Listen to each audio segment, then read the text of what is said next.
Saturday night, mostly cloudy, then gradually becoming clear with a low in the upper 50s. On Sunday, sunny with a high in the mid-80s. And on Sunday night, mostly clear with a low near 60 degrees. Whether it's a round of golf, getting groceries or gas, playing winning games, enjoying a great concert, or enjoying great food, shop the Fire Lake Enterprises. Hello, everyone, and welcome back inside the Fire Lake Enterprises Coach's Corner. I'm Chris Cox, and I'm joined by the head coach of the Shawnee Wolves, Jason Madonna. And, Coach, thanks for sitting down with me again. No problem. Thank you. Coach, for the first time in a long time, the Wolves, they're going into a game off of a win. How good did it feel last week when that clock hit triple zeros and your Wolves beat Ardmore 28-13? I think it was probably more relief than it was excitement. I mean, the way that it ended was really exciting, but no, it was awesome, man. Just to see the reward of the hard work that these young men have put in, to see it pay off and them get to enjoy that feeling after a game, especially after the heartbreak of Seminole. It was awesome, man. They were excited, smiles all over the place, and they really went out and earned a win because it wasn't easy. Right. What was the mood in the locker room after the game and then on the buses on the ride home? I imagine everybody was pretty excited. Yeah, they were, man. And it was a battle, too. I mean, they were wore out. They were exhausted. I think they did a good job of leaving everything on the field. But there were definitely smiles all over the place, and then that presented a new challenge of how do you go prepare after a win, And so we had to figure out that it resets no matter what. After a loss or after a win, once it's over, it resets and we focus on the next opponent. So, but you would rather have those challenges than the other one. As a coach, it's your first win here at Shawnee. Was that kind of just a sign to you that, hey, what I'm doing here is right and it's working and we're getting this thing going in the right direction? Yes. Yeah, my staff has done a tremendous job of just grinding every day and just trying to motivate kids. And the buy-in from the young men, the players has been awesome. So we knew that it was coming. We could feel it coming. It was great to get it this early and to show them that what we're trying to accomplish is reachable, is attainable. You mentioned that getting last week's win wasn't always easy. You had to overcome some adversity. Game was delayed due to storms to start, and then you all trailed 13-7 entering the fourth. But your offense, when it needed a big drive, came up with a big drive, scored to put your team up 14-13, and then obviously the 2 pick sixes to close things out. What did you learn about your team overcoming that adversity and getting the win? Well, these kids have been through a lot. So what we learn is they just keep fighting, man. That's what I love about this team is no matter what, they just focus on the next play. And that's kind of been our motto this whole offseason is what's next. Mm-hmm. Hit by a tornado, what's next? We build a weight room at the middle school. There's some pride down there. We just kind of focus on what's next, not what's happened to us, but what's going to happen to us. And they did that, man. Offense was struggling. We were frustrated. We had a lot of penalties that probably stopped several possible touchdown drives and just, and when we needed to, Keno Citizen makes a big play to move the chains, and then Delmone Miller makes a huge play.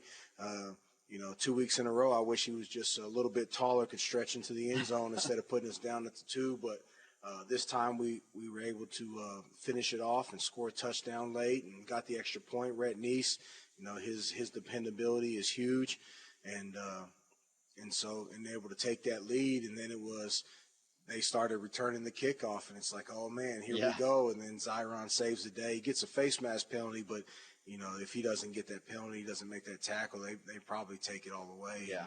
And so now we've got a new set of challenges.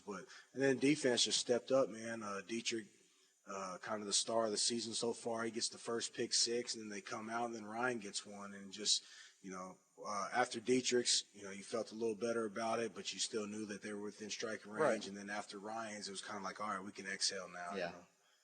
Yeah, you mentioned the defense. Played fantastic last week. Ardmore uses that triple option offense, and while they're still relatively new at it and they're going to get better, you could see they were getting better as the game went on. The thing with the triple option, it's just so relentless. They just keep – it doesn't matter who's running it. They just keep coming at you and pounding the ball at you. And in the past, we've seen Shawnee teams wear down, but last week, as tired as they were in the fourth quarter, they never wore down completely. Right, and I think you got to give some credit to our scout team offense. I mean, those guys, we rotated different bodies in there, and And they went after it all week, and I think they gave them a good look. So our defense was prepared. Coach Blitch had a great plan. Mm-hmm. You know, that was he hadn't faced the flex bum many times, so for him to come up with a plan like that and then to go execute it, it's huge kudos to him. And then just the relentless effort of the kids. You know, we had a plan. We were going to rotate several bodies in there and try to keep them fresh early on. So when it came down to it, you know, we had guys that had a little bit more juice, and it paid off for us. And then, you know, those kids just kept making big plays. I mean, right there before halftime, they had a chance to punch in a touchdown, and we stopped them. And then, you know, we get an offsides on the extra point. And they decide to go for two from the 1.5-yard line or whatever it is, 1.5 yards, and we get a stop there to give us that point advantage. So just their effort all night long, man, it was huge. And no matter what, offense struggled and punted. You know, defense just get lined up and say, "Don't worry about it, coach. We got your back." And so they just kept fighting. And to see that is really exciting as a head coach, to know that those kids never got down on themselves. They never thought, "Oh man, this is over," and they just kept fighting, and they willed us to victory. One thing, too, that we've seen from your defense these first couple of weeks is y'all are creating a lot of turnovers, 6 turnovers through the first 2 games. Is forcing turnovers something that y'all actively work on in practice, or is it something that you just know with the scheme that Coach Blitch runs, it's just going to happen? Well, me personally, haven't faced his scheme. You know, it's very aggressive, and that's the style we want to play. And we talk about creating turnovers. We talk about ripping the ball out. We talk about reading the quarterback's eyes and getting in position, and the way he's able to change schemes and the way our kids are able to understand and execute it causes problems for offenses, you know, and that's the kind of the identity of our team is we're tough defensively right now as we're waiting for the offense to kind of catch up. But one thing we did offensively, we didn't score the way we wanted to score. We didn't move the ball the way we wanted to move the ball, but we didn't turn it over. Right. You know, and that was huge for us is we didn't give them the super short field. You know, we finished every drive with a punt or a touchdown. And so even though we weren't scoring, we kept the field position battle close to our favor and kept giving those guys an opportunity and making Ardmore drive long fields. And that helped some. It's not where you want to be. You want to be scoring points, but it definitely helped some in the grand scheme of things. It's kind of that old adage that you want every drive to end with a kick, whether it's an extra point, a field goal, or a punt. You don't want to be giving them the ball back. Absolutely. Looking at the offense now, you did have some bright spots. You ran incredibly well last week. Dietrich Beavers, another 100-yard effort. Jameer Owens ran the ball pretty well as well when he was asked to do that. What would you see from your offense that worked well? Well, I think, you know, definitely rotating those guys offensive line-wise, keeping fresh bodies in there.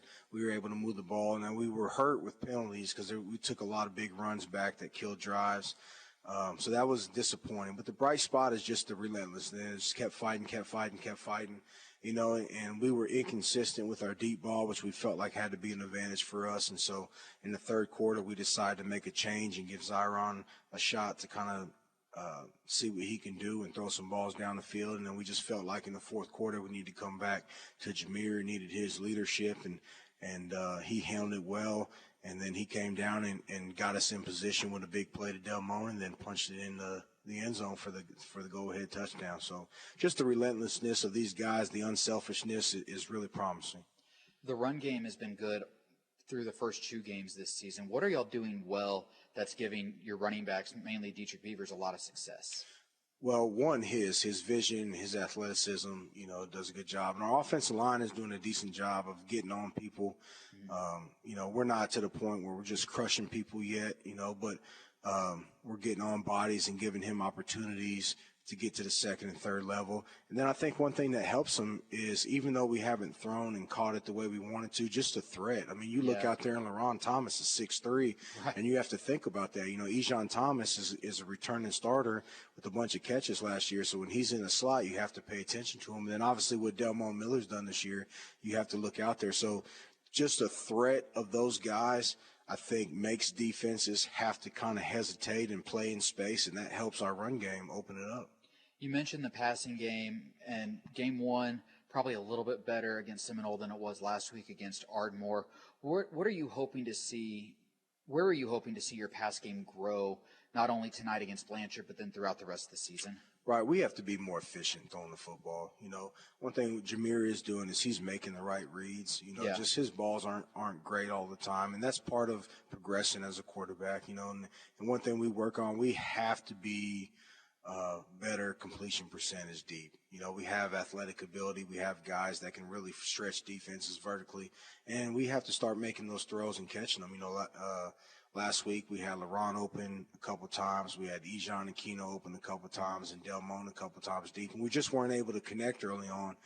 We were able to make the play late in the fourth quarter, but our consistency with our deep ball has to get better for us to have a chance of success, especially versus the district teams that we're going to play if we want a chance to win those games. And then we did a better job versus Ardmore of completing the underneath, just taking the hitches, taking the slants than we did versus Seminole. So that was promising. And now we just got to get the efficiency on our deep ball better, and I think that's going to help open up our offense.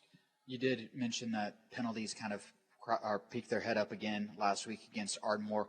What, as a coaching staff, are y'all doing to work with your guys on those penalties and on some of those issues that have been cropping up?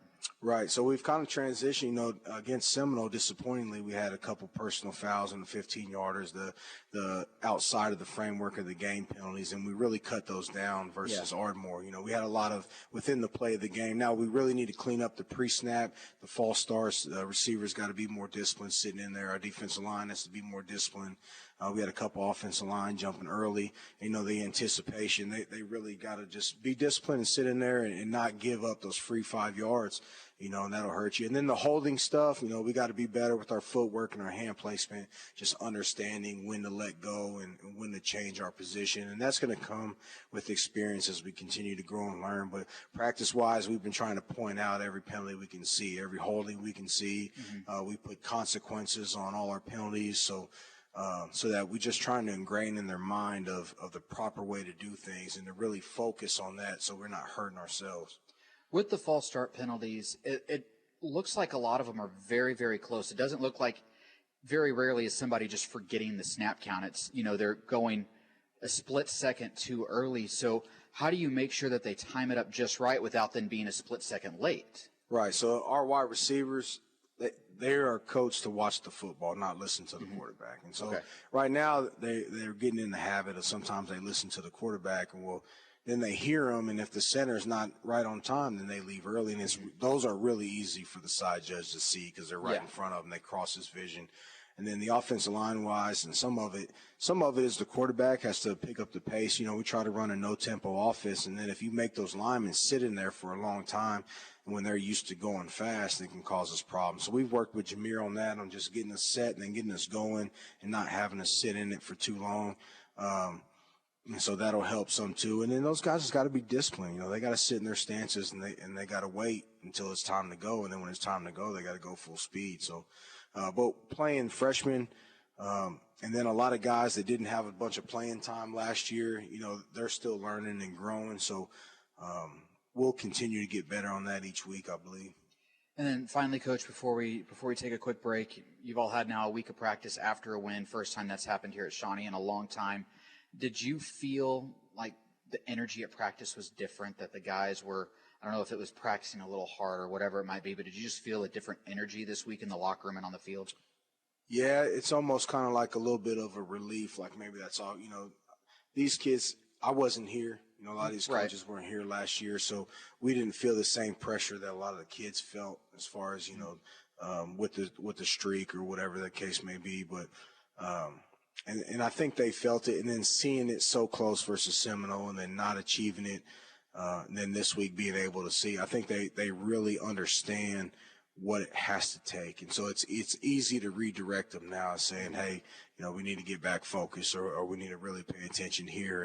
And they're ready. They're bought in. And one thing I can say about this group of kids, man, is they're absorbing what we're giving them to them. You know, I mean, they're not fighting us on things. We don't have a lot of issues with that. So it's been a good group. It's going to be fun to see what they do tonight and then the rest of the season.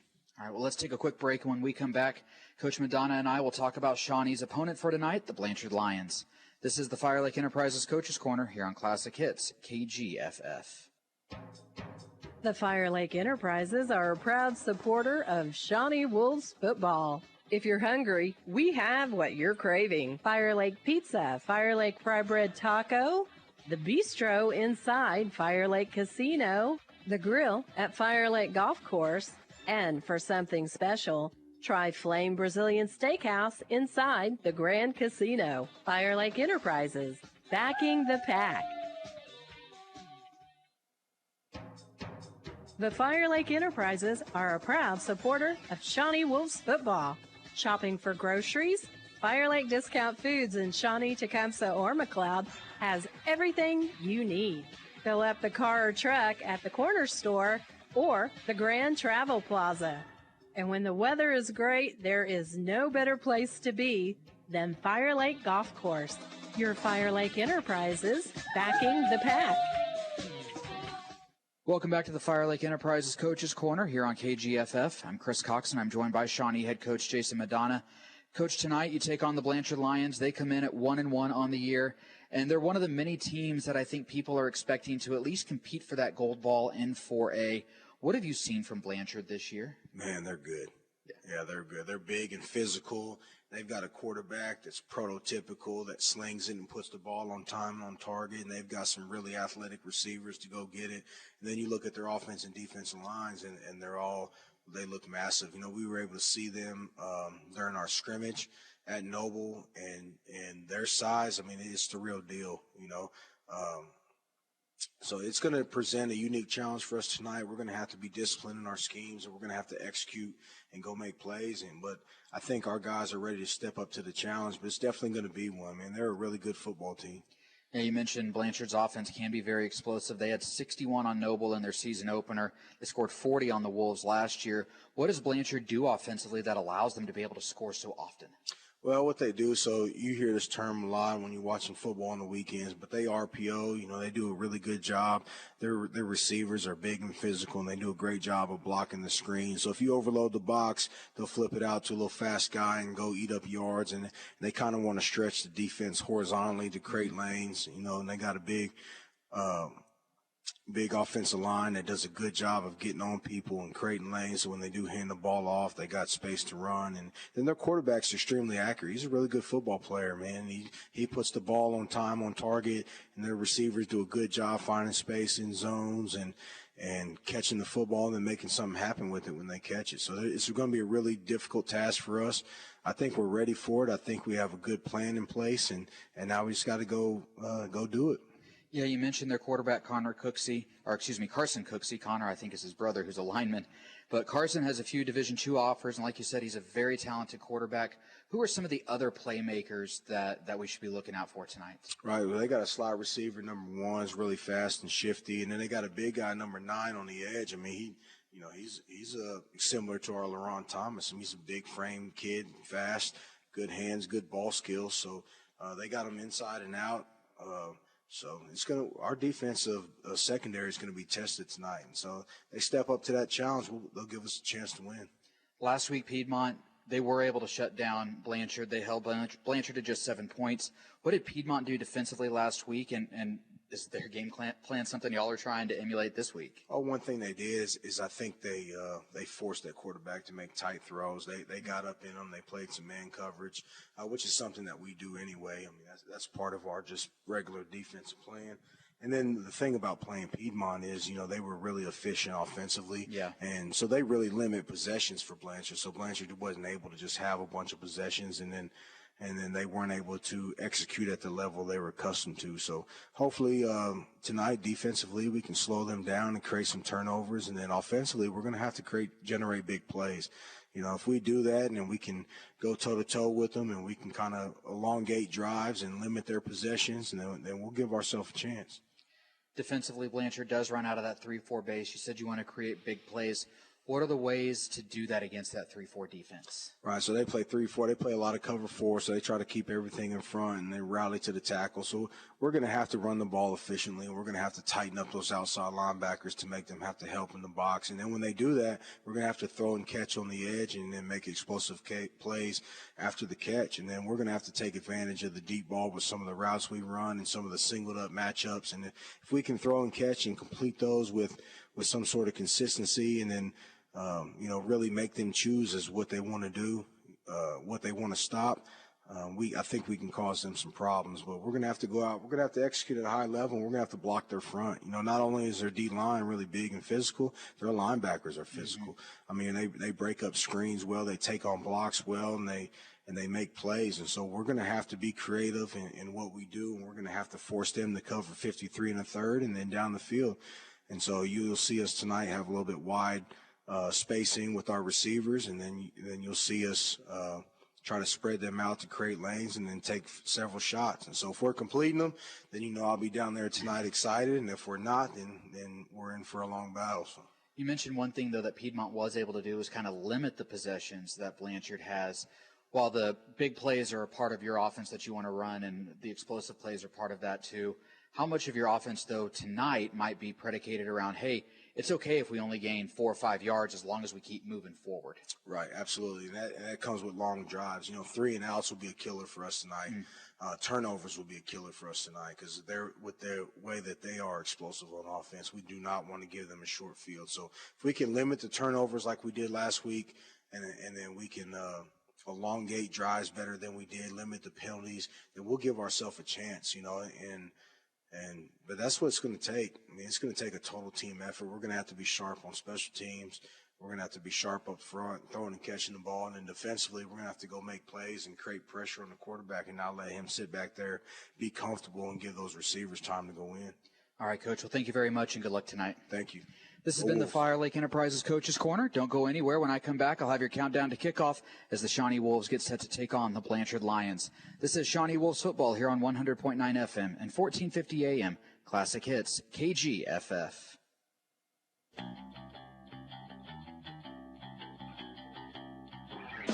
KGFF Radio, in cooperation with the Oklahoma Secondary Schools Activities Association and the Shawnee High School Athletic Department, present Shawnee Wolves football.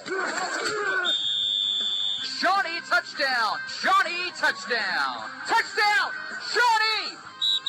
Wolves football on KGFF is sponsored by Fire Lake Discount Foods, Bank First, Harrison Discount Pharmacy, Citizen Potawatomi Nation, Fire Lake Golf, The Clinic Pharmacy, Watkins Heating and Air Conditioning, Berkshire Hathaway Benchmark Realty, Gordon Cooper Technology Center, Red's Tire and Battery, Finley and Cook, and Arvest Bank.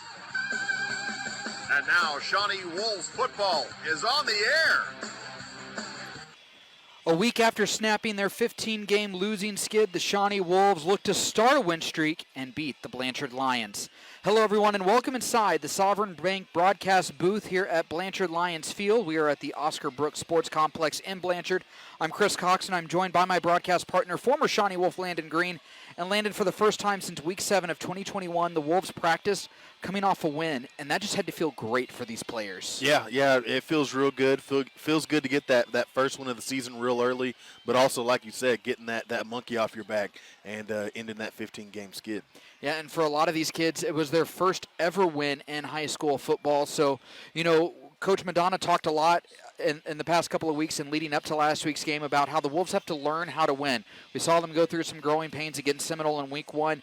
Last week, they were able to do that. They were able to finish off the game, get the win, and they kind of took that next step. This week, though, Coach Madonna told me during the Coach's Corner that the Wolves now have to learn how to prepare after a win. There are lessons to learn in victories. There's lessons to learn in defeat. And after a victory, you have to learn that, hey, it's great to celebrate, but then you got to push it away because the next game's coming right up. Yeah, not only that, but you learn, once you get your foot on their throat, hey, keep it on there. And we talked about it last week, the mentality of playing not to lose versus playing to win. They went out there, finished the game strong, and so you learn that from winning. And like you said, you get to celebrate the night after, you get to celebrate the day after, and then it's time to lock it in and get ready for the next week. Let's go ahead and take a quick break, and when Landon and I come back, we'll talk more about last week's victory over the Ardmore Tigers. This is Shawnee Wolves football here on 100.9 FM and 1450 AM Classic Hits, KGFF. Enjoy State Fair savings at every Fire Lake Foods location. Family pack bone-in pork sirloin chops are $1 per pound. Bone-in pork sirloin roast is $1 per pound. Whole boneless beef top sirloin is $3.99 per pound. Family pack boneless beef top sirloin steak is $5.99 per pound. And Eckrich Little Smokies are 2 for $7. The State Fair happens once a year, and so does the sale at every Fire Lake Foods location, Shawnee, Tecumseh, and McLeod. So long, paperwork. See ya, hassles. Goodbye, not knowing. When you're ready for a modern mortgage experience, say hello to the Arvest Home for Me app. With Home for Me, you can get pre-qualified, upload paperwork, and track your loan's progress, all from your phone, and all with the support of a dedicated lender. Home for Me simplifies the mortgage process, and it's only from Arvest Bank. Goodbye, limits. Hello, possibilities. Arvest Bank. Member FDIC Equal Housing Lender. Shawnee Wolves football is on Classic Hits, KGFF. Welcome back inside the Sovereign Bank broadcast booth. I'm Chris Cox, and I'm joined by former Shawnee Wolf Landon Green. We are at Blanchard High School as the 1-1 Shawnee Wolves take on the 1-1 Blanchard Lions. Landon, the Wolves got a big 28-13 victory over Ardmore last week, and it was an impressive win that was led by the Wolves defense. Yeah, they went out there, they played ball, kind of wavered a little bit in the middle two quarters, but in that fourth quarter they really stepped up, put themselves in a position, put their offense in a position to go out there and get the dub, and they went out there, got up, and then not only that, but they were able to really put the dagger in the game. On the defensive side. So, a lot of great things to look at on defense, and if you can shore up some of the mistakes in those middle two quarters, you're looking at a really good team. Yeah, Ardmore, they run that flexbone triple option offense, and Landon, it's not a flashy offense that Ardmore runs, but it can be very tough to defend because it's just constant and relentless. Simply put, it's an offense that's designed, Landon, to wear you down, and the Wolves defense, we saw them wear down a lot last year when they had to play tough offenses. This year, though, and last week against Ardmore, they got tired for sure, but they didn't wear down. Yeah, they showed, like I say, they got the bend but don't break mentality for sure. They went out there, they played ball like they know how to, and you saw it last week. In the fourth quarter, you're talking about a team in Ardmore that was really just kind of having their way on the running game, and they figured out a way to kind of step up and get the stops when they needed to. The biggest thing, even though we talk about them kind of struggling a little bit in the middle two quarters, the biggest thing they did was at the end of the first half when they caused the fumble on the goal line. So you're talking about a chance, where Ardmore has a chance to go up by a score going into the locker room, and you're able to keep them out of the end zone right there on the 1 yard line. I know they played big-time ball last week. Super proud of them, and, you're excited to come into this game. Ryan High led the Shawnee defense with 19 total tackles. He also had a pick six in the fourth quarter that, as Coach Madonna put it, finally allowed the Wolves coaching staff to exhale and be confident that they were going to leave Ardmore with a victory. He was all over the place, and he's really solidified himself over these first 2 weeks as the leader of this Shawnee defense. Yeah, he's a guy. He's got a great head on him, great eyes. He knows exactly where he needs to be on the field. Got great IQ out there, and he does a great job. Not only that, but you see it in the rest of the linebackers. You know that he's out there sort of leading them around, and the rest of that core does a really good job of moving around just like him, and he really sets the example. The Shawnee defense has been very good through the first 2 weeks of the season. It took double overtime for Seminole to win in Week 1, and in Week 2, the Wolves defense held Ardmore to just 13 points. If the Wolves are keeping teams out of the end zone like they have the first 2 weeks, Landon, they'll have a chance to win a few more games this year just because their defense is just really good. Yeah, they've done a great job. They went out there, they played really well. Now it's time for the offense to kind of pick them up a little bit. And that's been the case. You're talking about even the past couple of years, we've seen the defense step up in tough situations, and the offense just can't seem to put points on the board. Now's the time for the offense. We saw last week they go out there in the fourth quarter. You need a score to go up. They went out there and punched it in. So you're hoping that that's going to kind of be a catalyst for what comes in the upcoming games. Yeah, and we'll get to the offense in just a second. But, Landon, I want to stick looking at this Shawnee defense because the thing that they've done, I think, so well, one, they've been a very sure tackling team, and that's always important. But one thing that they've done very well this year is create turnovers. 6 turnovers in the first 2 games. That wasn't happening the past couple of years, and that's one of those big changes with this year's squad that's really helped the Wolves and been in their favor early this season. Well, I think in the past, you've seen guys kind of go for the hit stick tackles. They really want the highlight tackle where you hit a guy and his feet go up over his head and everything like that. This team seems to kind of go about it a different way. Hey, get your helmet across his midsection, wrap him up and bring him down. And when you do that, you put yourself in a position to where, hey, you might get your helmet on the ball and knock it out. Yeah. Or you might get your arm around around the other guy's arm and kind of rip his arm away from the ball and be able to knock it out. Or in the passing game, they've done a great job of putting themselves in position to get the interceptions. And so you're talking about a team this year that's fundamentally strong. Yeah. And they've done a great job of really, not really seeking out, the headhunter hits. They've just been going out there just trying to make a good, solid tackle. And what comes from that, the result, are these turnovers. Yeah, and now looking at the offense, like you said, it's been a bit of a mixed bag with this offense. They've made just enough plays to win last week. Like you said, they got the big drive in the fourth quarter when they needed it. But it feels like, though, that they left a lot on the table. Yeah, no, they left a lot of meat on the bone for sure. I mean, just a lot to be desired. You see the glimpses. You see Dietrich Beavers break away and have a big run, but they just can't seem to finish off those drives, or they have a false start that just sort of derails the entire drive. And we've seen that enough times this year in the first two games. And obviously, you have a drive like that last drive where, there's a couple of times where you're kind of looking like, okay, maybe, how are they going to get out of this? And they figure it out, and they punch it in to go up by one, and they're able to finish out the game. But, you're talking about a team that on the offense, you got to be more consistent. And I think they're figuring it out. I think they're figuring out that, hey, the run game's going to be where it's at. We can pass if we want, if we need to, if we have to, but the run game's where we can kind of hang our hat. Yeah, you mentioned that run game. It was really good again last week. As a team, the Wolves ran for 121 yards. They averaged 4.8 yards per carry. And Dietrich Beavers, another 100-yard game, 102 yards and a touchdown. That's, alongside the 7 tackles, interception, touchdown on defense, and pass breakup. So he just had an all-around game. But it's that run game that's been very, very good for the Shawnee offense. Yeah, I mean, you're talking about, I think what's really working for that offensive line, especially, coming off of last year, you talk about the offensive line. They're not a strong offensive line. They're not, necessarily athletic. But what they do well is the scheme up front. It's simple, but it's effective. What they do is they put themselves in a position to where, hey, I'm going to put my hat on this guy's shoulder on the left side, and Dietrich Beavers just has to run off my backside. Yeah. You don't necessarily have to go pancake a guy. Just put yourself in the position to where Dietrich Beavers can make a decision and then shoot through the hole.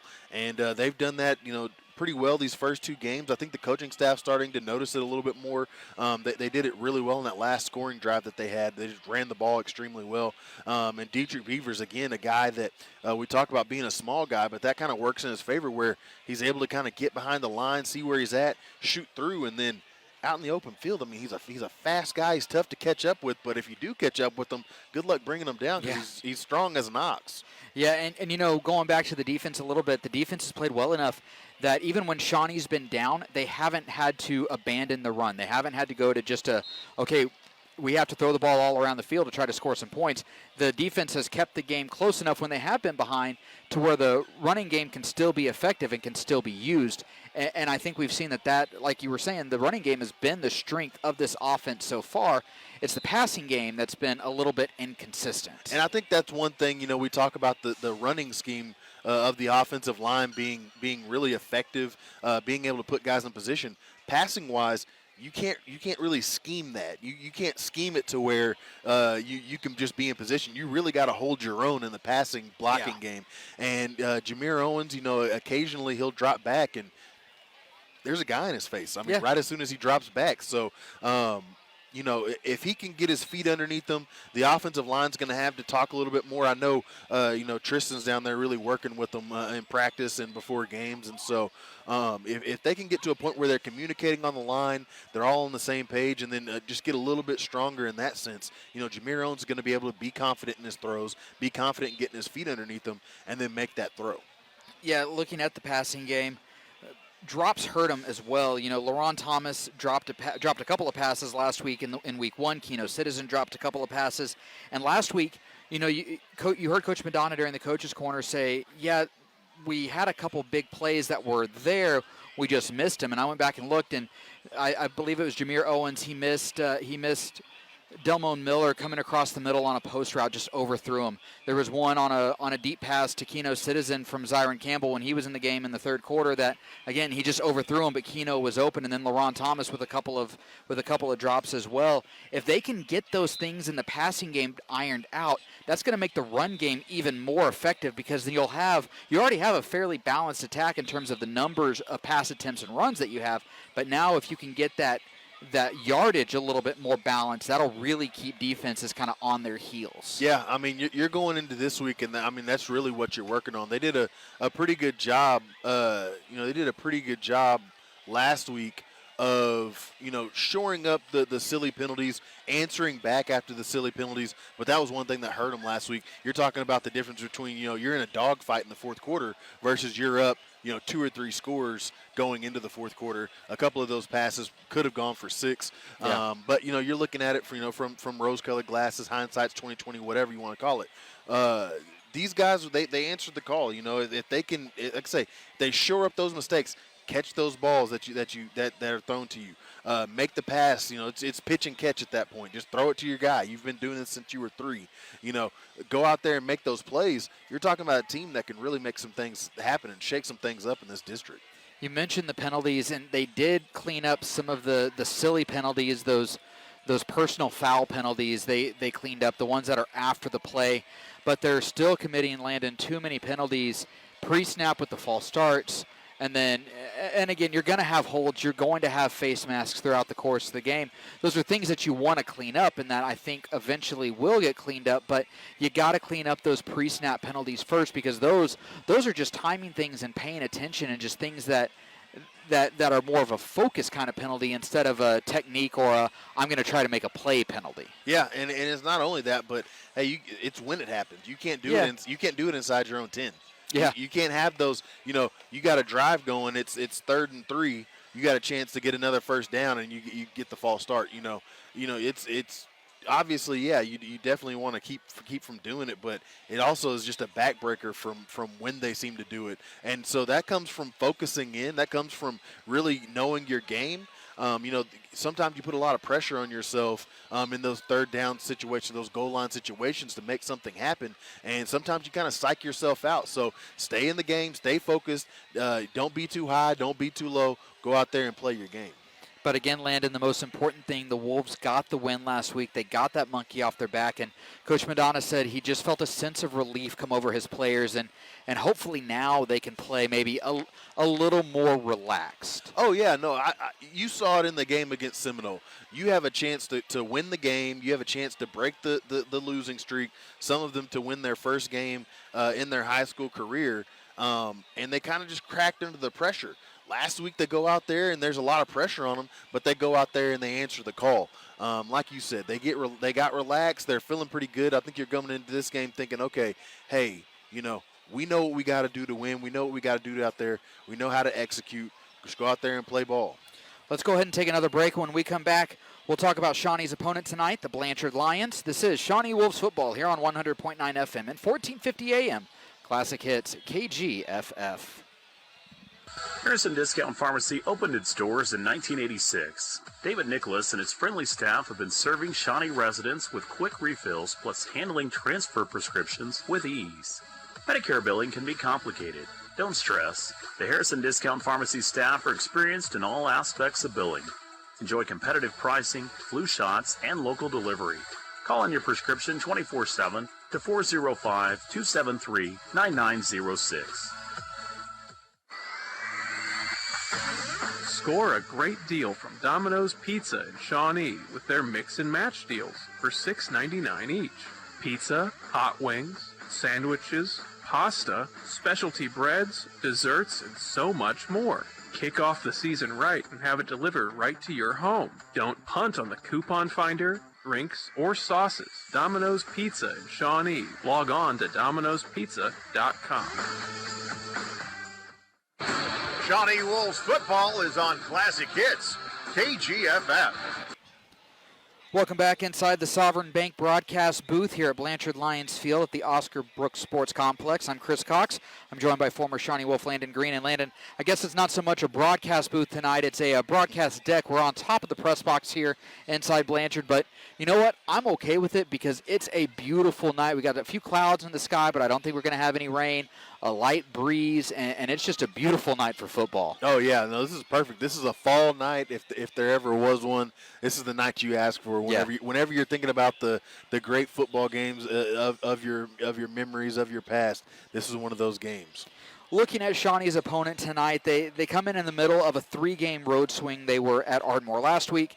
They go to McGinnis next week. Tonight, they are in Blanchard. And Blanchard's a 4A team, Landon, that has high expectations this year. They went 8-4 last year, and they got to the state quarterfinals before they were bounced. The Lions, though, are returning a lot of their key players, and they're really looking to make a run toward that gold ball this year. Yeah, this is a team, they do a great job of really balancing out themselves on offense. They're big on defense, fly around in the secondary. So a really good team. Shawnee's actually gonna get a good taste of their district after tonight. So I think that this is going to be a great test for this Shawnee team and this Blanchard team. Like you said, making a run toward that gold ball, they got a good chance at it. Blanchard in week 1, they blew out Noble 61-18. They then took on one of Shawnee's district opponents, Piedmont, last week, and they lost to Piedmont 21-7. Blanchard, they're a team led by their quarterback, Carson Cooksey, and through 2 games, the senior signal caller, he's completing nearly 68% of his passes. He's averaging nearly 240 yards per game. He's thrown 4 touchdowns and no interceptions, Landon. He's a very talented player and one that's capable of torching defenses. Yeah, he's a guy, he hangs out in there. He loves the pocket. He loves the pressure and his receiving core, his offensive line, they give him time. His receiving core does a great job of getting open, and he does a great job of just getting the ball to him. Got a lot of zip on it, got a lot of headiness in there. Just a great player all around. And earlier tonight, actually, he was named Blanchard's Homecoming King. So congratulations to Cooksey on that honor. It is homecoming here in Blanchard tonight. The Wolves, they've seen Cooksey's talent and ability firsthand. Last year in Shawnee, Cooksey, when he was a junior, he carved up the Wolves' defense, going 19 of 30 for 386 yards and 4 touchdowns. He also added 57 yards and a touchdown on the ground. He has a couple of D2 offers, Landon, and a big season by Cooksey will not only bring in more D2 offers, but could even start to bring in some of those smaller D1 offers. Yeah. I mean, he's a guy. I even think, if I'm not mistaken, last year, I think it was the first play from scrimmage. I think they scored on a pass from him. So, I mean, this is a team that's led by Cooksey. Cooksey's a guy that he goes out there and where he goes, this team goes. And like you said, with those D2 offers, those small D1 schools will start calling, and he could find himself definitely like at a Sam Houston or an Abilene Christian, those small, even FBS schools. Yeah. And, as talented as he is, though, not necessarily a knock, but just kind of who he is. He has a bit of that gunslinger mentality. He's going to put the ball in danger on occasion. Now, he hasn't thrown an interception so far this year, but in that game against Shawnee last year, he threw the 4 touchdowns. He also threw 3 interceptions. So the Wolves' defense, they'll have their work cut out for them. But as we've seen from the first 2 weeks, Landon, they'll be ready, and Cooksey might put a ball or two in a position to where they could potentially get a turnover. Yeah, I think that comes with, sometimes you're just the guy for so long. You're able to put the ball wherever you need to put it. I think you kind of depend on your arm just a little bit more than you should. And like you said, you got that gunslinger mentality. You get in there, especially, you've been doing it for so long, and you're a senior, and you just won Homecoming King even. I mean, you put yourself in that position where, you feel like, I can fit that ball in there, and, this Shawnee team's fast enough that they can get to it. A lot of times with a QB as talented as Cooksey is, teams, they'll rely a lot on the passing game, but this has been a balanced Blanchard team early in the season. Looking at the numbers, they've run the ball 58 times compared to 54 pass attempts. They've gained 308 yards on the ground in the first 2 weeks compared to 477 that they've gained through the air. So while the Wolves no doubt will focus on the pass because that's Cooksey and he's a really, really good passer, they have to be aware of the run because this is a Blanchard team that is going to use their physicality and the run game to their advantage. Yeah, I mean, like I said, they're going to throw everything at you. It's not just going to be one thing or the other. Seminole kind of tried to, pass you to death. Ardmore ran the ball, ran you to death, and now you're going to get a team that's really going to give you a little bit of everything. And so it's going to be a tough go for them. Shawnee's going to have a tough test tonight, but if you can come out here and you can hang with this Blanchard team, if you can come out with the win, you're talking talking about a team that's looking at that district like, okay, I think we can kind of hang around in here and make some things happen, shake some things up. Defensively, Blanchard's big. Their front seven averages 216 pounds, and that's big, especially for a 4A school, Landon. And this is a physical front that creates issues for teams. And the Shawnee offensive line, they'll need to be ready for a fight tonight. Not literally, but figuratively ready for just a battle in the trenches. Hey, I mean, look around us right now. There's trees. There ain't nothing to do around here but play football and fight. I mean, so I mean, these guys, they're going to come in. They're physical. These are corn-fed kids coming in here. They're ready to play ball. So, this Shawnee team, that Shawnee front, they're going to have to come in ready to go. That scheme, although it is going to be simple and effective, you're going to have to be a little bit more physical tonight, get guys out of there. You're going to have to get up to that second level. In the secondary, Blanchard has some speed and length. They have a pair of interceptions through the first 2 games, and while they've played a couple of teams that don't throw the ball a ton, they've made plays in the secondary when needed. So Jameer Owens, when he's playing quarterback, Zyron Campbell, if he sees any time under center tonight, they're going to have to be aware of where they put the ball and make sure they're putting it in good spots. Yeah, and they got to let the pocket develop. That's the biggest thing. You got to let it develop. Don't try to run, because once you get out of that pocket and it hasn't developed yet, that defensive end's coming off the edge, that linebacker's coming off the edge, and then you just got to get rid of it, and that's where all the danger is. And so if Jameer Owens can let that happen, if he can kind of get his feet underneath him tonight, just get those short passes going, and then maybe hit you for a long one. I think he can do some things. But, this Blanchard defense, they're tough. Yeah, it's going to be a tough matchup tonight for the Wolves, and we'll know more about this team in about 3 hours, Landon. It's going to be a good test, like you were saying, as the Wolves close out their non-district schedule. This is a good test for them as they get set to go into the very tough 5A2 district that they play in. Yeah, I mean, you talk about they've already Blanchard's already played Piedmont, so you kind of have an idea of kind of where Piedmont is this year. But, I mean, you could compare Blanchard to Bishop McGinnis. You can compare him to Guthrie. You can compare him to Southeast. You can compare him to Lawton Ike. They do all the things that all of those teams do, and so you're going to have to come in here prepared, ready to go. And if you can come out of here with the win, like I say, you're going to look prepared for that district schedule. Let's take another break. When we come back, Landon and I will have our players to watch and keys to the game. This is Shawnee Wolves football here on Classic Hits, KGFF. Whether buying or selling, you can count on Berkshire Hathaway Home Services Benchmark Realty to be your real estate advisor, negotiator, and trusted professional for all your real estate needs. We believe every client deserves a knowledgeable, well-trained agent to represent them. Our goal is to ensure our clients a stress-free experience. Need advice about real estate? Call Berkshire Hathaway Home Services Benchmark Realty at 275-8182 or 598-2126. Please visit our website at bhhsbenchmark.com. Citizen Potawatomi Nation's Cultural Heritage Center, located near Shawnee, Oklahoma, features 11 immersive galleries with digital and interactive exhibits. Visitors learn about the tribe's history from origin stories to modern day and gain an understanding of Citizen Potawatomi oral traditions and lifeways. Admission is always free. Open weekdays 8 a.m. to 5 p.m. and Saturdays 10 to 3. Visit the Cultural Heritage Center on the web at PotawatomiHeritage.com and on Facebook. Shawnee Wolves football is on Classic Hits, KGFF. Welcome back to Blanchard. We are inside the Blanchard Lions field at the Oscar Brooks Sports Complex and the Sovereign Bank broadcast booth. I'm Chris Cox.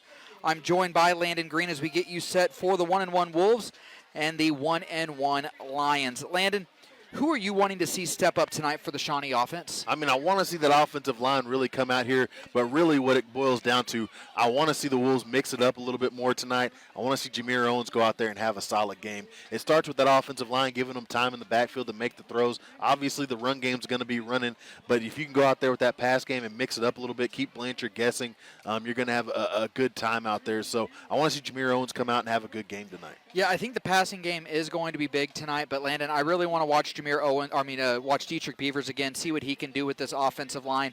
One thing Piedmont did well is control the game and take the air out of the ball with their run game. Now, Piedmont runs the triple option, so Shawnee won't do that, but I want to see Beavers and Owens and whoever else is running the ball really just take care of the ball and just keep moving the ball down the field. Let's go ahead and take another break really quick. When we come back, we'll talk about the defense and who we expect to see step up. This is the national anthem about to be played here inside Blanchard. You're listening to Shawnee Football here on KGFF. Experts say it takes 10,000 hours to master a skill, but you don't have to be a master to get started. At Gordon Cooper, our hands-on training gets you on the right track right now, with dozens of programs to fit your future. It takes hard work to turn a hobby into your hire. So get to it. Your success story's a lot closer than you think. Gordon Cooper, powered by Career Tech. The Clinic Pharmacy has a rich history and tradition of working hard to improve the quality of your life since 1967. You can have your prescriptions filled and shop for baby apparel, plush toys, warmies, blankets, seasonal decor, plus gift wrapping is free. Friend them on Facebook to see information important to your everyday health and the best times to get your immunizations and boosters. We're not sure what happened with the horse. The Clinic Pharmacy, working hard to improve the quality of your life. Shawnee Wolves football is on Classic Hits, KGFF.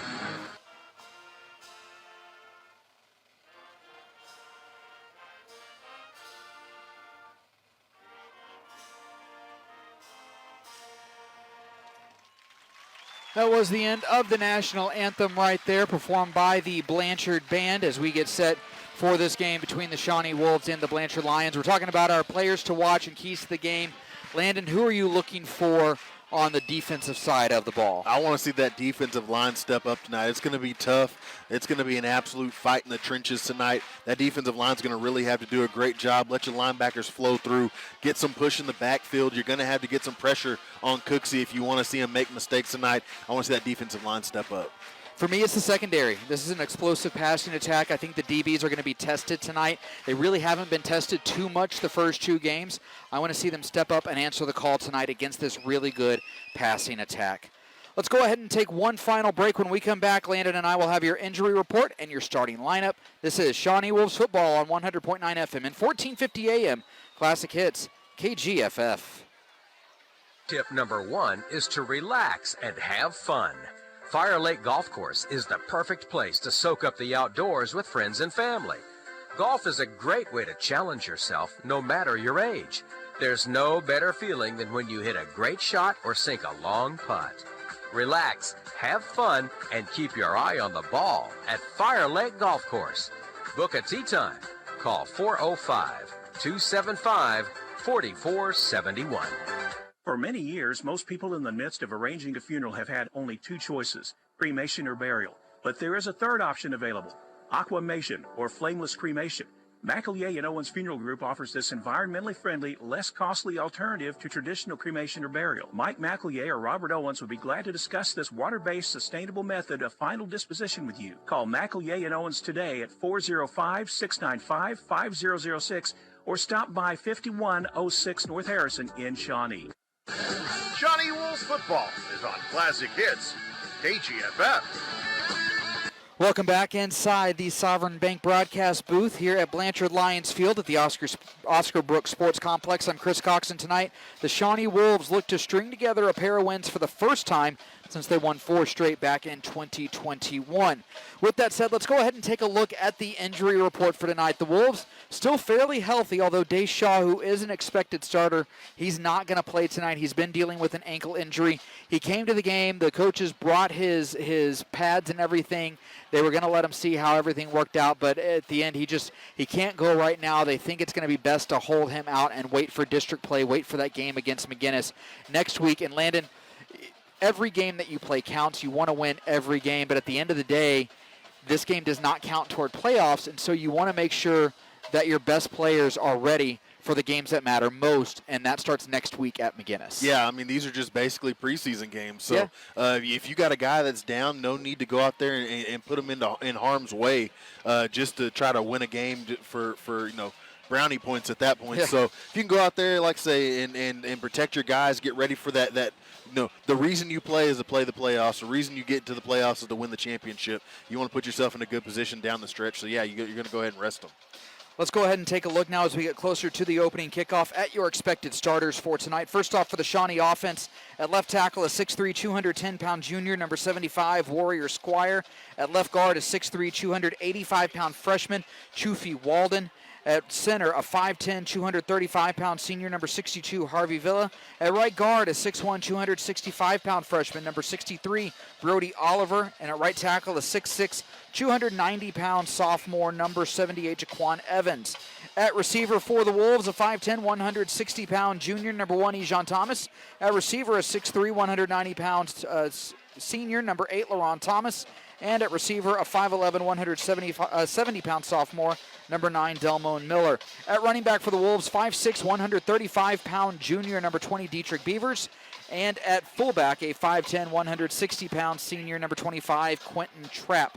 At quarterback for the Wolves is a 6', 160-pound junior, number 3, Jameer Owens.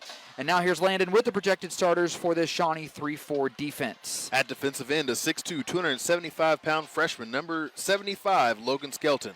At defensive tackle, a 6'3", 285-pound freshman, Chufi Walden. At defensive end, a 6'3", 245-pound junior, number 80, Demario Joyner. At outside linebacker, a 6'2", 215-pound junior, number 11, Toby Gray. At inside linebacker, a 6'1", 190-pound junior, number 10, Ryan High. At the other inside linebacker, a 6'2", 205-pound senior, number 40, Jason Hare. At outside linebacker, a 6 foot, 175-pound sophomore, number 23, Lance Williams. At the corner, a 5'10", 160-pound junior, number 5, Xavier Scott. At the other corner, a 5'6", 135-pound junior, number 20, Dietrich Beavers. At free safety, a 5'10", 165-pound junior, number 1, Ejon Thomas. And at strong safety, a 5'11", 170-pound sophomore, number 9, Delmo Miller. Handling the kicking and punting, or the kicking duties for Shawnee is number 31, Junior Rhett Neese. Handling the punting duties is junior number 23, Lance Williams. And Chufi Walden, by the way, who's starting along both offensive lines, the freshman. We forgot his number, and that he's wearing number 76 tonight. So big 76 along both lines for the Wolves starting there. Those are your starters. We are right around the corner. Shawnee just ran out onto the field. Blanchard about to run out onto the field. And before we get going here from Blanchard, Landon, what's better than listening to Wolves football on KGFF? I don't know. You tell me. It's listening to Wolves football while eating Domino's Pizza. And right now, you can enjoy 20% off your entire Domino's order by using the code 1126. That's code 1126 for 20% off your entire order. Be sure to order your Domino's today at Domino's.com. Landon, the Wolves won the toss. They elected to defer, meaning they will kick off to start the game. And they will kick from right to left. Again, there's no wind here in Blanchard, and it is a beautiful night. 76 degrees right now. I guess there is a slight east to west wind at about 3 miles per hour, but really nothing that's going to affect the play of the game here tonight. They do say there's a slight chance of rain here in about an hour, but it's minimal at that. They're not expecting storms, so hopefully, unlike last week when we had a delay, hopefully we're not going to run into any of that this week. That's always a good thing. The Wolves are wearing their white uniforms tonight with blue helmets, blue pants, and blue trim. Blanchard in their gold jerseys tonight, maroon pants, maroon helmets, and maroon numbers on the backs of those gold jerseys. Rhett Neese has the ball teed up. We should have a good game for you tonight, Landon. The Wolves, this is going to be a good test for them to really see where they are going into that tough district play. Yeah, it's going to be a physical game. It's going to be a fast game. It'll definitely get you ready for the Bishop McGinnis game next week. So got to go out there, play ball, get ready. You're going to go for it's going to be a tough one. Rhett Neese with the ball teed up at the 40-yard line as he's set to boot this one away. Going from right to left are the Wolves. Back deep to receive for Blanchard, number 1, Braden Carter, number 3, Corich Pierce. As Neese gets the okay, approaches the ball, and we are underway here in Blanchard. A high end-over-end kick. It will be taken by Carter at about the 10-yard line. Carter going up the middle. Carter trying to find a seam. He does. Gardner bouncing it to the outside, and Carter with a big return finally is dragged down by number 34 for the Wolves, making a touchdown-saving tackle. Kiefer Landis grabbed the back of the jersey and just held on for dear life. Yeah, right there. Just kind of just let everything develop in front of him, shot through the gap, and there was a lot of space in front of him. Luckily, Kiefer Landis a great job of getting his hand on the jersey, holding him up, and bringing him down, but a great return there for Blanchard. All the way up to the 46-yard line, so really good starting position for Blanchard. And out comes the homecoming king and the senior quarterback for Blanchard, Carson Cooksey. Cooksey joined with one back there. It's going to be a quick swing pass out to number 3. That's Pierce. And Pierce is dropped. No gain on the play as he's dropped by number 9, Delmone Miller. Yeah, and right there, Miller, a great job fighting off the block, able to get in position, and right as soon as the receiver caught it, he's able to bring him down for pretty much no gain. And no gain on the play makes it 2nd down and 10. 2 receivers to each side for Blanchard. 1 back in the backfield. I think they have too many guys in the backfield, Landon. Now he scoots up to the line of scrimmage, and there's a quick pass across the middle. Incomplete, as that was intended for Braden Carter. It was a little behind him, but a good strong hit there by the Wolves defense to keep Carter from completing that pass. And now we have a 3rd and long. Well, and that was a great play design from Blanchard. They set up the screen just like they threw to the other side.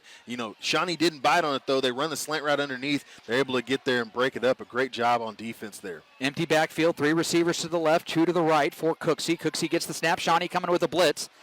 Across the middle of the field, intercepted. Oh, dropped by Delmone Miller. He had an interception and just couldn't hold on to it.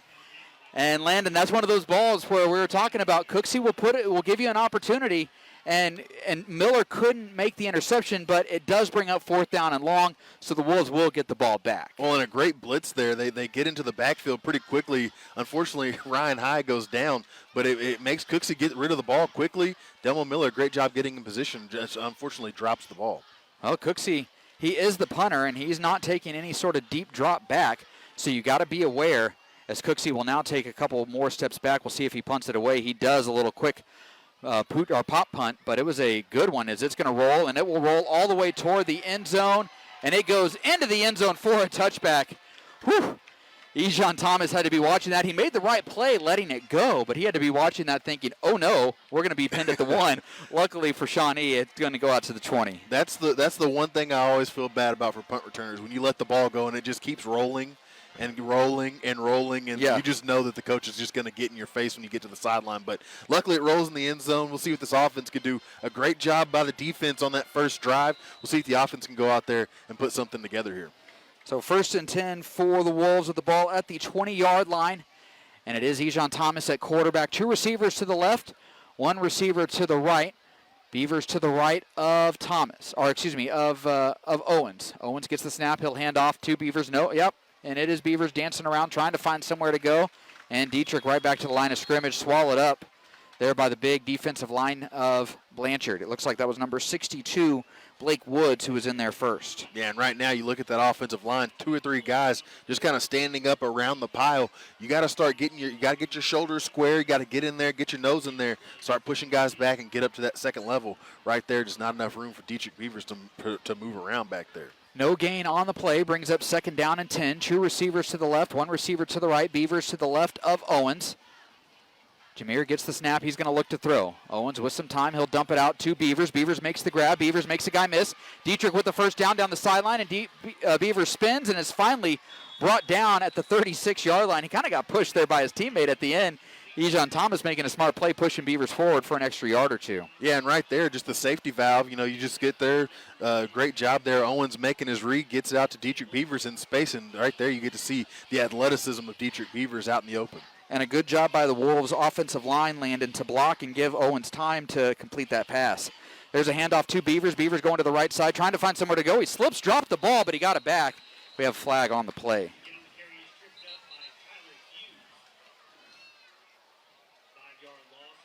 A 5-yard loss on the play right now for Beavers is what it stands at the 31-yard line. We'll see what this penalty is. It's going to be a holding penalty on Shawnee. We'll see what they do. If I'm a coach, I almost think about declining this and just taking 2nd and 15 instead of 1st and 10. And Blanchard will decline it, so it will be 2nd down now and 15 after that loss. Well, and you saw Dietrich Beavers. He had a hurdle in the backfield, and I think that was the guy, the blitzing linebacker, just got held, pulled down to the ground. 2nd and 15 for the Wolves. 3 receivers to the left, 1 to the right. Beavers to the left of Owens. Owens going with the hard count. Can't get him to jump. Looks over the sideline. Jameer now gets the snap, and he'll hand off to Beavers. Beavers going up the middle. Dietrich bouncing around and scooting forward and getting back those 5 yards that he lost. So that'll make it at least 3rd and 10 here for the Wolves as he was brought back by number 62, Blake Woods. Well, one thing that's going to be hard is getting a hard count on this defensive line. They're playing about 1.5 yards off the ball. I mean, it's going to be tough to get them to go off sides if they're playing so far back off of it. It kind of almost allows them to get a little bit of a jump. Yeah. And get that momentum going forward. 3rd and 10, 2 receivers each side. Here's Owens. Owens looking to throw. He has time. He's going to lob this one up, going for Miller. And Delmon Miller with another big catch. He's made spectacular catches throughout the season, and he makes another one right there in Blanchard territory down to the 36-yard line. My word. I mean, one thing he does great, he adjusts himself in the air. He's able to, while the ball's in the air, he puts himself in that good position, kind of puts his body on the defender, and he's just able to come down with it. 1st and 10 for the Wolves. 3 receivers to the right, 1 to the left.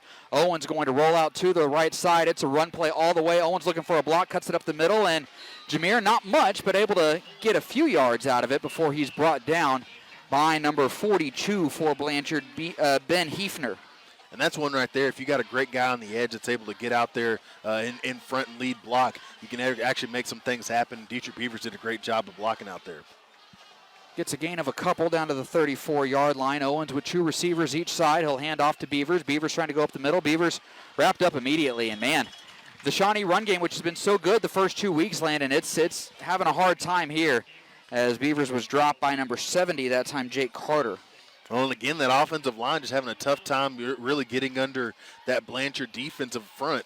They're having a tough time. You had a guy from Shawnee on his back. So, I mean, if they can, you just got to get lower than the guys, just try to push them back and get up to those linebackers. A loss of 1 on the play. You probably have 2 opportunities here if you're the Wolves. Here's Owens. Owens looking to throw. He's going to go deep, and that is incomplete.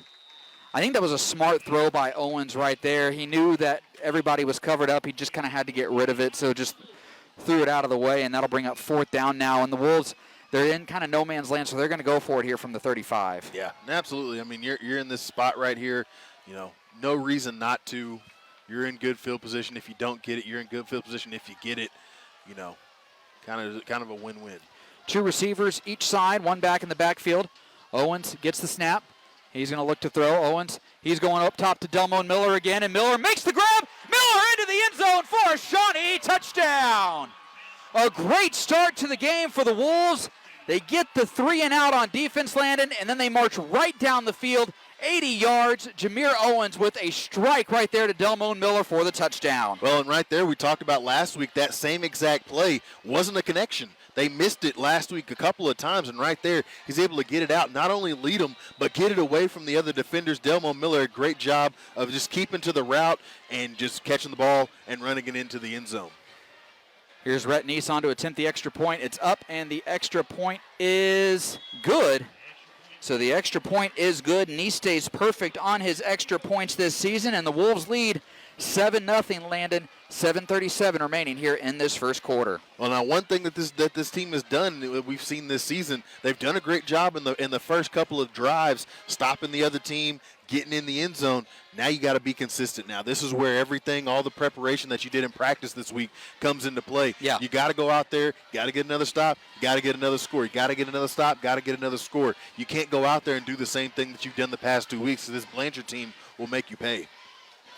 Wolves up 7-0 after a great drive by the Wolves, and it was a lot of Jameer Owens and Delmon Miller. Dietrich Beavers on that drive, 4 carries for -1 yards, but passing Jameer Owens 3 of 4, 79 yards and a touchdown.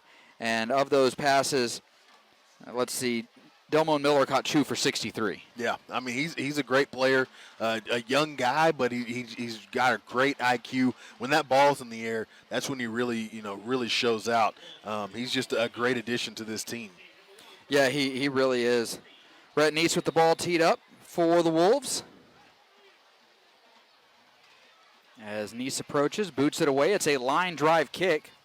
It will be taken at the 10 by... That is number 1 again. That's Braden Carter, and Carter brought down from behind. A good tackle there by the Wolves as number 23 for Shawnee, Lance Williams, made the tackle. And right there, great job by Lance Williams of getting his hand on the guy, on the blocker, kind of keeping him off and just waiting for that runner to come through and bring him down. 1st and 10 for Blanchard at the 36-yard line. Another strong return, though, by Blanchard, as they have decent field positioning once again at the 36. 3 receivers to the left side, 1 receiver to the right, 1 back in the backfield with Cooksey. They're going to run a jet sweep, and Cooksey will keep it and go up the middle with it. And Cooksey is tripped up. A good tackle by Miller as Cooksey is upended, but he is able to get 9 up to about the 45-yard line. Yeah, and that's one right there. If you're Shawnee, you're going to have to fight on that backside to get down the line, because all they're doing right there, they're just reading the defensive end right there. DeMario Joyner just kind of letting him make a decision. Then once he does, you're either going to pull it or hand it off, and he's able to pull it and get a good gain. Yeah, in the coach's corner, Coach Madonna talked about how they like to run a lot of those RPOs, and there's one right there. It's a handoff, and it will be a first down as Mikhail Howell went right up the middle. He was brought down by DeMario Joyner and Ryan High, and that'll be enough for a first down. Well, not only that, but they like to run plays that are kind of distractive plays. You know, just the misdirection in passing game, misdirection in the run game, and so Shawnee going to have to keep their heads on here. It's going to be a tough out for this defense. See if they can get another stop. Into Shawnee territory is Blanchard at the 49-yard line. 1st and 10 for the Lions. 2 receivers each side, 1 back in the backfield. They bring a guy in motion, and Cooksey will hand off to Howell. Howell goes up the middle, and Howell is brought down. A good tackle there, a good gang tackle. Ryan High and number 44, the Wolves, Jason Hare, in on the tackle. Yeah, and right there, just the offensive line right now for Blanchard, you know, getting 3, 4, 5 yards down the field, you're going to have to fight back that defensive line. You're kind of getting bumped back into your linebackers. You're going to have to let those linebackers kind of flow. A gain of 5 on the play. 6 minutes to go here in this first quarter. Shawnee up 7-0. 2 receivers each side. Howell in the backfield. And there is a handoff to number 1. That's Carter. Carter trying to find the edge. Carter trying to follow his blockers. Breaks a tackle, and he's finally ridden out of bounds by number 5, Xavier Scott. Yeah, and right there, just a play that sort of slowly developed down the field, followed his blockers. He's able to kind of get a little bit, just enough to get that first down and get out of bounds. They never really turned it upfield. He just kind of kept running at an angle, and he was able to pick up about 4 or 5, or he was able to pick up about 6 and get the first. Yeah. 1st and 10 for Blanchard. Ball at the Shawnee 38-yard line. 3 receivers to the right side, 1 receiver to the left. Howell to the right of Cooksey. Cooksey gets the snap. He's going to look to throw. Cooksey trying to set one up. He's going deep to Carter, and that is going to be incomplete. Broken up as Dietrich Beavers was there in coverage, made a good play on Braden Carter to break up the pass. Yeah, and that's one right there. He just kind of held in there, did a great job of catching up. Again, that misdirection, faked the screen pass. Dietrich Beavers able to kind of just get his hand in there and knock it away at the last second. A great defensive play for Dietrich Beavers. It really was. The Blanchard fans weren't too happy. They were wanting a flag as Beavers had his hand on the receiver, but he never really slowed him down, never turned him, never pulled him down. It was just a good defensive play by Beavers, and now we have a 2nd down and 10 coming up for Blanchard. 3 receivers to the right side, 1 receiver to the left. Howell to the right of Cooksey once again.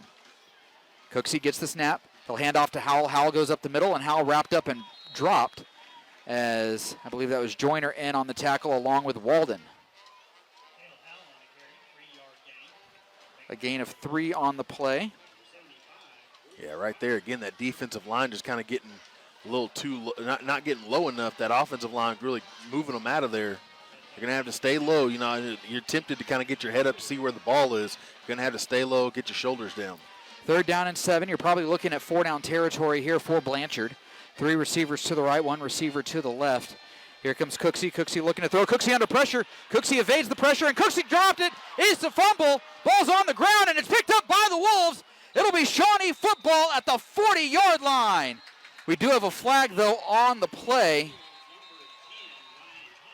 There is a flag on the play. We'll see what this flag is for, but Ryan High causing the pressure, waiting for his teammates to get there, forcing the fumble, and the Wolves recovering at the 40-yard line. Yeah, it's just a sideline warning for Shawnee. But, yeah, right there, a great job. Again, on that blitz on 3rd down, they bring the pressure. The pressure gets there, and not only that, but they're able to hit them. And right there you see that throw, and usually you'll see it where it kind of just falls forward enough that they're able to call it an incomplete pass. It actually goes backwards. You get the fumble. Shawnee's going to have the ball in great field position. Another chance here to punch one in. First and 10 for the Wolves. Ball at the 40-yard line in Blanchard territory after that big loss on the play. That is a loss of 25 yards and obviously a turnover as well. So Shawnee coming out. They're going to go with an empty backfield. 2 receivers to the left side, 3 receivers to the right. Owens looking to throw. Owens now just going to run a quarterback draw. Owens lowering the shoulder, trying to find somewhere to go with it, and Jameer is able to get a couple out of it and get across the 40 down to the 37-yard line. Yeah, great play design there on the draw. Great job by the offensive line. Again, right there, just put yourself in a position. You don't have to go out there and run anybody over. Just get in front of them, get between them and the ball carrier, and let the ball carrier do the rest. 2nd and 7, 3 receivers to the right, 1 receiver to the left. Beavers in the backfield with Owens. Here's Owens looking to throw. Owens with time. Who's going to try to dump it out to Landis. That is a forward pass. It's going to be incomplete, and it will be 3rd down upcoming. That pass was a little behind Landis. I think if he was able to kind of lead him a little bit, Landis probably wouldn't have gotten the 1st down, but he would have at least picked up a couple out of it. Yeah, and he would have been heading in that momentum. Like you said, just kind of threw it behind him, just couldn't bring it down. 3rd down upcoming. 2 receivers each side for Owens. Owens gets the snap. He's going to look to throw. Owens trying to set up a screen. Gets it to Ejon Thomas with blockers in front of him. Ejon trying to find the sticks. Ejon trying to get to the 30. He's going to be just shy. Ooh, they might give him a favorable spot. If they spot it at the 30, that could be just enough. It'll all depend on the spot right here. And it looks like they're going to place it just short, but they're hurrying up to the line. It is going to be 4th down, and they are hurrying up just to the line. As Owens just goes straight up the middle, and Jameer gets just enough to get the 1st down as he gets across the 30 down to the 28-yard line. Yeah, and right there, Blanchard just not ready for the snap. Jameer Owens takes it. He doesn't get the 1st. We got a stoppage. There is a stoppage in play. Nobody from Shawnee subbed in. Yeah. So Blanchard subbing in. As we're not going to get any sort of a signal from the official. It's just going to be a 1st down. So there we go. Can't stop the play. I mean, Blanchard subbed prematurely. So, but a great job there again, just getting up to the line. That readiness from that Shawnee team, something you didn't see last year. That readiness to really make that play. You know what? They actually gave Shawnee the 1st down on that last play. So that was 1st down. It's now 2nd down and 8. Is what it looks like. As Owens is going to look to throw. Owens throwing this one deep, and that is incomplete, intended for Zyron Campbell. But that's now going to be 3rd down now. Well, that's unfortunate there because you think you have to get the 1st down. Yeah. You get a short gain on what should be 4th down, but or what should have been 1st down you think is 4th down, and now you basically wasted down on a QB sneak on 1st down and 10. Yeah. Yeah, that doesn't make any sense to me, but that was the call, and so it will be 3rd down upcoming now for Shawnee. So 3rd down and 8 from the 28-yard line. Owens, empty backfield, 3 receivers to the left, 2 to the right. Owens is going to run. Owens looking for some blockers, gets some blockers, and Owens pushing down the field. He's going to be shy of the line to gain, but we do have a flag on the play. I'm guessing this is going to go against Shawnee just to kind of where it was thrown.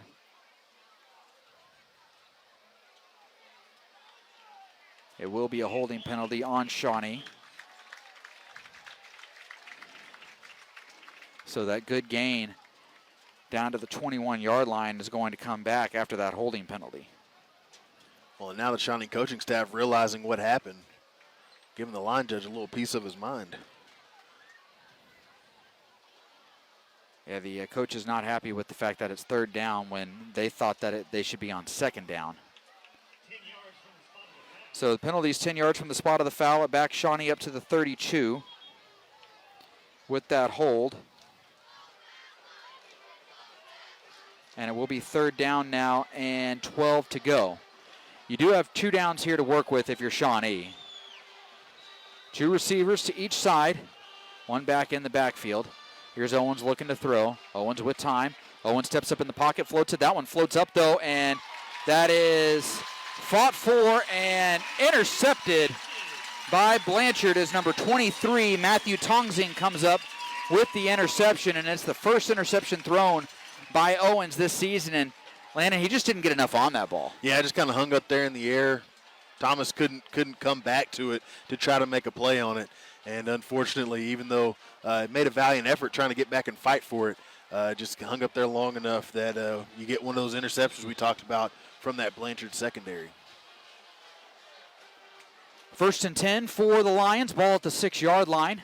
Well in Blanchard territory. And there's a handoff to number 1. That's Carter. Carter is tripped up and stays on his feet and is able to move forward. Delmon Miller, the first guy to hit him. Ryan High finished him off, but not until he got up to about the 13-yard line. So a gain of 6 on the play. And again, right there, great job on the Blanchard side, getting guys out in front, really reading what that defensive line's going to do, defensive end's going to do, and then handing it off. Shawnee, though, Miller, again, great job at least getting over there and making a play. Braden Carter with quite a bit of speed in that slot position. 2 receivers to the left, 1 to the right. Here's Cooksey. Cooksey's going to look to throw. There's a quick pass out to Carter. Carter trying to get to the edge, and he gets the first down, and he's brought down by Landis across the 20-yard line to about the 23-yard line. And like you said, they're just getting the ball out there to their guy, letting them make plays out there. Shawnee, though, a great job of at least wrapping them up in the open field. First down upcoming for Blanchard. 2:41 remaining here in this first quarter of play. Shawnee up 7-0. 1st and 10 for the Lions at their own 23-yard line. 2 receivers to the right, 1 receiver to the left, 1 back in the backfield. It's Howell back there with Cooksey. Here is a quick pass by Cooksey out to number 8. That's Hughes. Hughes trying to get to the edge. Hughes breaks the tackle, and he's forced out of bounds by Dietrich Beavers at the 33-yard line. Yeah, and right there, Dietrich Beavers fighting to the outside of his blocker in front of him, the receiver blocking him in front of him. Now you just got to let the rest of the guys kind of flow in there. You got to get out there quickly. You got to fly around and get to the ball. Just not enough time. It was too much time out there in space. A gain of 10, so it is a first down here for Blanchard at the 33. 2 receivers to the left, 1 receiver to the right.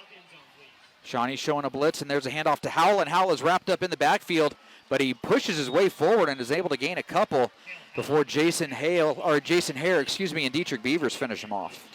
Yeah, Shawnee, a great job getting into the backfield, but they hit him high, and right there he shows that he's a strong back. Couldn't bring him down, able to push across for a little bit more yards after he gets hit in the backfield. Gain of 2 on the play makes it 2nd down and 8. Howell is a big back, 5'10", 168. Not necessarily the size that you look at when you see a guy run that hard, but he is a strong back. Yeah. 2 receivers again to the left, 1 receiver to the right. 2 backs in the backfield. It will be Howell, and Howell is wrapped up in the backfield. A great play right there. Lance Williams, he read that perfectly. He basically got in the backfield, had his hands on both Howell and on Cooksey, and just finally rode the guy who got the ball last. Well, that's the good thing about these new jerseys. You know, they're stretchy, so once you get your hands on them, if you can get your hand all the way in there, you can kind of hold on to both guys. And Lance Williams did a great job really showing off that strength, able to bring them down in the backfield, force Blanchard into a 3rd and long situation. 3rd and 11 here for Blanchard. 1:13 to go here in this first quarter of play. 2 receivers each side for the Lions, and now it will be Carter going in motion from left to right. So 3 receivers now to the right, 1 to the left, and they'll split Hale out to the left now. And here's a quick pass. Cooksey under pressure again, trying to set up a screen. Pass is caught by number 3. That's Pierce, and Pierce with room in the open field, and he breaks tackles, and he is gone. Courage Pierce on a little screen pass, breaks it free and takes it to the house for a 68-yard touchdown. Wow. Yeah, right there. I mean, just a great job hanging in there. Cooksey just waits, has guys in his face, is able to get off the screen pass, and then just an excellent show of speed from Blanchard there. Shawnee just couldn't catch up, and now they're just 1 point away from tying this thing up. Yeah, Shawnee had a couple of guys in position, but he was able to make those guys miss, and once he made those first couple guys miss near the line of scrimmage, he was gone. Extra point up, and the extra point is no good as it is off the upright. So with that, the Wolves still lead. 7-6 is the score. Yeah, Landon, we talk about a lot on screen passes if you're one of those linemen or one of those blitzers coming on a screen, you have to be able to feel that and read that. And the Wolves they didn't. I think their eyes got big when they saw, I can get to the quarterback. And he was able just to, like you said, hang in there, and just throw a little floater off his back foot to Pierce, who took it the rest of the way. Well, and I think what happened was, you talk about the last times that the Wolves found themselves in third down, they brought the blitz. The first time they bring the blitz, they get the stop. The second time they bring the blitz, they get the fumble. Now they bring the blitz. You just throw a little screen pass over the top of them. They were really coming hard, and like you said, it's tough for the linebackers to see that. But if you're a defensive lineman, yeah, absolutely try to feel that, see where the ball's coming from. But it's tough whenever you call blitz. Everybody's ready to get to the quarterback, and they almost did. They did a great job getting back there, just couldn't get there quick enough and able to dump it off, and there just wasn't anybody in position to make a play. Yeah, Cooksey, I believe, ended up on the ground on that play. So they did get there. They were just a little too late as Pierce was able just to kind of lob it over those blitzers. Or, excuse me, not Pierce, as Cooksey was able to lob it over those blitzers and find Pierce for the long touchdown. Domo Miller back to receive along with Dietrich Beavers. Ball is up in the air, and it is a end-over-end kick that Beavers will take at the 20. Beavers goes down the sideline, and Beavers with a solid return up to about the 35, 36-yard line. Yeah, and that's one of those, you just get what you can get. Not a lot of space to run on that sideline, a little pooch kick, but Beavers able to make something out of it and put yourself in a good position, good field position. This offense, leading into the end of the first quarter, going into the second quarter, hopefully they can kind of shore up some of those mistakes that they made. Maybe a couple of short passes. Don't depend on the long pass too much on this drive, and not only that, but get your run game going if you can. Yeah, the run game, which has been so good the first 2 weeks, has been non-existent here so far tonight. 7 carries, just 6 yards for the Wolves on the ground. The passing game's where it's been at 4 of 8 so far, passing 86 yards. 2 receivers to the left side, 1 receiver to the right. 1 back in the backfield, and it is Beavers with the handoff. Beavers trying to stretch it out to the edge. Beavers now cuts it up the field, and Beavers into the open field. He's at the 50. He's at the 40. Down the sideline at the 20, and finally ridden down at the 1-yard line by Braden, or at the 15-yard line by Braden Carter. As there's only 36 seconds left on the clock. I don't know if the clock ever started. The clock never started. So a free play for Shawnee, but all the way down to the 16-yard line. As Beavers with a great run for the Wolves. Yeah, and just got out to the edge. Shawnee did a great job blocking out there and able to cut it up and get a good game. Man, and he has the speed that not many guys can catch him when he gets out there, but Braden Carter was able to for Blanchard. 2 receivers to the left, 1 to the right. Owens gets the snap. Owens hands off to Beavers again. Beavers trying to find somewhere to go, and he's going to be dropped for a loss of 1, and that will do it for this first quarter of play as Beavers loses a yard, and the Wolves, going into the second quarter, will take a 7-6 lead. This is Shawnee football here on 100.9 FM and 1450 AM Classic Hits, KGFF. Fred's Tire and Battery is locally owned and proudly serves Shawnee and the surrounding area. With 2 locations, you get fast professional service. Fred's offers alignment, oil changes, and a complete line of batteries, all proudly made in the USA. Plus Firestone, Bridgestone, and Mastercraft tires. But next time you need service on your car or truck, be sure to stop in Fred's Tire and Battery. 2 convenient locations, 16 West Highland and 2533 North Harrison. Your one-stop, on-the-spot auto service headquarters. Hey, Shawnee fans, Finley & Cook CPAs is proud to be part of the Wolves Pack for over 75 years. From the heart of Shawnee, Oklahoma, we've seen legends rise and unforgettable moments shine on the field and court.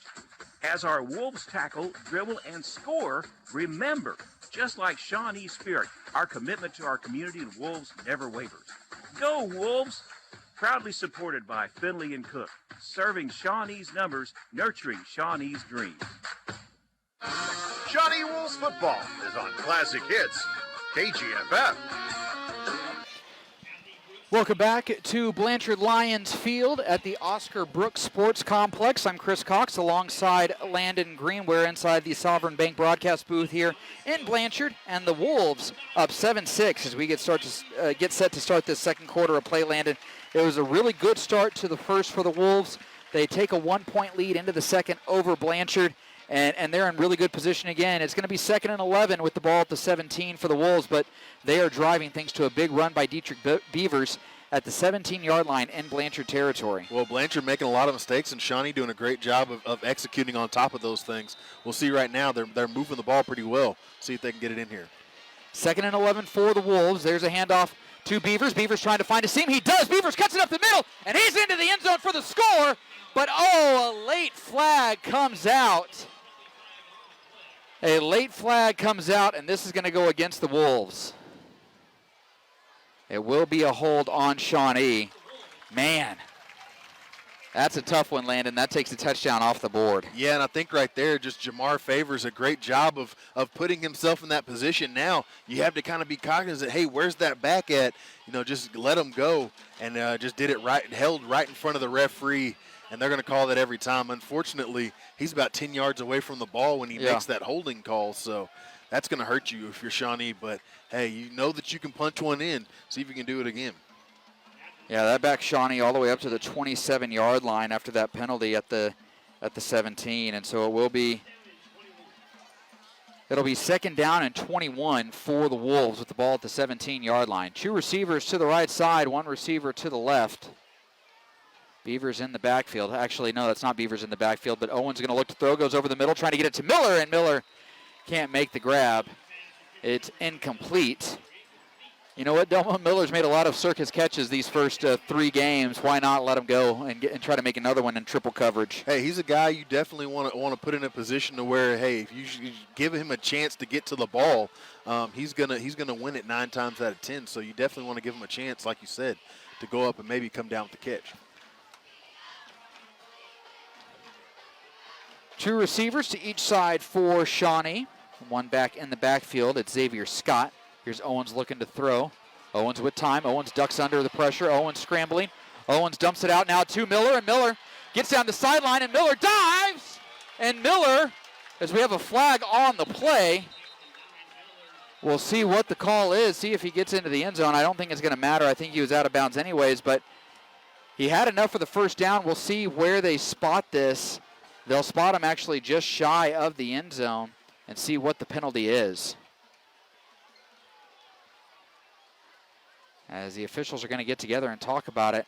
Landon, I don't think he got in, so it's not going to be a touchdown if it's against, but they're pointing at Shawnee, so it looks like it will be against the Wolves.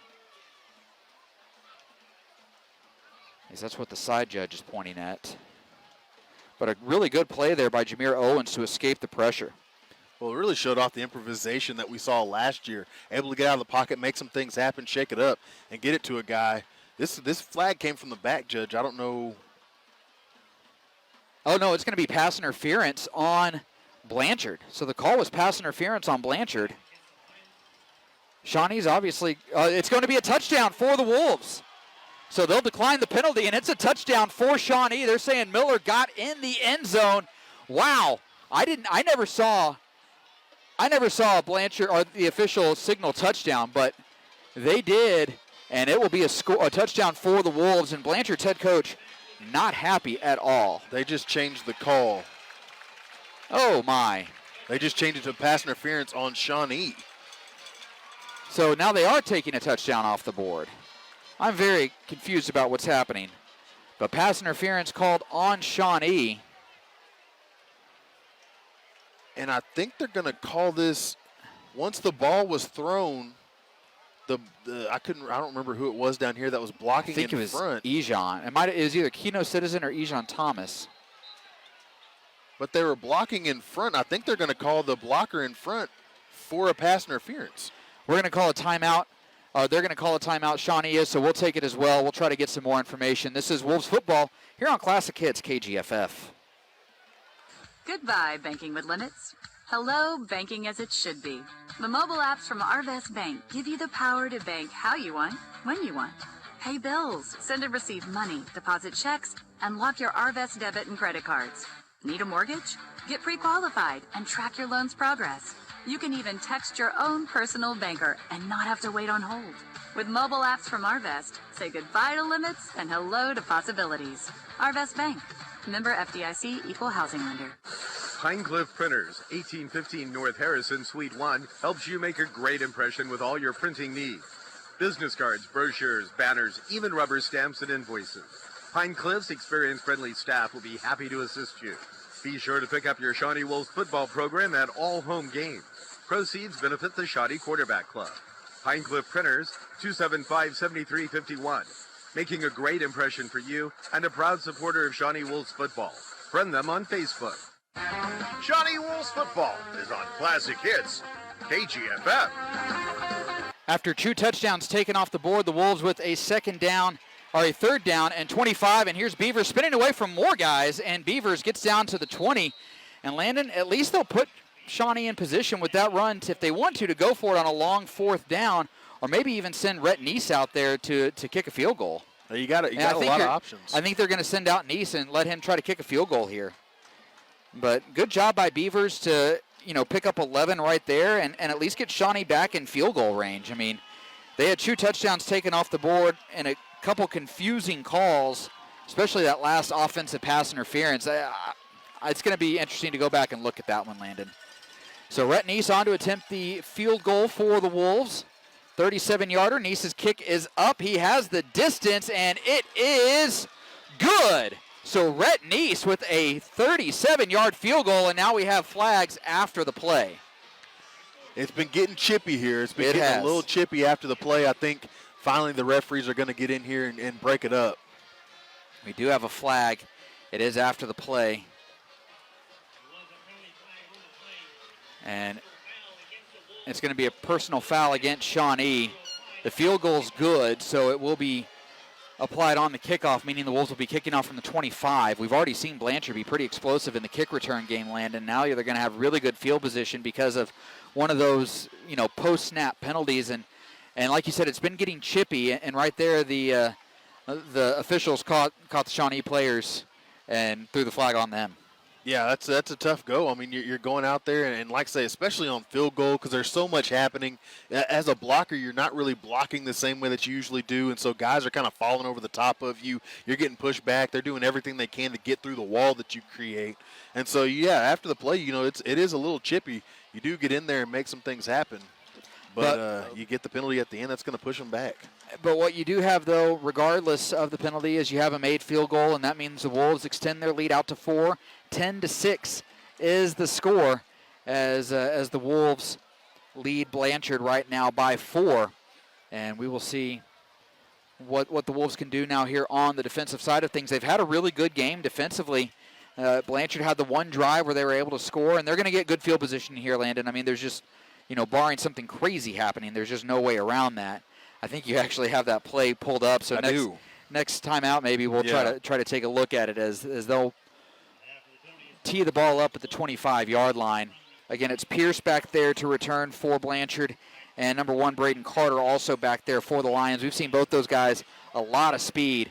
Shawnee's going to need to do a good job covering this one up, and I almost wonder, Landon, with this kind of speed, given the fact that they're going to have good field position, do you almost just try a pooch kick here? I think so. Regardless, they're going to have good field position, so I think you just kind of put yourself in a position to where, you don't put yourself in a bad position on the kick return game. Neese with it.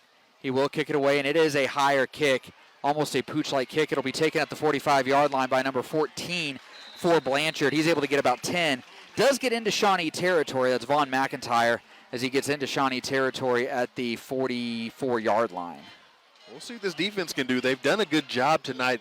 The bust on one play, but for the most part, outside of that one play, they've played really well tonight. We'll see if they can get in there and mix it up and get another stop. 1st down and 10 for Blanchard. Ball at the 45-yard line is where they spot it. So 1st and 10 for the Lions. There's Cooksey looking to throw. Cooksey going deep. He's laying it out, and that is going to be broken up. Dietrich Beavers with another good play. They're testing Beavers because they see his size. I think that's got to be what it is, Landon, 5'6", but, I mean, he's their best He's been their best perimeter defender all season long. He's come up with several pass deflections and now has his second pass breakup of the game. Well, and for Blanchard, Pierce is their burner, so they're going to try to gun it out there, see if they can get it to him. But again, right there, he doesn't give up on the play. That's the one thing you can say about Dietrich Beavers. He's always going to be right there in your hip pocket. And right there, once the ball gets into his pocket, he's able to get in there, get his hands in, and knock it down. Second down, 10 for Blanchard. 2 receivers to the left side, 1 receiver to the right. Here's the handoff to number 14. That's McIntyre, and McIntyre lunges forward, and he's able to get about 6 to the 39-yard line. Jason Hare a little slow to get up. Demario Joyner lost his helmet, and he's a little slow moving. As Joyner's going to come out, I think. Nope, he'll stay in. No, now Joyner will go out. He has to go out. His helmet came off. And he's really slow coming off the field. Yeah, he is. He's not feeling great. 2 receivers to the left, 1 receiver to the right. Handoff goes to McIntyre. McIntyre up the middle, breaks a couple tackles, and he's brought down by Landis, but he's across the 30 down to the 29-yard line. Yeah, and that's one right there. You're gonna look at that one on film. You get them touched at the line of scrimmage, just can't bring them down. He's able to get forward for that first down. 5'10", 175, a little bit of a bigger back than what we've seen with Howell. These guys run with their head down. I mean, they run with their head real low, run with their shoulders down, so running downfield, they're tough to bring down. 2 receivers to the left, 2 receivers to the right. McIntyre in the backfield. Here's Cooksey looking to throw. Cooksey going across the middle. That pass is going to be caught. That is caught by number 10, and he is immediately wrapped up and finally wrestled down after a gain of 11. Terrence Johnson with the catch. And right there, just a little delayed slant. Kind of sets up like he's gonna block out there, and then cuts right down the middle. Tough to defend out there. He's able to get these chains moving again. Down to the 18-yard line. 2 receivers to the left side, 1 receiver to the right. 2 backs in the backfield. There's number 2, Hudson Perriman's in there as a H-back tight end. Here's Cooksey. Handoff goes to McIntyre. McIntyre up the middle, and he's brought down as Ryan High made the initial hit, and Chufi Walden finished him off. But still a gain of about 4. Yeah, and right now, again, just that offensive line from Blanchard getting under the pads of that Shawnee defensive line, pushing them back. And Blanchard having a whole lot of space to run right up the middle. Second down, 6. 8:35 to go here in this second quarter of play. 2 receivers to the left, 1 receiver to the right.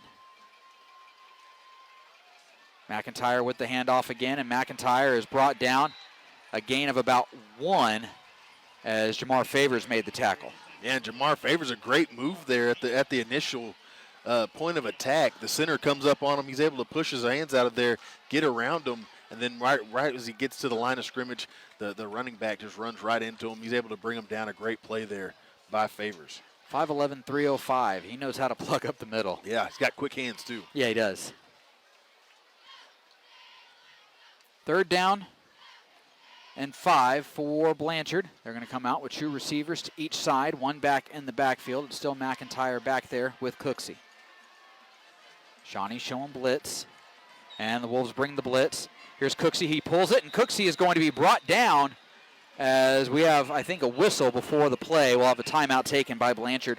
We'll take it as well. 7:39 to go here in this second quarter. Shawnee up 10-6. This is Wolves football here on KGFF. Experts say it takes 10,000 hours to master a skill, but you don't have to be a master to get started. At Gordon Cooper, our hands-on training gets you on the right track right now, with dozens of programs to fit your future. It takes hard work to turn a hobby into your hire, so get to it. Your success story is a lot closer than you think. Gordon Cooper, powered by Career Tech. Hey there, local sports fans and community champions. Are you ready to show your true colors and support the Shawnee Wolves? Look no further than Sovereign Bank. When you bank with Sovereign, you're not just a customer, you're a teammate in the game of community success. Sovereign is not just cheering from the sidelines, they're in the huddle, backing every play, every victory. Your deposits with Sovereign directly fund dreams for Shawnee students. Switch to Sovereign Bank today and let's score big together. Sovereign Bank, proud sponsor of Shawnee Athletics. Member FDIC, equal housing lender. Shawnee Wolves football is on Classic Hits, KGFF. Welcome back to Blanchard. Chris Cox here alongside Landon Green. We did just look at that replay of the Delmone Miller touchdown that was called back.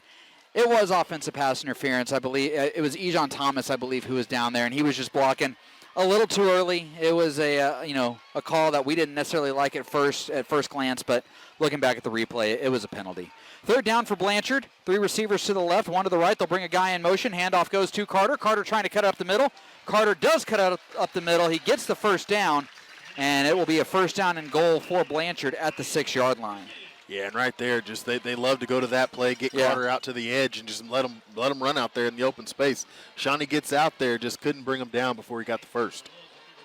Too much speed right there by Carter. I mean, he's going to run that play against a bunch of teams, and he's going to get 5-6 yards every single time just because of that speed. Yeah, and not only that, but they do a great job of blocking in front of him.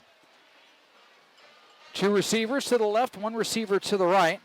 Bring a guy in motion. And here's Cooksey looking to throw.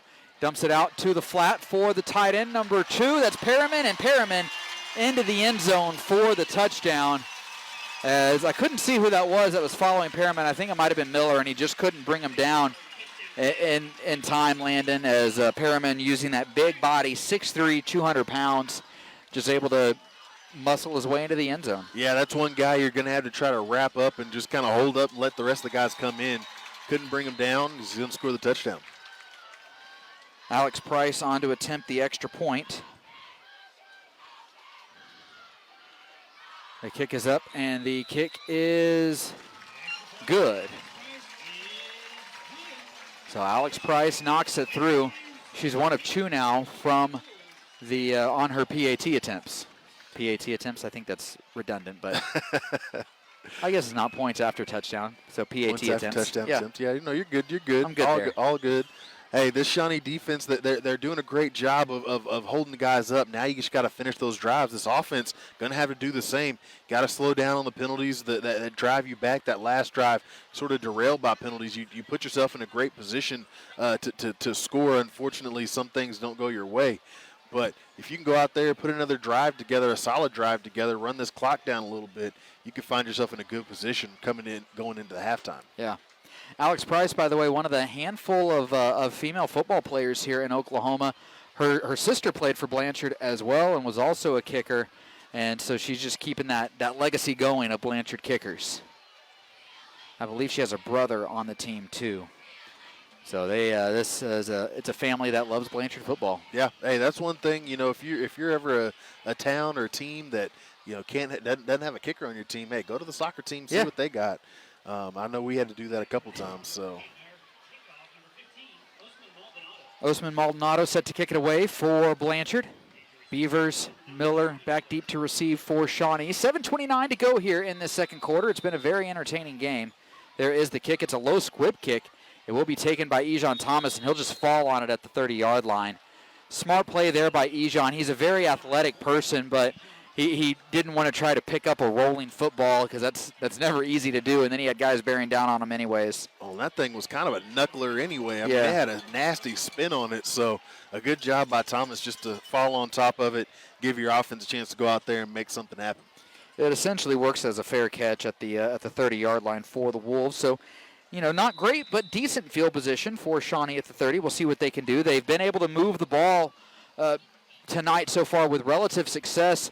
That last drive, it was just penalties that ended up knocking them back, but they were still able to knock through the field goal. Right now they trail by a field goal, as there are 2 receivers to the right side, 1 receiver to the left, and now 2 receivers to the left. Empty backfield for Owens. Owens looking to throw. Owens going across the middle, and that pass is going to be caught. A good, strong catch. Delmone Miller again making the grab. Man, he makes some really spectacular catches. Yeah. Hey, like you said earlier, I mean, you just throw the ball up, throw it in his area, and just know that he's going to be able to go up there and at least give yourself a chance. And right there, another great catch by Delmone Miller. 3 catches, 83 yards now for Miller. 1 touchdown as well. 2 receivers to the right, 1 receiver to the left, 1 back in the backfield. Owens gets the snap. He's going to hand off to Beavers. Beavers immediately swallowed up. There was just nowhere to go, but we do have a flag. Number 77, Ryder Dobbs, was in there. You're motioning for a face mask. We'll see what the officials motion for. I'm hoping for a face mask. That would be nice after that loss of 5. He was kind of in the area. I know the Shawnee coaches wanted something. And it will be a face mask. And it's a personal foul face mask, so the Wolves catching a break right there as that personal foul face mask by number 77, Ryder Dobbs, gives Shawnee a first down. Well, off that, this defensive line from Blanchard, they're getting a great push up front. This offensive line from Shawnee, got to get a good push, got to get your pads underneath those guys and get them out of there. 1st and 10 for the Wolves, ball at the Blanchard 35-yard line. Here's Owens. He gets the snap. It's a low snap. He picks it up. Owens ducks under the pressure, and Owens dumps it out to Beavers, and Beavers wide open. Beavers makes a guy miss down the sideline. Dietrich Beavers into the end zone for a Shawnee touchdown. My word, Dietrich Beavers turning on the Jets and taking it to the house. Wow. I don't know what just happened. A great play by Jameer Owens and Dietrich Beavers just happened. It looked like that play was dead in the water. Jameer Owens, again, we talked about his improvisation, able to make something out of nothing, and just kind of ducks down, pops up from the other side of the pile, dumps one off to Dietrich Beavers, and then Dietrich Beavers out in the open again. A tough guy to bring down, a tough guy to catch up with, and he dives into the end zone. Extra point by Rhett Neese is up, and it is good. So with that, the Wolves back up by 4, 17-13 over the Blanchard Lions. 6:36 to go here in the second quarter of play. Landon, we've seen some really, really good football by the Wolves here tonight. Yeah, they've been playing excellent. I mean, they just have gone out there. They've played the games that they need to play. They've gone out there, and I mean, wow! Just again, they haven't fallen apart. That's the biggest thing. It's really easy, right, especially on. I mean, just that play alone, it's really easy to fall apart. Jameer Owens could have just fallen down on top of the ball, took the L, and then moved on to the next play. But right there, he has the wherewithal to know, hey, if I just duck down, maybe something's going to come out. He pops out on the other side, and they're able to put one in the end zone and put themselves up again. This is a team that has shown their resiliency over and over again. We saw it last week. They're doing it again this week. Yeah, and it really was it was a really good play. And like you were saying, he could have just fallen down, and I think, you're looking at it and you'd be like, okay, we have second down and 15 from the 40-yard line after that penalty. So we'll see what the but again, he kept his cool, kept his composure, and he took it to the house for a touchdown. Now, if you're trying to watch on Facebook Live, also listening on KGFF, we do know that the feed is down. So those of y'all tuning in to Facebook Live here, we got you covered on Facebook Live for sure. There's a kickoff, and it's going to be a big return. Is McIntyre a big return? He's dropped down as we have a helmet ripped off. No foul, though. Well, and we've seen quite a few things happen at the end of plays, guys pushing and shoving. And like I said, a helmet comes off, and usually when those things come off, you'll probably get a penalty after the play, especially with some retaliation on the other end. But luckily, cooler heads prevail. Yeah, cooler heads did prevail, but it'll be 1st and 10 now for Blanchard at the 45-yard line, and Shawnee just jumped way off sides there. That was Jamar Favors. Yeah, and that was one there. I don't even think they're going for a hard count. I think you're just kind of setting up your play, making your pre-play calls, and just Favors got a little overexcited. He did get excited. That is one way to put it. Well, this again, I mean, you get into these positions where you're going to have to get a good jump off the ball. You're going to have to get in there, and then, like you said, you just have to get back there quick and you jump offside. So 1st down and 5. Handoff goes to McIntyre. McIntyre up the middle and might have gotten a yard as DeMario Joyner made the tackle. Yeah, and right there, we just talked about him trying to get a good jump. He gets a great jump. Jamar Favors right in the middle of it all. Gets a great jump, able to slow down the ball carrier, and then let the rest of his guys come in there and bring him down. So it will be 2nd down now and 4 after that gain of 1. 2 receivers each side for Blanchard. And it will be a handoff to Carter. Carter trying to get to the edge. And he's going to be right at the line to gain. Shawnee was able to sniff that out and play that a little bit better as Scott and it looked like Zyron Campbell combined for the tackle, but it will be enough for a first down. That was a close one. I don't know about that spot, but it was I guess it was just enough to get the first down there. Shawnee, though, they're getting better at getting out to that edge. You know, Carter, a guy that likes to get out in the open field, and they've put him up out there a lot tonight. But Shawnee doing a little bit better getting out there and covering it. First down and 10 for Blanchard. 2 receivers to the right, 1 receiver to the left, 1 back in the backfield. There's a quick pass out to Carter. Carter trying to get to the edge. Carter does, and he's forced out of bounds by Kiefer Landis. A nice tackle by Landis, but a gain of 7 on the play to Carter. He just has so much speed getting to the edge. Shawnee had 3 guys out there, but Cooksey led him, and Carter just was able to get 7.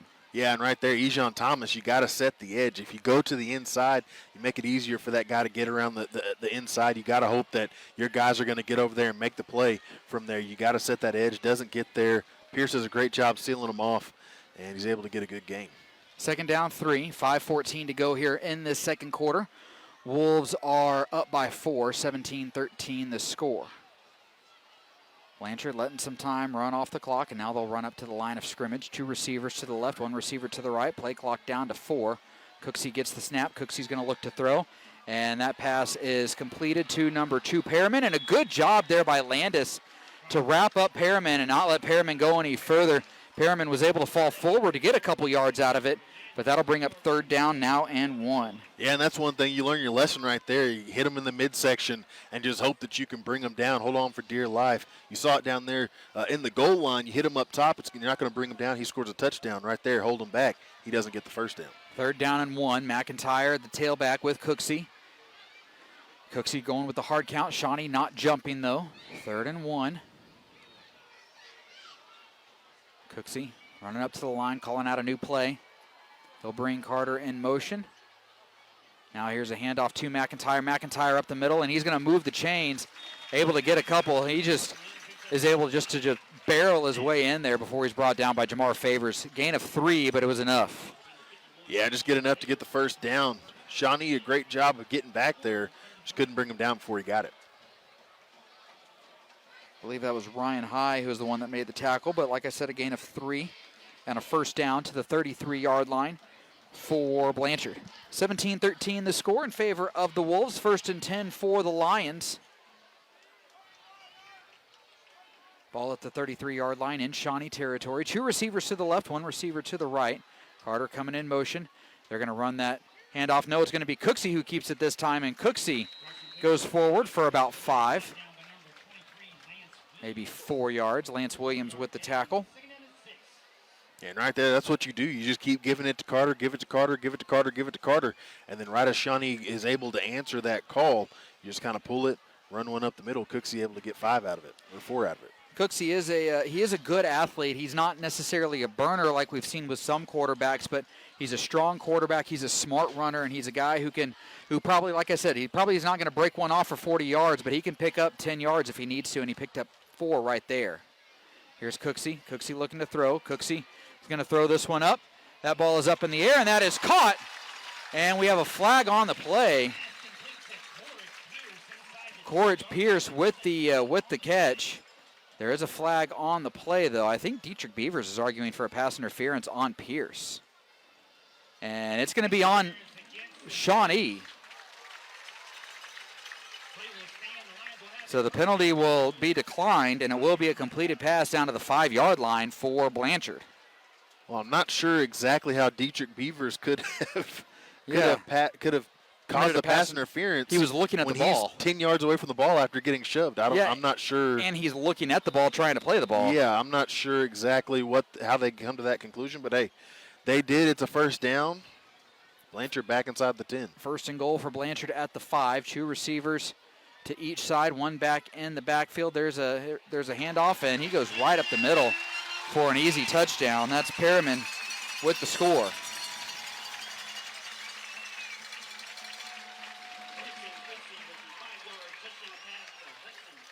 That was actually a little shovel pass right there. I thought it was a handoff, but it was a little shovel pass to Perriman for the 5-yard score. And that'll put Blanchard back up by 2 with this extra point pending from Price.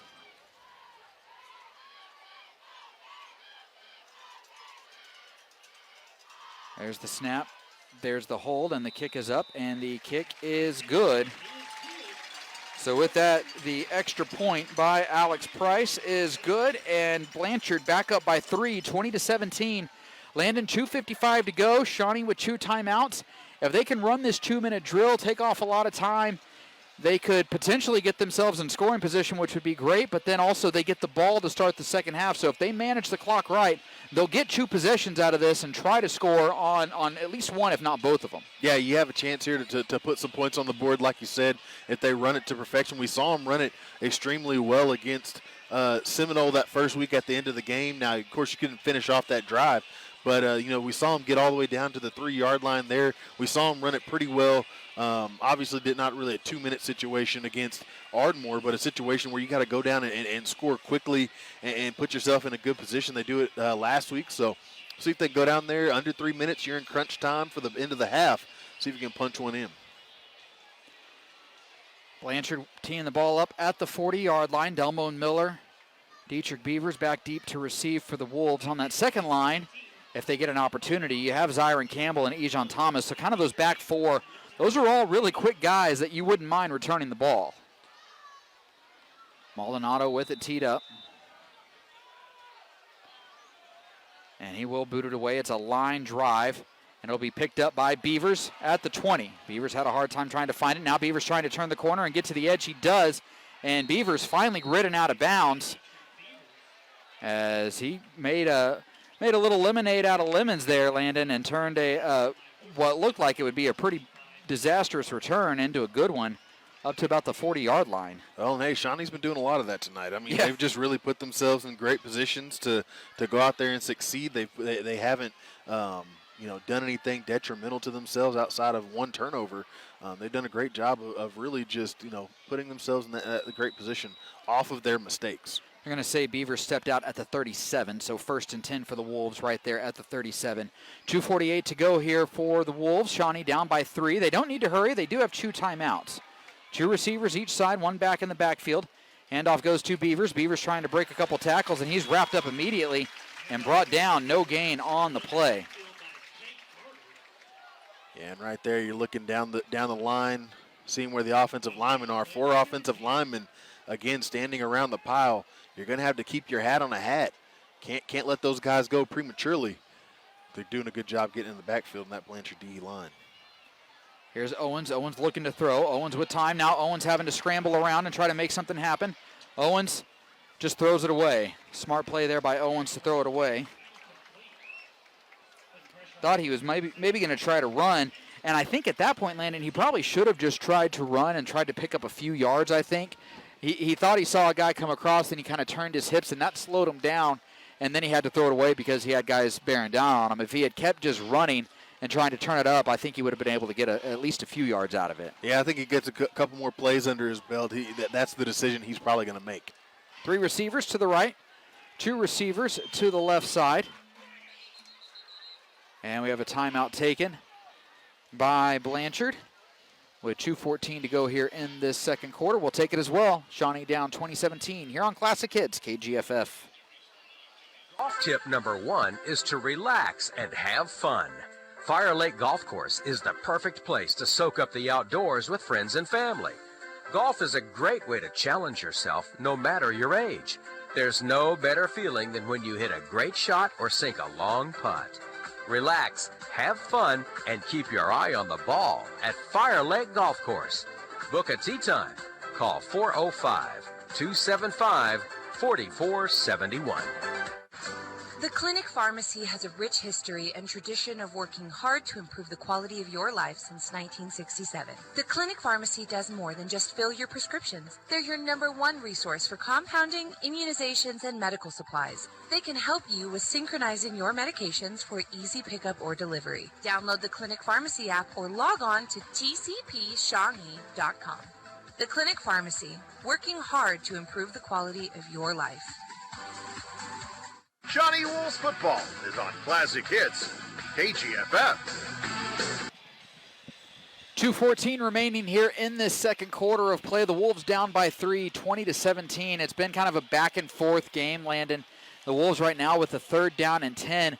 They're trying to not give Blanchard the ball back before the end of the half because we've seen Blanchard, they can score fast. They can hit on some big plays. The Shawnee defense has held up pretty well, but this Blanchard offense is starting to get into a little bit of a rhythm, and so this Shawnee offense now needs to stay on the field and get a first down here.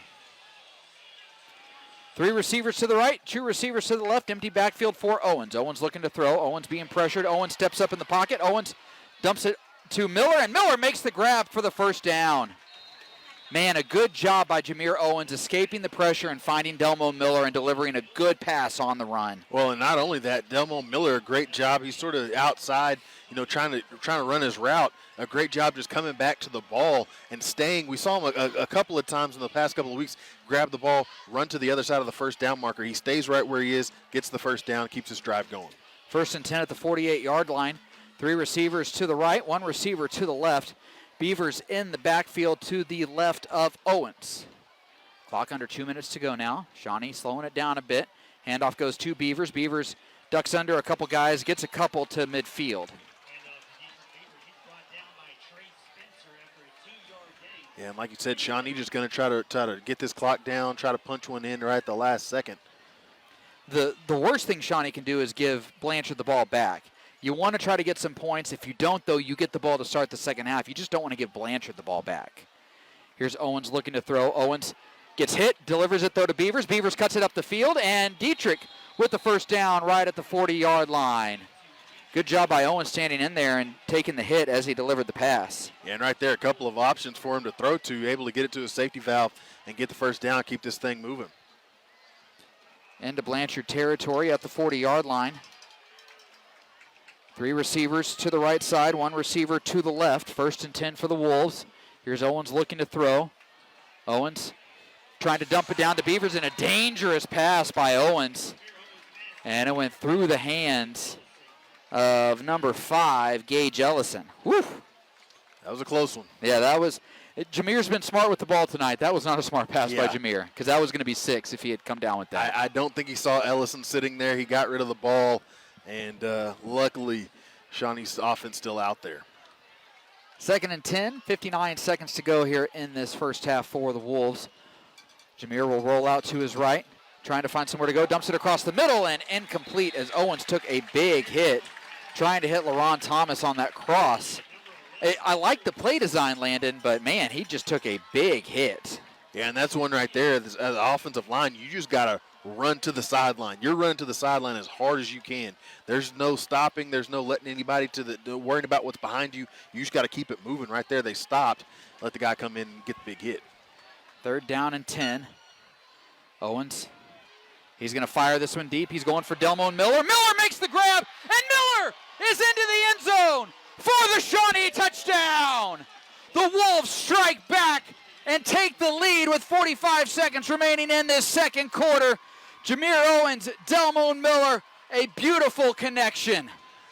And just an absolute dime. I mean, he just drops it right in the breadbasket, and then the absolute strength from Miller, a young guy like we talked about, but the strength to hold on to it, get it into the end zone, and score right here. I'll tell you what, Blanchard's hurting. They had to waste a timeout on a substitution error, and now they just got one timeout with the ball coming back. Brett Neese on to attempt the extra point, and his extra point is up, and it is good. Neese remains perfect on extra points this season, and Jameer Owens having a career night already, Landon. 9 of 17 passing, 202 yards, 3 touchdowns for Jameer and Delmo Miller. First half, 5 catches, 134 yards, and 2 touchdowns. And now you want to add in a Dietrich Beavers too? Yeah, he's had 3 catches for 61 yards and a touchdown, and he's also run for 55 yards. So, I mean, he's had another 100 all-purpose yard game. So it's been a really, really good display by the Shawnee offense. They lead 24-20, 45 seconds left. Blanchard does have one timeout to play with, so, the Wolves not out of the woods yet. Blanchard still with a little bit of time. They just got to make sure that they don't give up a big return here. That's going to be key, I think, in this one, is not giving up a big return.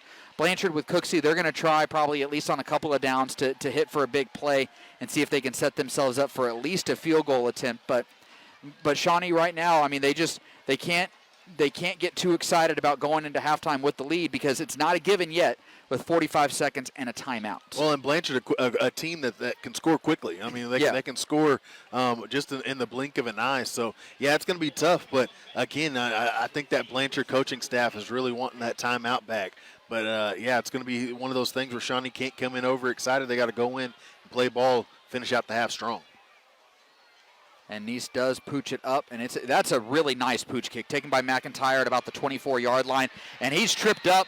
Kiefer Landis trips him up at the 30-yard line, but a really nice play right there by Landis. And now Blanchard with 33 seconds, and the clock's running. I don't know why the clock's running. The clock shouldn't be running. But you know what?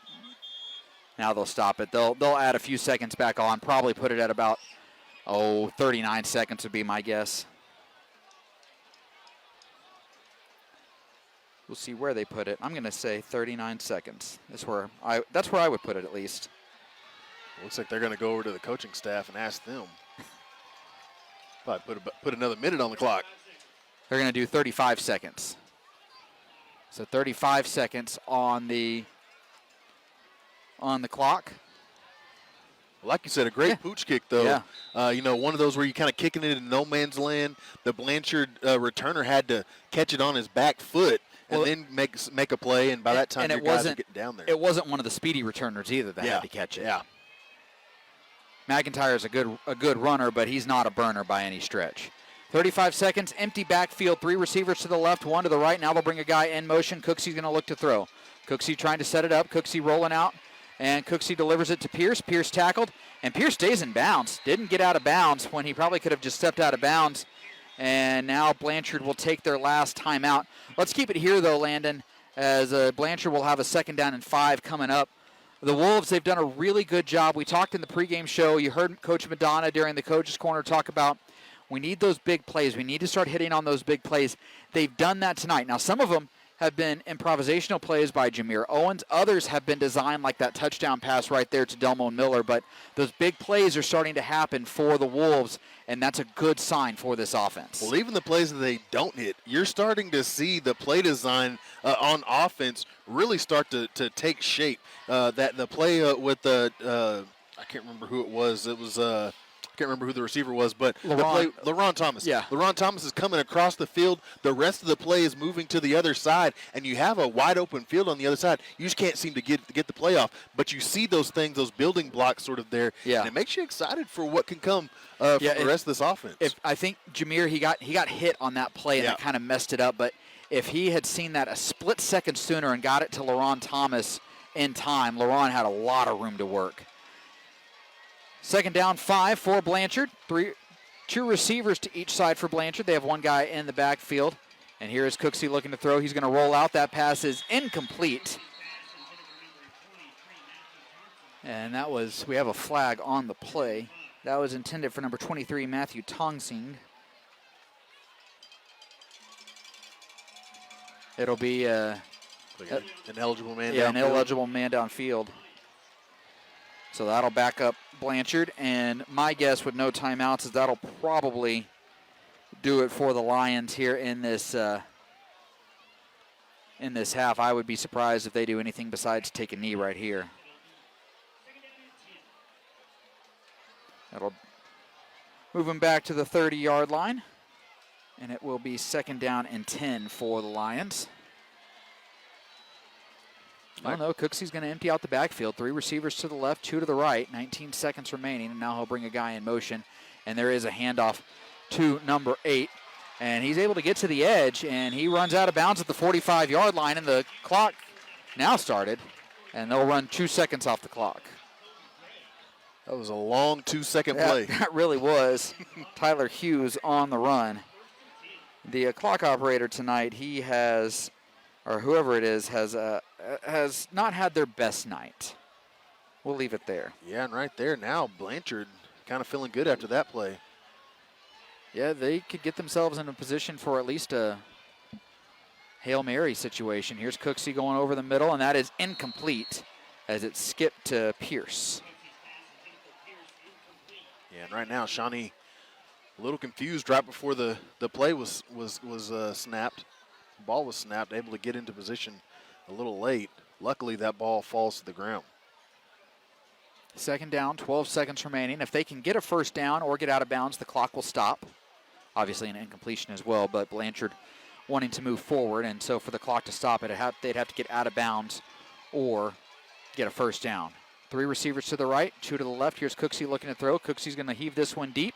That pass is caught by number 8. And that's down to the 35-yard line with 5 seconds remaining. Hughes with the catch into Shawnee territory at the 35. They're going to have to snap it, though, as he does snap it. They changed the rule, Landon. With 1 second left, the ball was snapped, or the ball was spiked. Cooksey was in the shotgun. That used to be intentional grounding. That's not anymore. They've changed that rule because so many teams work out of the shotgun now. Well, but it will be now one chance to the end zone for the Lions with the ball at the 35-yard line. Yeah, and right here, you're just hoping to get a little bit of pressure from that 3-man front, and just hope that the secondary can get back there and keep Blanchard out of the end zone here. Ball at the 35-yard line.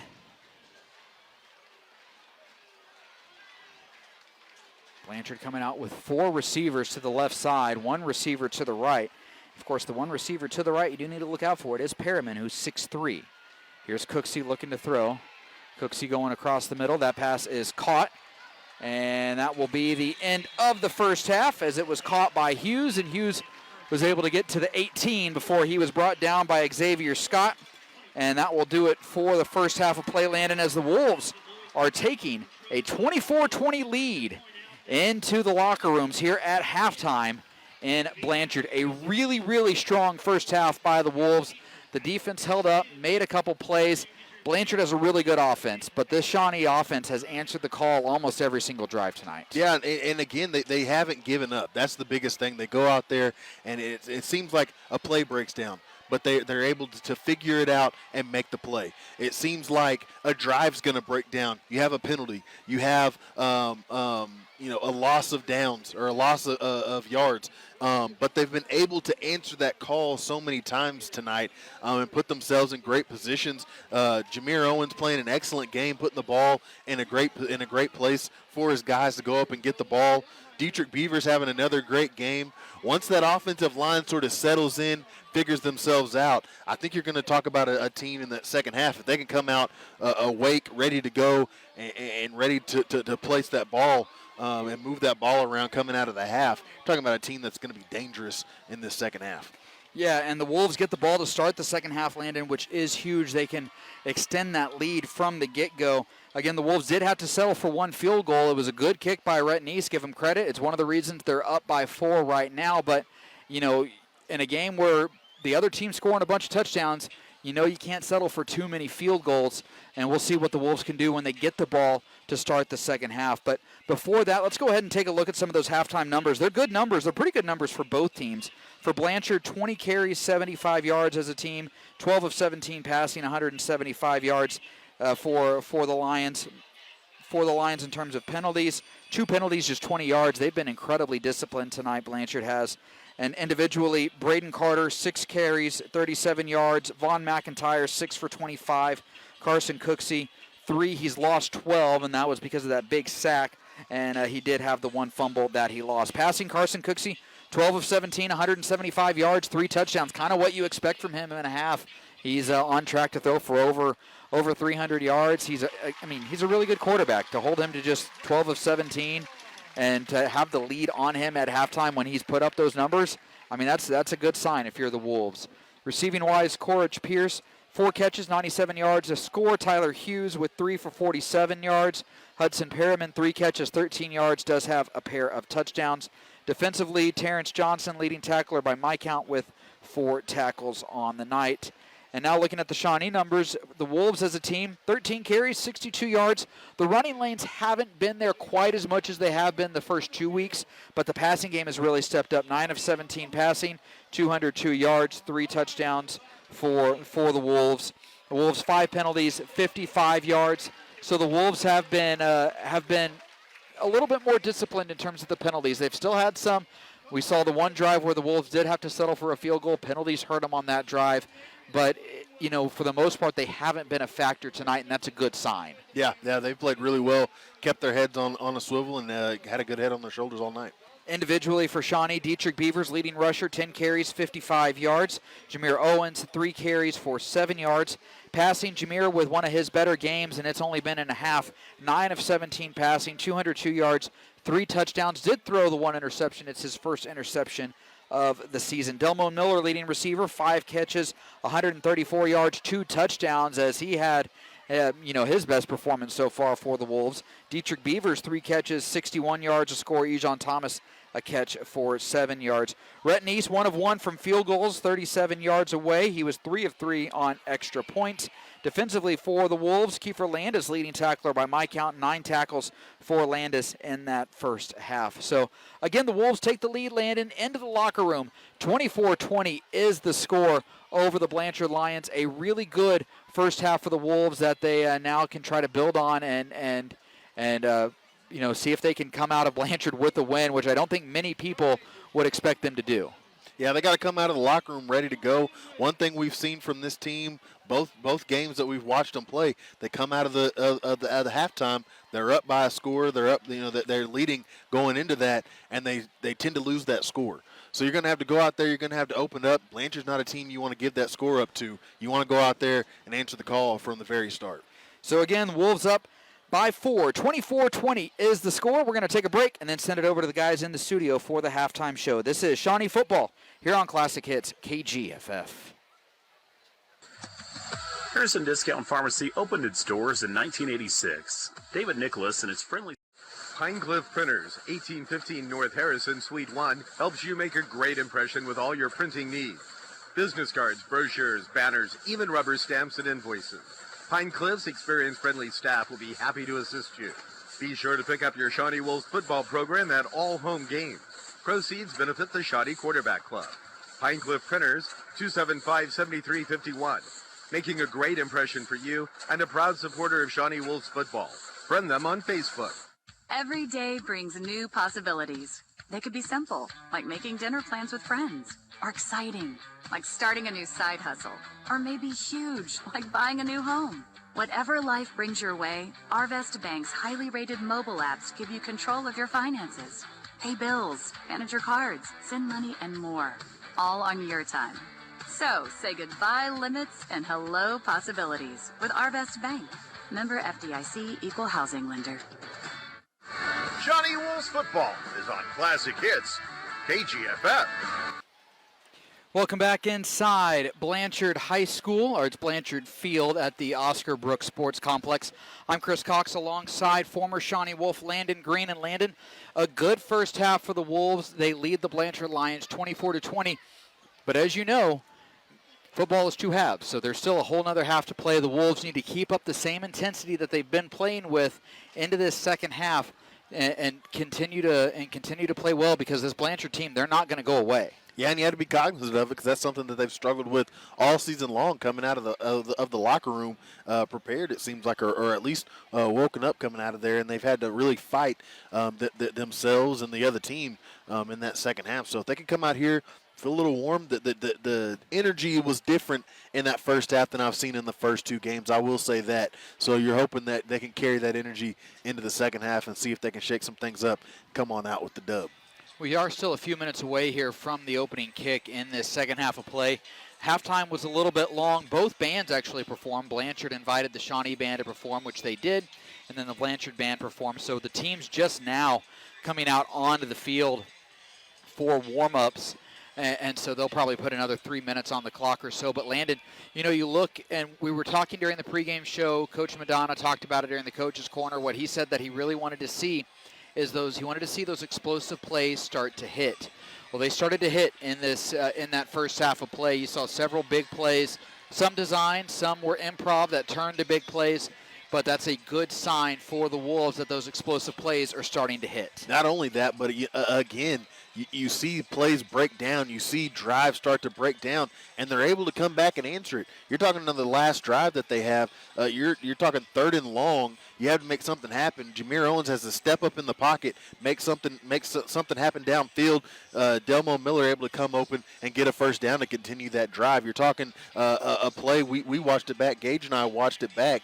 But the play where he's fumbling around on the ground trying to pick up the ball, Jameer Owens. The snap never got up. I mean, he's fumbling around for it, and by the time he looks up, he's got 3 guys in his face with a maroon helmet on. He ducks down. The play opens up, and all of a sudden, it's just him and Dietrich Beavers out there. And you're talking about these plays where I think a year ago, those plays don't happen. I think a year ago, that drive doesn't happen. That play might not happen 2 weeks ago. Exactly. And so you're talking about this team playing together. They're having to stick together. I think this is a tight-knit group. Guys have been playing together for a long time, and so they're going out there and they're just playing a little catch in the backyard, and they're making it look easy tonight. You're hoping that they can come out of this locker room a little woke up, ready to go, ready to hit the ground running. One thing, too, with Jameer, the way that he's been playing, he's continuing to put the ball in a good spot. He had the one pass on that final drive of the half where he just didn't see the defender, and he was lucky that the defender didn't intercept it and take it back because it would have been a touchdown. But besides that one pass, he has made good decisions with the football. He's done a good job. The one thing that we have not seen in this game that we've seen in the previous 2 games is the run game just hasn't been there. Dietrich's broken off one big one, and that's one of the reasons why he has 55 yards.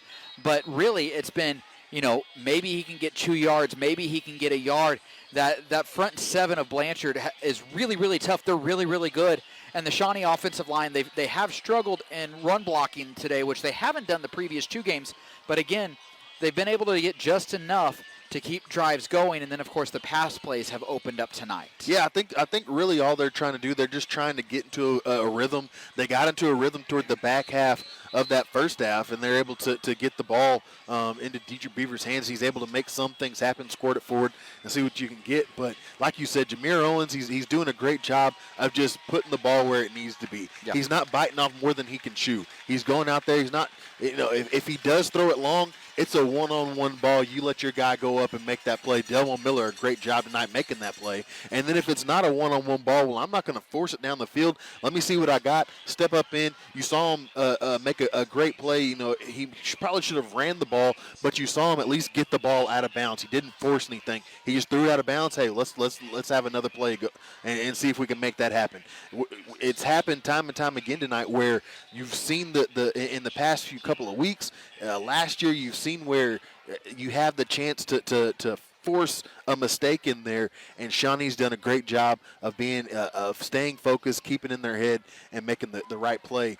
So far tonight, doing that. We'll see if they can do it here in the second half. Before we get this second half underway, Landon, the Wolves up by 4, 24-20. What do they need to do to hold on to this lead? I think you need to go out here and you need to score on this drive. I think you need to go out there and score, and if your defense can go out there, Blanchard doing a great job in that first half of really making your defense keep guessing, but you have gotten a couple of stops on that defensive side. If you can get a score and then get a stop, I think you're going to see this team sort of fall into a rhythm of trying to hold off this Blanchard team and give themselves enough confidence to finish off this game. It will be Shawnee football to start as Blanchard will kick off from left to right.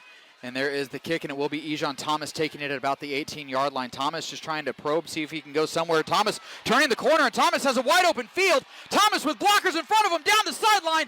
Ejon is wrestled out of bounds, but a huge return by Ejon Thomas into Blanchard territory, out of bounds at the 35-yard line. Yeah, and right there, I think that explosive move up the middle sort of drew Blanchard in. He's able to cut it back to the outside, and then from there, just the wedge block from Shawnee, just able to just kind of be sort of the flying V for you Mighty Ducks fans out there, just able to sort of create some space out there. He gets to the sideline, and a great return puts Shawnee in excellent field position to start the half. He was finally tracked down by Cole Watkins.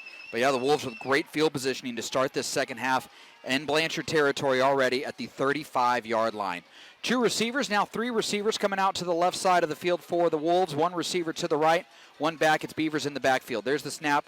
Owens is going to look to throw. He's going to go for the big home run ball from the start, and that is incomplete. intended for LaRon Thomas. In coverage was number 4, Rio Reynolds, and LaRon ended up kind of slowing down on the route, had to catch up to knock that ball away and make sure Reynolds didn't come up with the interception. Yeah, that's one right there. I think, like you said, he just kind of slowed down, and then you just kind of got to play a little bit of, like I say, that defense, try to knock the ball away. But you see this team, they're coming out, they're throwing punches, throwing haymakers right from the start. 2 receivers each side. Beavers in the backfield to the right of Owens. Owens gets the snap. He'll run the option, pitch it to Beavers. Beavers trying to cut it back. Beavers does. Beavers lowers the shoulder and gets the first down. And that's a new thing we haven't seen yet, Landon. We haven't seen that speed option with the pitch. We've seen the read option, but not that pitch option right there. Well, not only that, I've seen Jameer Owens run that play before last year, and it didn't go as well. Yeah. Right there, a great job holding on to the ball to the very last second, letting it go to Dietrich Beavers, and a great first move from Dietrich Beavers. Down to the 24-yard line, 1st and 10 for the Wolves. Handoff goes to Beavers. Beavers goes up the middle. Beavers is able to get to the 20-yard line before he's brought down. It took 3 Blanchard players to bring down Dietrich Beavers at the 20-yard line. Again, this is a guy who's about 5'6", 140 pounds, and it takes 3 guys to bring him down. Well, I think that's one right there. Again, he shoots through the middle. You're able to get him into open field, and then you kind of see him there, and you're like, okay, I can wrap this guy up. And he hits you in the chest. I mean, just an absolute stunner. And, yeah, it's going to take 3 guys to bring him down. A gain of 4 on the play. Here's Beavers again trying to get to the edge. Beavers just ducks, and Beavers will be dropped for a loss of about 2 down to the 18.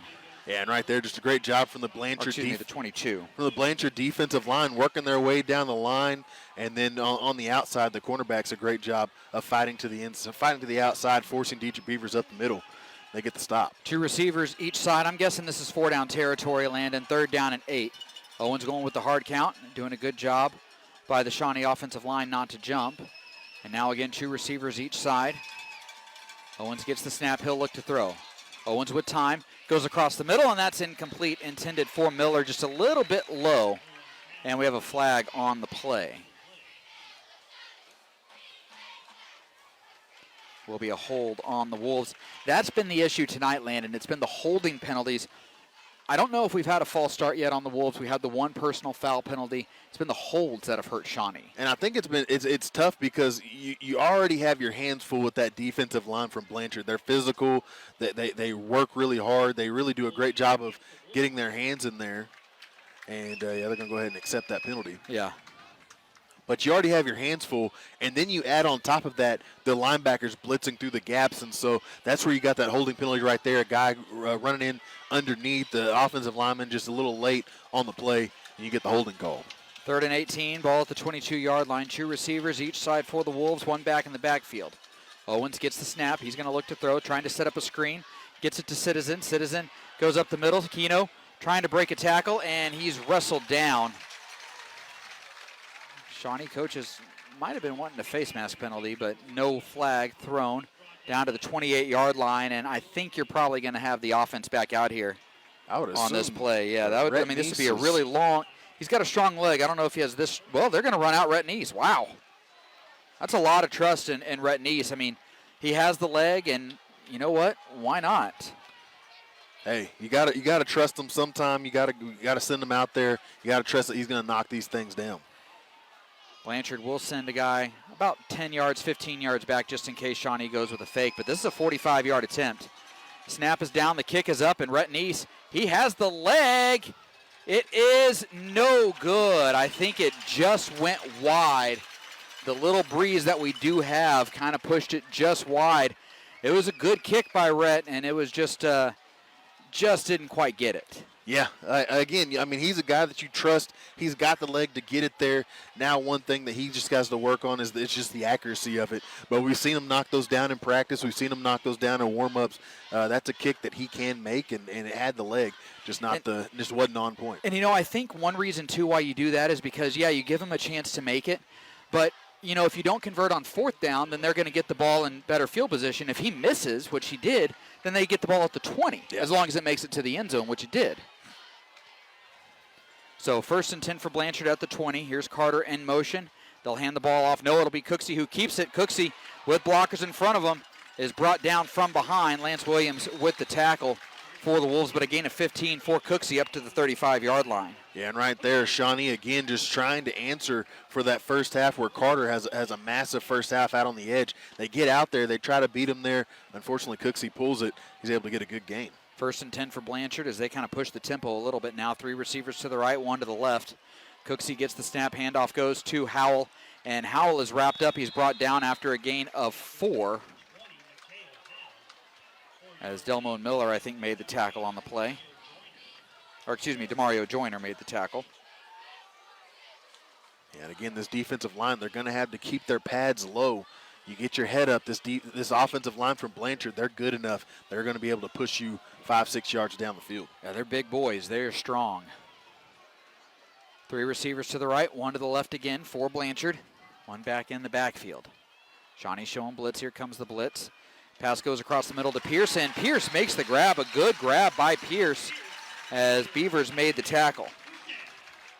Yeah, and right there, a great play. Dietrich Beavers just a little late on the break. Couldn't get there, but he's able to make the tackle. Gain of 11 right to midfield. It looked like Blanchard was trying to set up that little screen pass to number 1, Carter, but Shawnee blew that play up instead.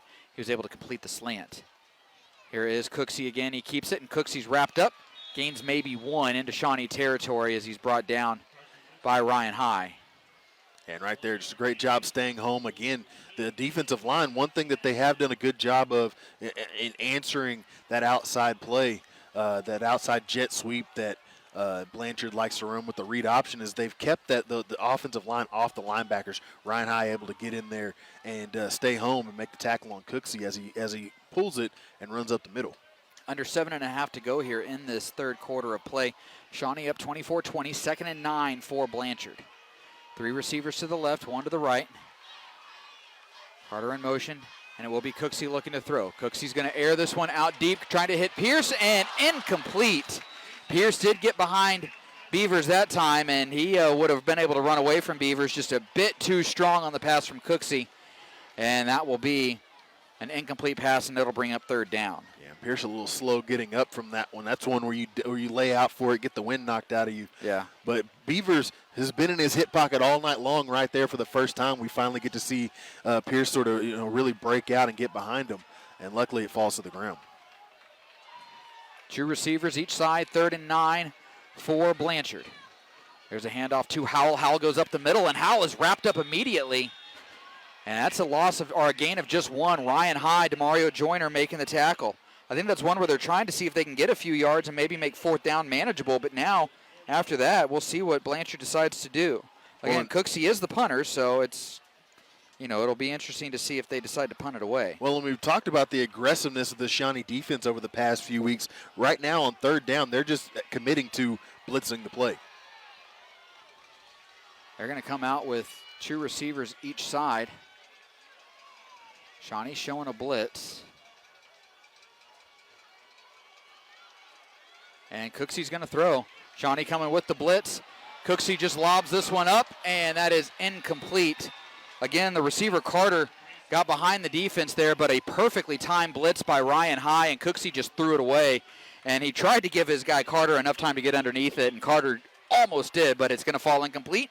And it'll be a turnover on down, Landon. The Wolves defense makes a stop. Yeah, I think that's one right there. I think if he has a chance to set his feet, he's probably able to get that to him and probably score a touchdown. But right there, again, we talked about it. The aggressiveness of this Shawnee defense and the defensive coaches really wanting to get in there and create some problems in the backfield. They get a guy in his face once more, and they make it tough. And now you're going to get the turnover on downs. A huge stop for the defense. We'll see if this offense can go out there and pick them up. 1st and 10 for the Wolves. Ball at the 49-yard line of Shawnee. Wolves coming out with 2 receivers to the left, 1 receiver to the right, 1 back in the backfield. It's Keno Citizen, and Citizen has it. Citizen trying to get to the edge, cuts it up, spins away from one guy, and then gets immediately planted by number 5, Gage Ellison. And Citizen stopped for a loss of 1. Yeah, and that's one right there. You get out to the edge. You hope you can make one guy miss. But that guy's able to slow him down just enough to let the rest of the Blanchard defense get back there and bring him down. Yeah, when Citizen spun, he spun back into where the other tacklers were instead of spinning away from where the defense was. Two receivers right side, one receiver left side, one back in the backfield, or two backs in the backfield, and it's Beavers to the right of Owens. There's a low snap. Owens going to look to run. Owens trying to find somewhere to go with it, and he is just buried. Man, that defensive line for Blanchard got back there in a hurry. Yeah, right there. That's one thing you can't have, especially when you're going out to the edge. Nobody can get on the inside. He split the right guard and the right tackle, and that's what blew the play up. Nowhere to go for Owens, and now you got 3rd and long. It is 3rd down and 12 for the Wolves after that loss of 1 on the play. Here's Owens looking to throw.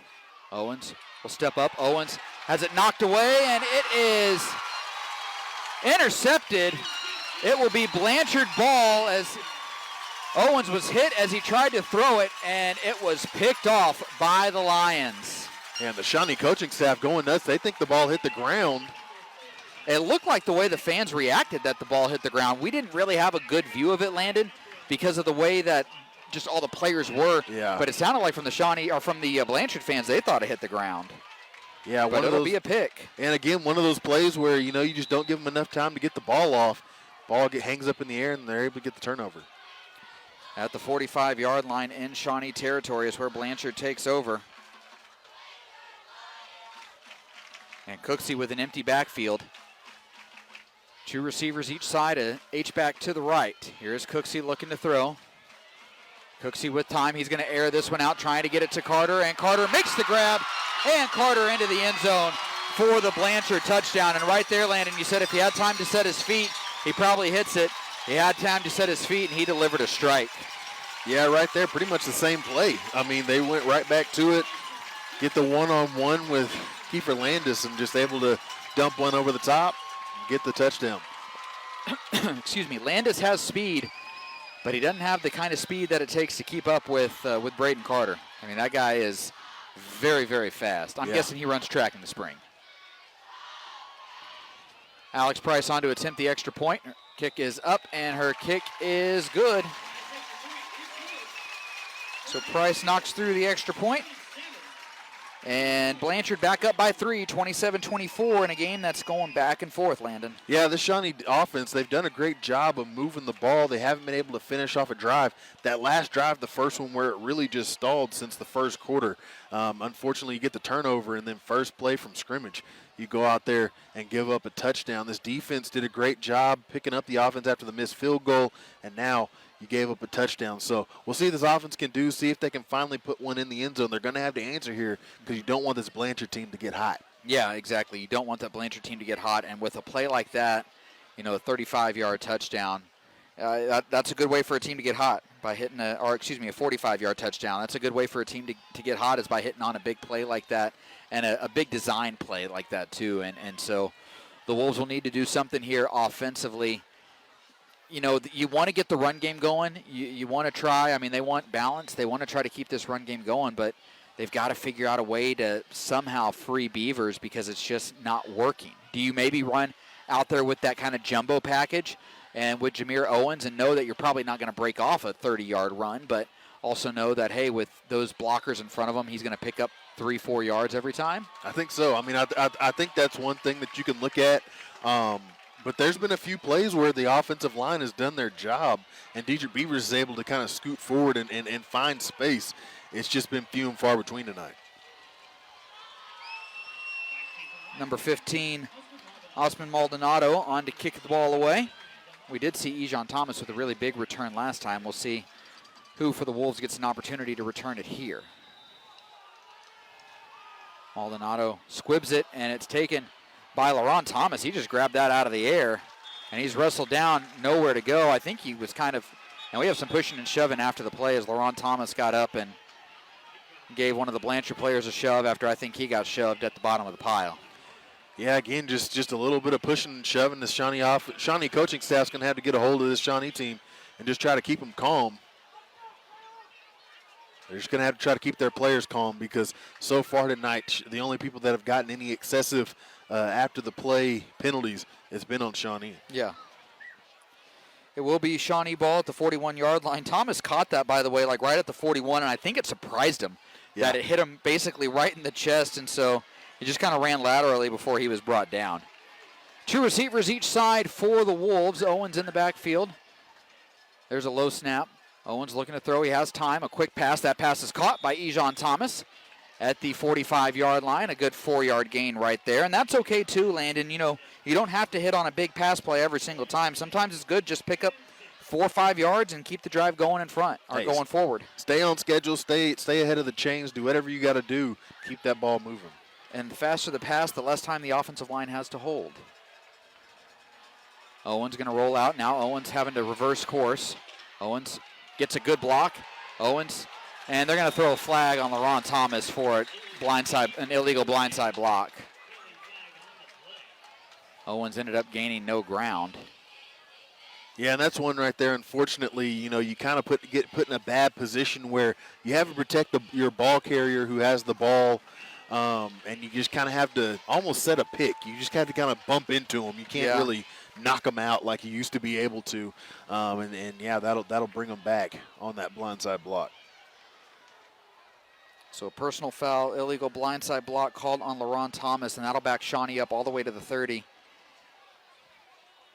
And now, Landon, you have a situation where you're looking at a 2nd and 21.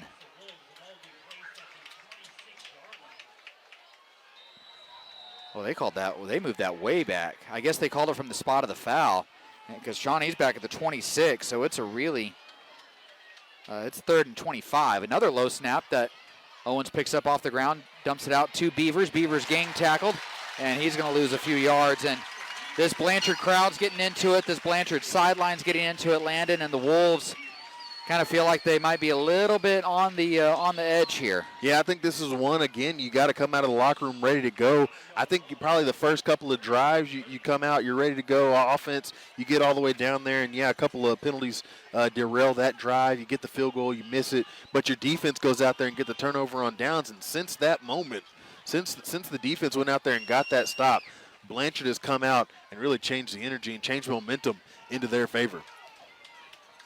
3rd and 30. 2 receivers left, 3 receivers right, empty backfield. Here's Owens. Owens is just going to run a quarterback draw. Owens just trying to see if he can, just trying to pick up as many yards as he possibly can. And now he stood up. The pile's still moving forward. And now they'll call it dead as Jameer got it up to the 30-yard line, 31-yard line, and that's where it will be 4th down, and that's where Shawnee will punt from. Yeah, and that's one right there. I know that pile's slowly moving forward, slowly moving back.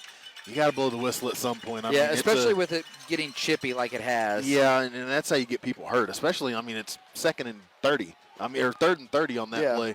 Just go ahead and blow the whistle. Let's go ahead and get these teams going. For the first time tonight, we're going to see Lance Williams out punting the ball away for the Wolves. I think it's the first time we're seeing him punt the ball away. I think you're right. As Carter's back deep to receive. Blanchard showing like they might come after this one. They don't. There's the punt by Williams. That's a good line drive punt. Carter will take it at the 35-yard line. And Carter trying to get to the edge. He does.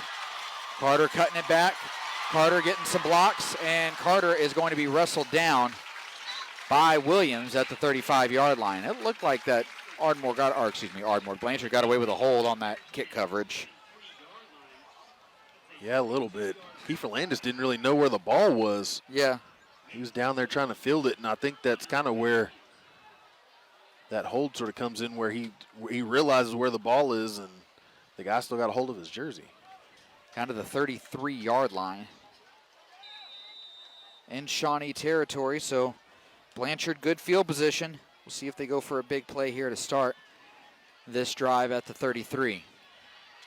Shawnee defense could really use a stop right here. 2 receivers to the right, 1 receiver to the left. A back and an H-back in the backfield with Cooksey. Cooksey gets the snap. It's going to be a quick pass. That pass is caught. And that was number 8, Tyler Hughes, who made the catch. He's chopped down by Delmone Miller.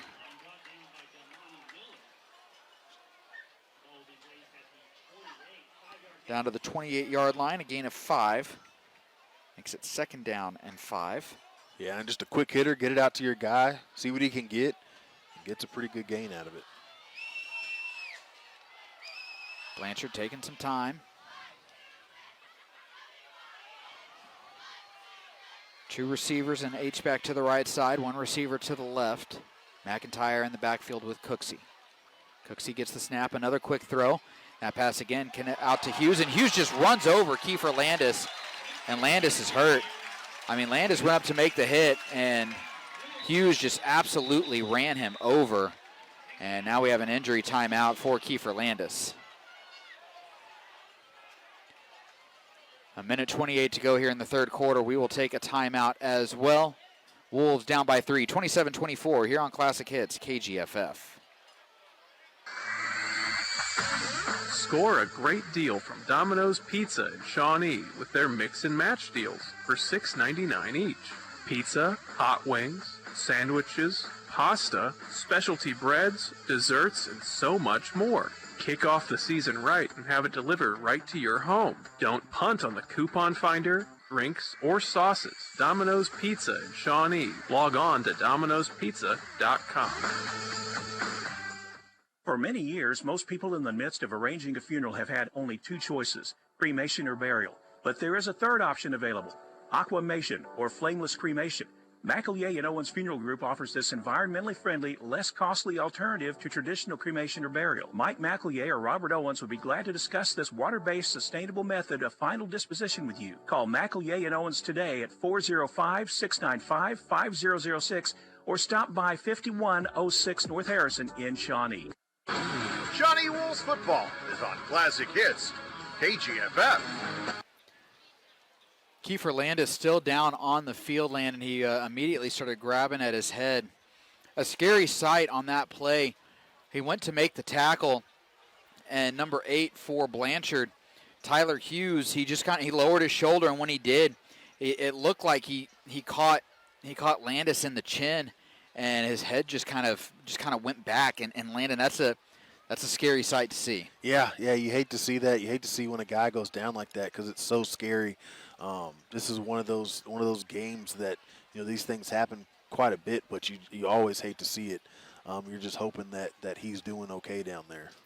Coach Jason Madonna, I think also down there with them is Tom Williams, and then of course a couple of Blanchard coaches because it happened right next to the Blanchard sideline. They're down there with them as well, talking things over. But he's still down on the ground. They haven't really moved him. It's a scary sight.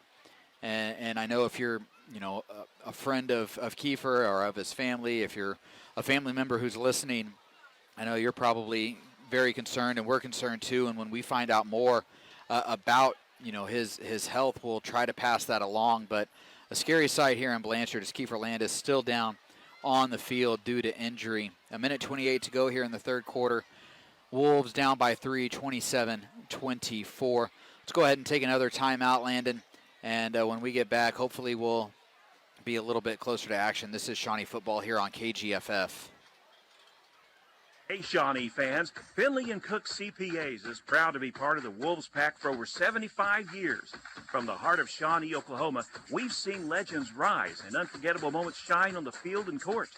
As our Wolves tackle, dribble, and score, remember, just like Shawnee's spirit, our commitment to our community and Wolves never wavers. Go Wolves! Proudly supported by Finley and Cook, serving Shawnee's numbers, nurturing Shawnee's dreams.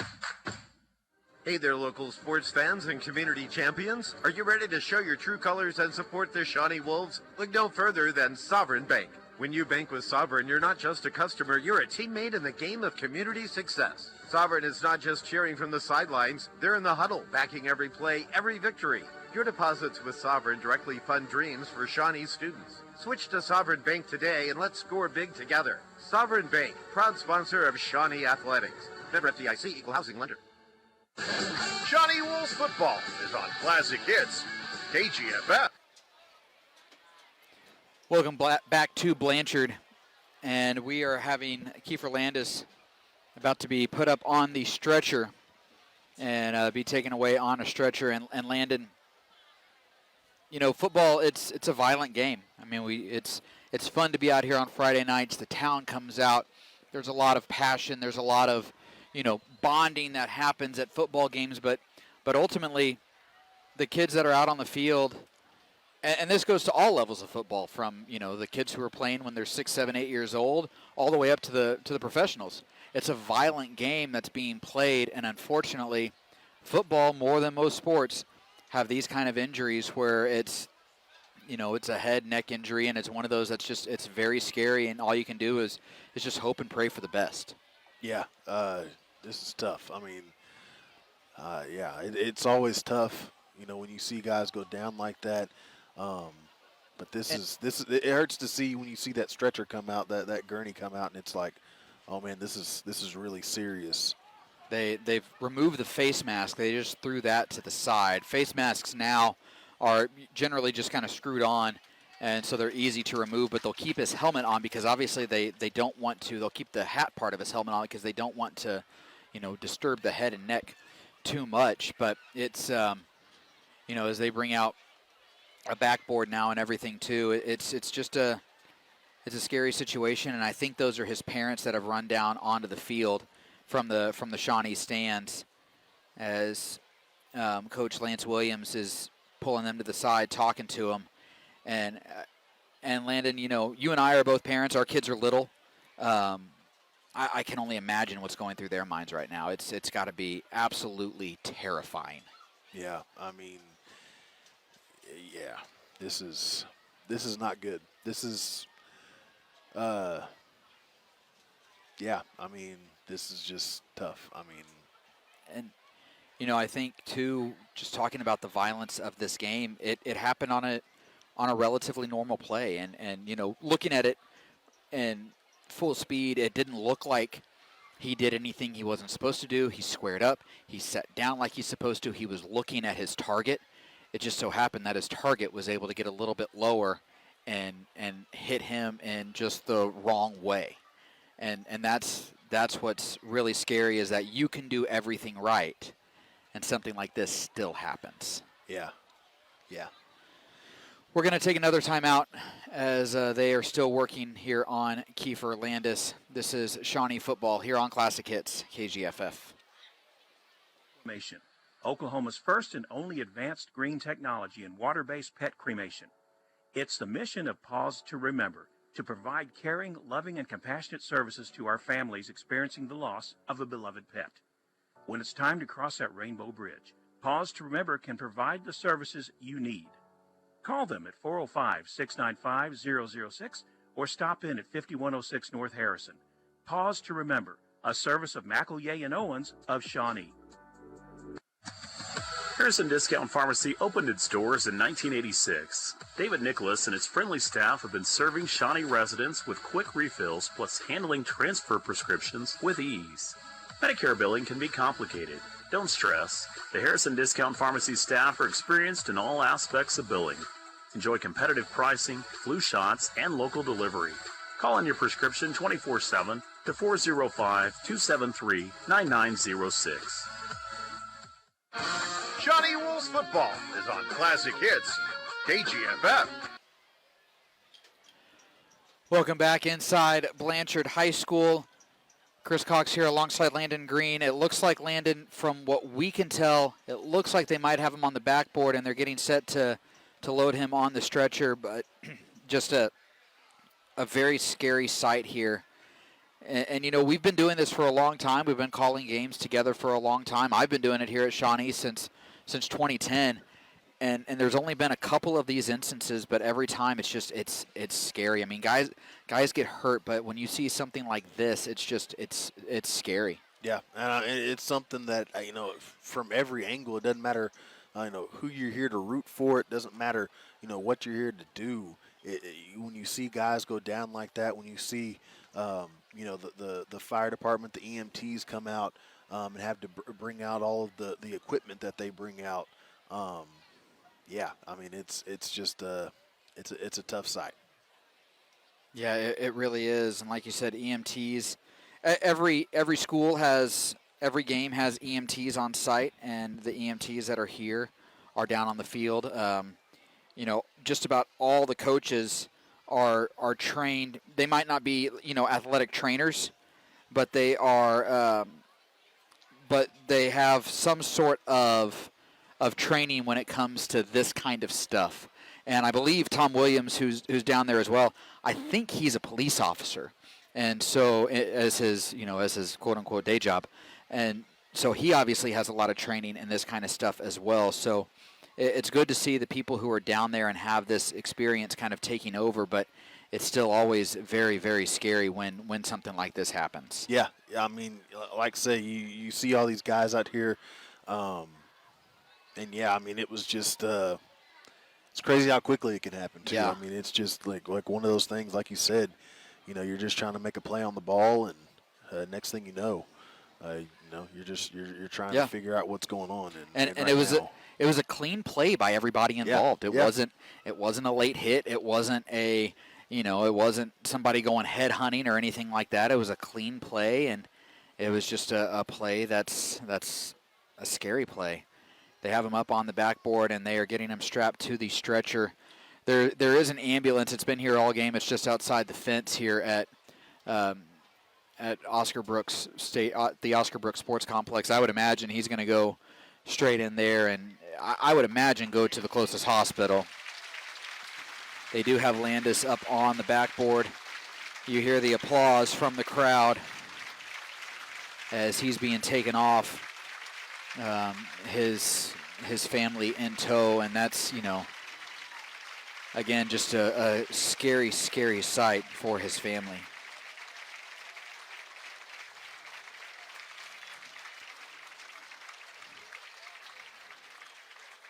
Landon, it's part of the game. Unfortunately, injuries are going to happen. On occasion, these scary, terrifying injuries are going to happen, and it sounds callous, but you got to finish the game. There's still a minute 28 in the third, a whole fourth quarter to play. It's a close game.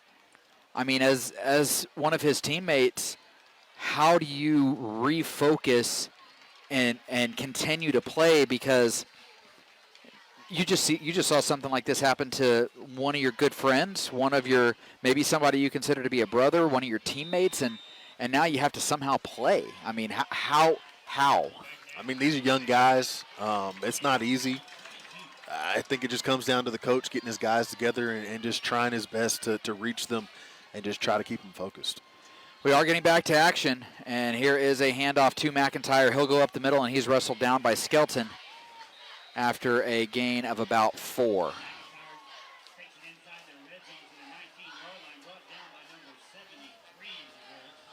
So Logan Skelton making the tackle, a gain of 4 down to the 18-yard line for Vaughn McIntyre. Yeah, great job there by Logan Skelton to work his way down the line. Actually going to mark him down at the 19-yard line, so a gain of just 3. 2nd and 7. Here's Cooksey looking to throw. That pass is going to be complete.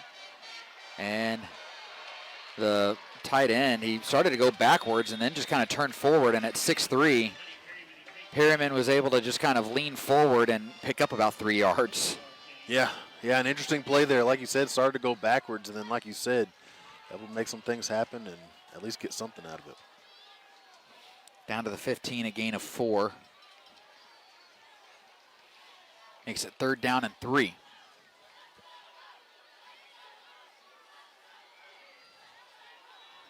So 3rd and 3. 2 receivers to the right, 1 receiver to the left. Cooksey going with the hard count. Shawnee not biting, but they are showing blitz. Now they'll change up the defense just a bit, as the clock will run out on the 3rd, and that will do it for the 3rd. At the end of 3, Shawnee down by 3, 27-24. We'll have the 4th right after this here on Classic Hits, KGFF.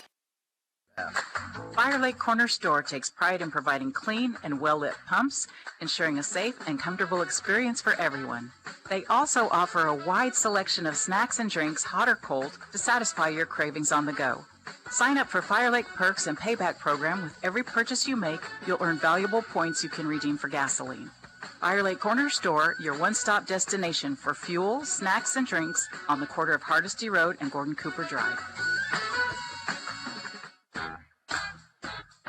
You may have a passion for helping people, love the fun atmosphere of a casino, or maybe you're a numbers person. Citizen Potawatomi Nation has job openings to fit your interest and skill sets, offering competitive pay, excellent benefits, and endless opportunities for growth. Join the Citizen Potawatomi Nation team. You'll enjoy gaining skills and a supportive work environment. Apply today at potawatomi.org/job. That's potawatomi.org/job. Shawnee Wolves football is on Classic Hits, KGFF. Welcome back to Blanchard Lions Field here at the Oscar Brooks Sports Complex. Chris Cox here alongside Landon Green. Wolves right now down by 3, 27-24. And Landon, the Blanchard Lions have a 3rd down and 3 to go from the 15 as they try to extend their lead here early in this 4th quarter of play. 2 receivers to the right side, 1 receiver to the left, 1 back in the backfield. It's McIntyre back there with Cooksey. Cooksey getting the snap and trying to actually see if he can draw Shawnee offside. Now he does get the snap. Handoff goes to McIntyre. McIntyre makes a guy miss, makes a couple guys miss, and he's finally wrestled down by Zyron Campbell and Lance Williams. Yeah, and right there, that's one where, I think some of the Shawnee guys are trying to punch the ball out. He makes a couple of guys, breaks a couple of those tackles, and then from there he's able to just extend it, get inside the 10. Gain of 7, so 1st down and goal from the 8-yard line.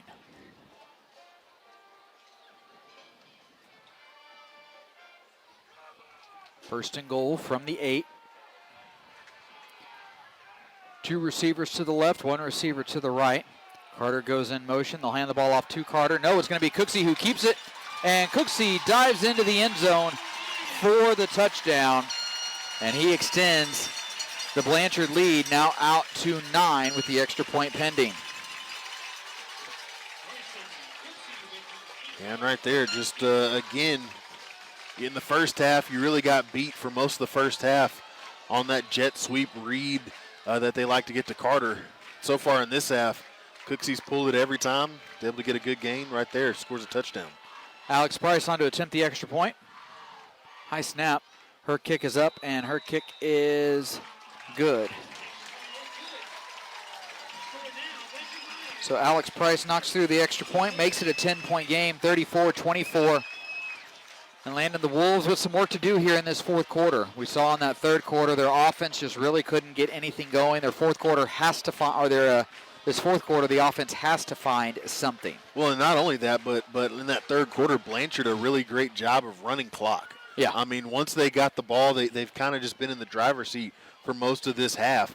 And every time they got it, they were able to just run a little bit of clock off, put the ball in the end zone, run a little bit of clock off, get to the 4th quarter, put the ball in the end zone. This Shawnee team, they're going to have to score quickly on this first one. They can get one in, and then you're going to have to sit there and weather the storm of this Blanchard offense. Keeping an eye on things going on with Kiefer Landis right now. He was just loaded into the ambulance, and I believe the ambulance is getting set to leave. They will take him to the nearest hospital. I'm not sure if what Blanchard has in terms of a hospital, or if they're going to go to Newcastle, or even if they have to go to Norman. But I mean, you got to think he's going to be headed off to the nearest hospital here very shortly, as the ambulance is now backing out and getting set to go. There's the kick by Maldonado. Again, it goes straight to LaRon Thomas. I think he's trying to get out of the way, but the ball's just, it's hitting him. I mean, he's kicking it absolutely. Like, say, that spin on it is insane. And right there, like you said, trying to get out of the way. It hits him in the chest every time. A great job there to catch it and then go down. And Shawnee will have the ball at the 45, so the Wolves have good field position at the 45-yard line. They've got to find something here offensively, though, to kind of just stem the momentum that Blanchard has built here in the 3rd quarter, early in the 4th. I think right now it just comes down to you can't get too cute here.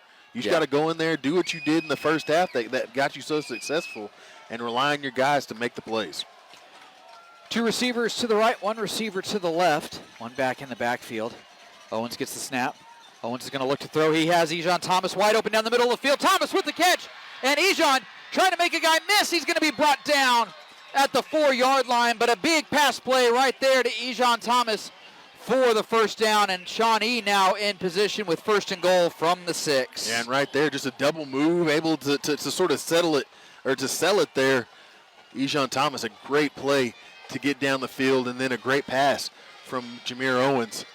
Now you're within the 10 again. You had to score quick. You got to punch it in. You got here. in there. Now you got to punch it in. 1st and goal from the 6. Here is Owens. Hands off to Beavers, and Beavers just absolutely nowhere to go. Number 5 for Blanchard was just pushing the pile and just pushing down on everybody. That's Gage Ellison. And there was no whistle, but a 2-yard gain there for Dietrich Beavers. These referees are getting a little loose with that whistle. They're going to have to blow that play dead. I mean, Dietrich Beavers not going anywhere. They're just letting people get hurt. Yeah. And there's a run for the Wolves, and Beavers is into the end zone for the touchdown. So a big play right there. Dietrich Beavers into the end zone for the score. Yeah, and right there, a great job. Dietrich Beavers sees the play on the outside. He cuts it there. Not really a space there, but he tries to jam up in there, busts it to the edge, and he actually runs into one of the linebackers from Blanchard, able to run through him, bump it again to the outside, run through another tackle, and get it into the end zone. An excellent drive there from the Wolves. Yeah, and they hit on a big pass play to take it that way to start, and now we have a flag on the play as the Wolves have pulled back within 3. Flag on the play. Let's see what the flag is for. It's going to be a personal foul on Blanchard. So the extra point is good, and Shawnee will be kicking off now from Blanchard territory. Yeah, and it looks like Gage Ellison, I think he's the one that got that penalty. The coach is talking to him on the sideline right now for Blanchard.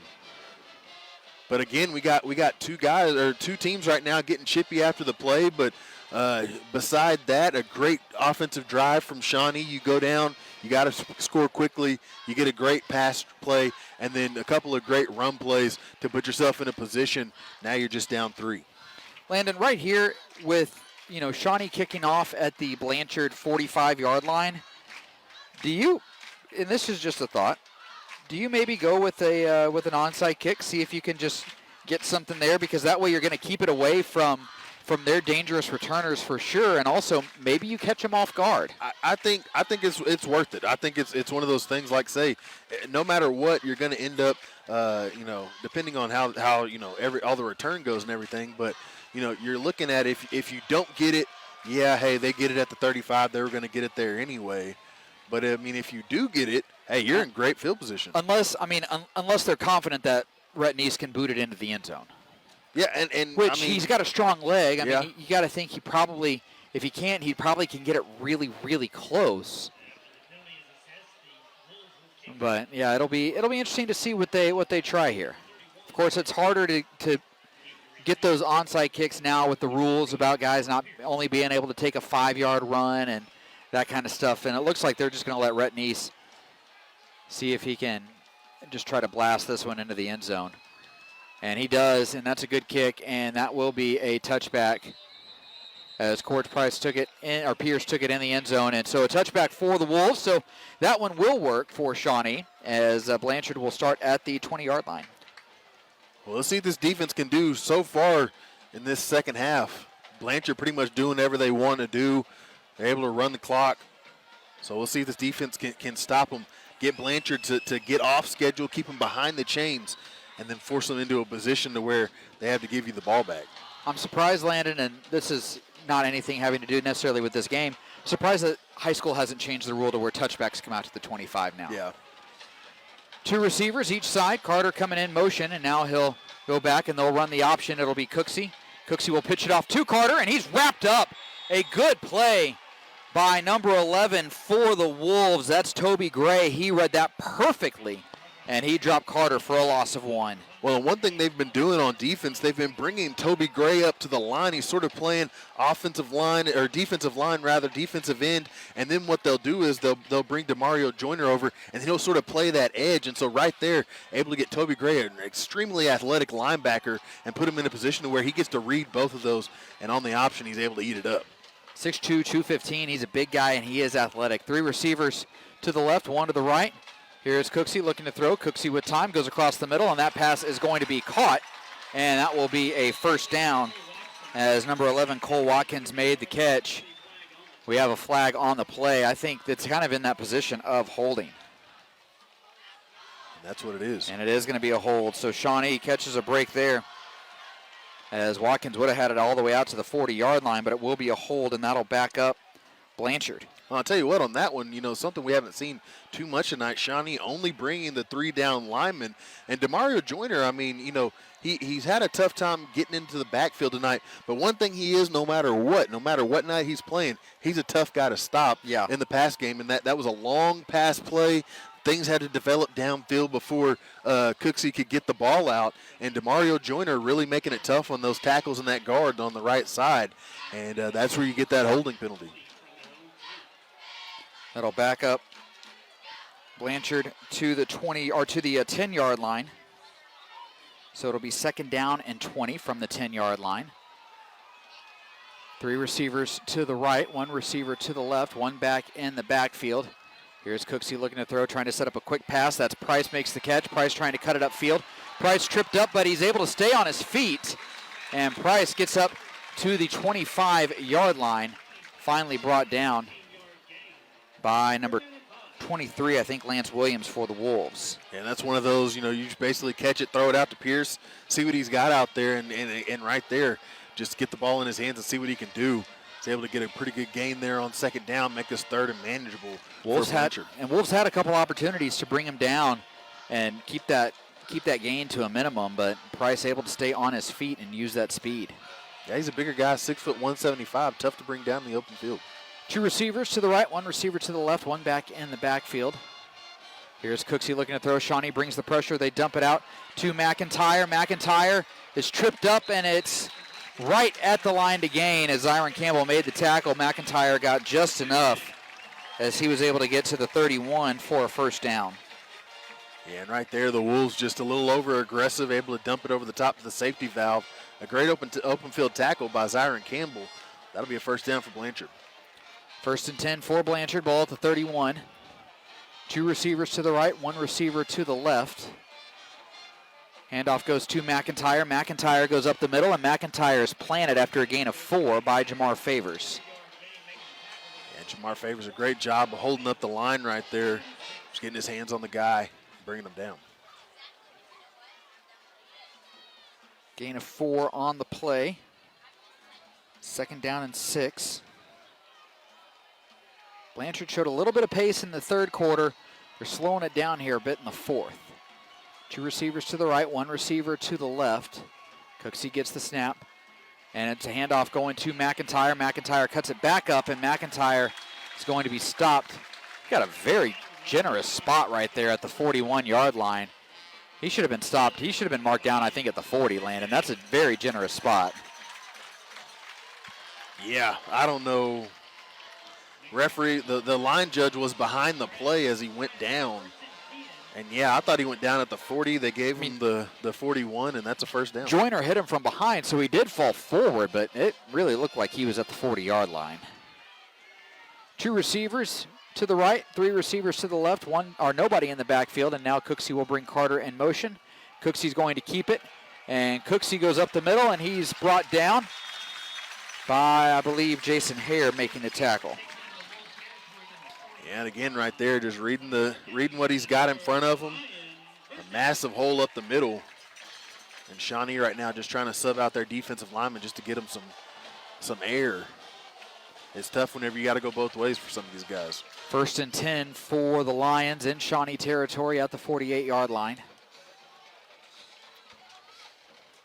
If Shawnee could somehow hold Blanchard to a field goal or no points, that would be huge. But right now, Blanchard rolling on offense. Carter coming in motion. Handoff goes to Carter. He'll go up the middle, and he's brought down after a gain of 2. So he's chopped down by Walden and Hare. Yeah, and right there again, just trying to keep your pads low. Right now, you know the game plan for Blanchard is just to keep that clock running as much as it can.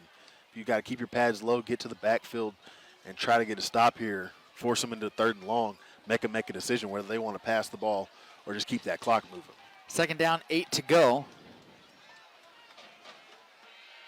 Cooksey again emptying out the backfield.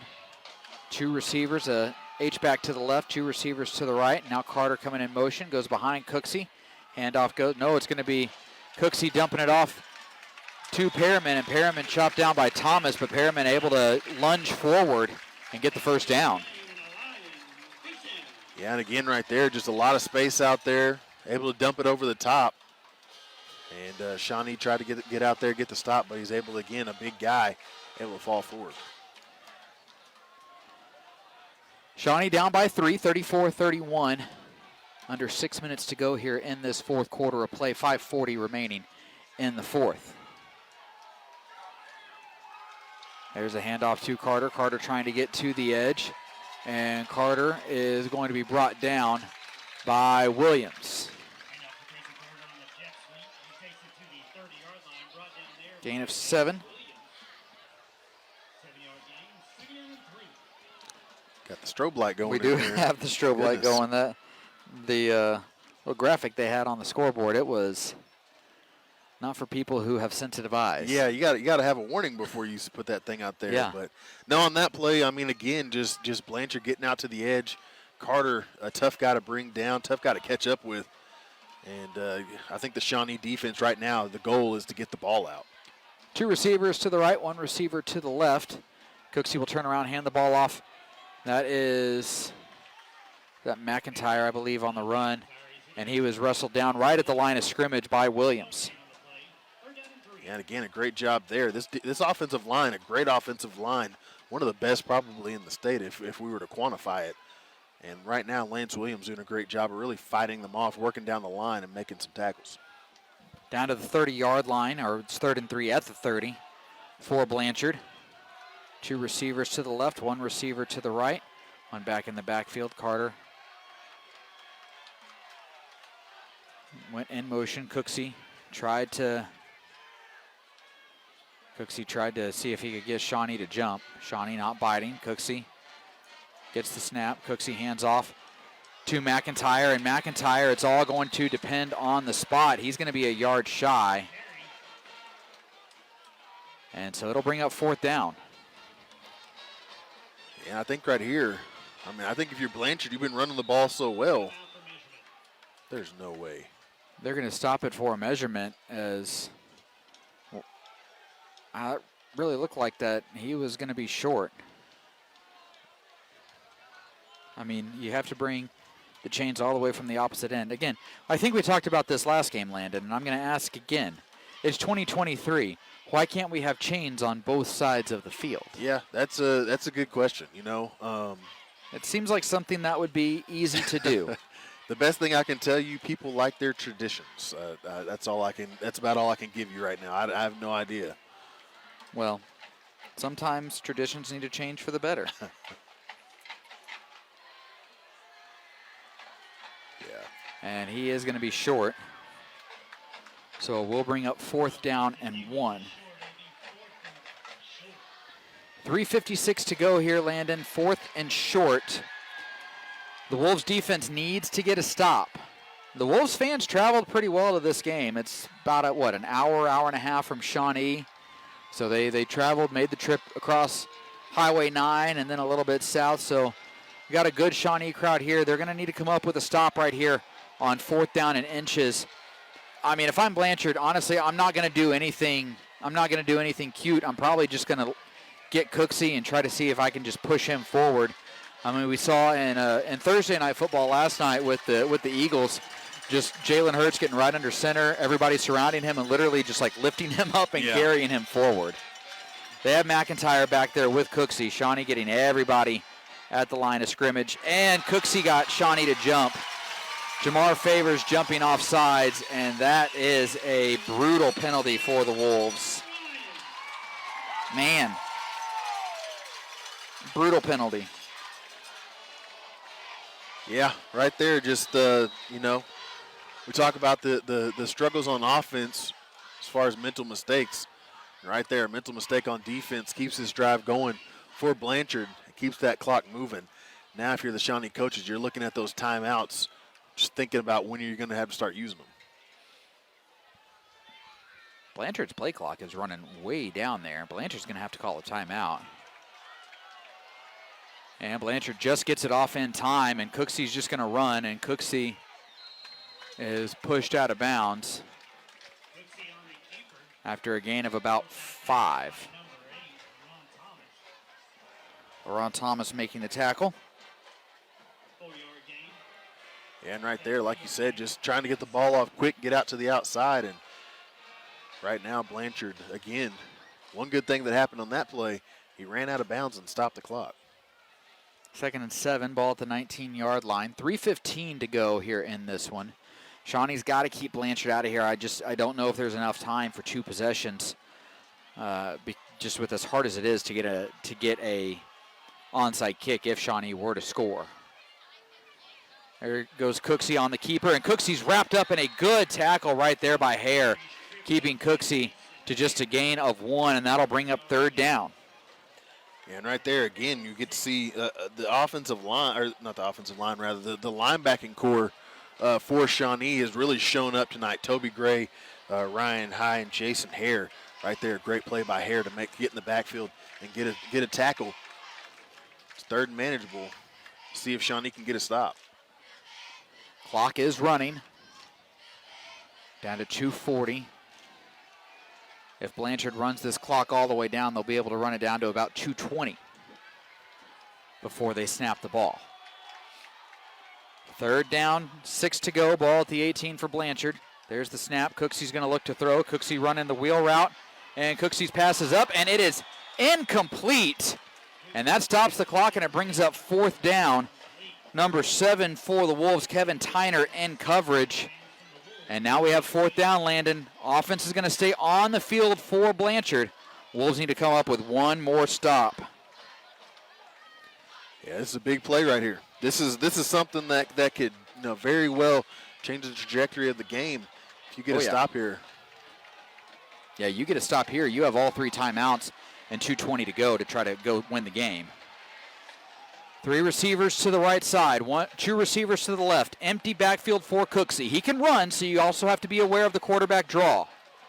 Needs to get to the 12 for a 1st down. Cooksey gets the snap. Shawnee coming with the blitz. He's hit. Ball across the middle. Incomplete. Jason Hare with a big hit on the quarterback forces the incomplete pass, and the Wolves take over on down. What a stop by Shawnee when they needed one. And right there, I mean, that's just one of those where you're looking in the backfield, there's nobody back there. Hat on the hat across the secondary, you get a guy man-to-man, and then you just bring the linebackers, and right there, just a solid hit. He has to get rid of the ball, and that ball goes long. It flies into the back of the end zone. That's a play right there. You get the stop.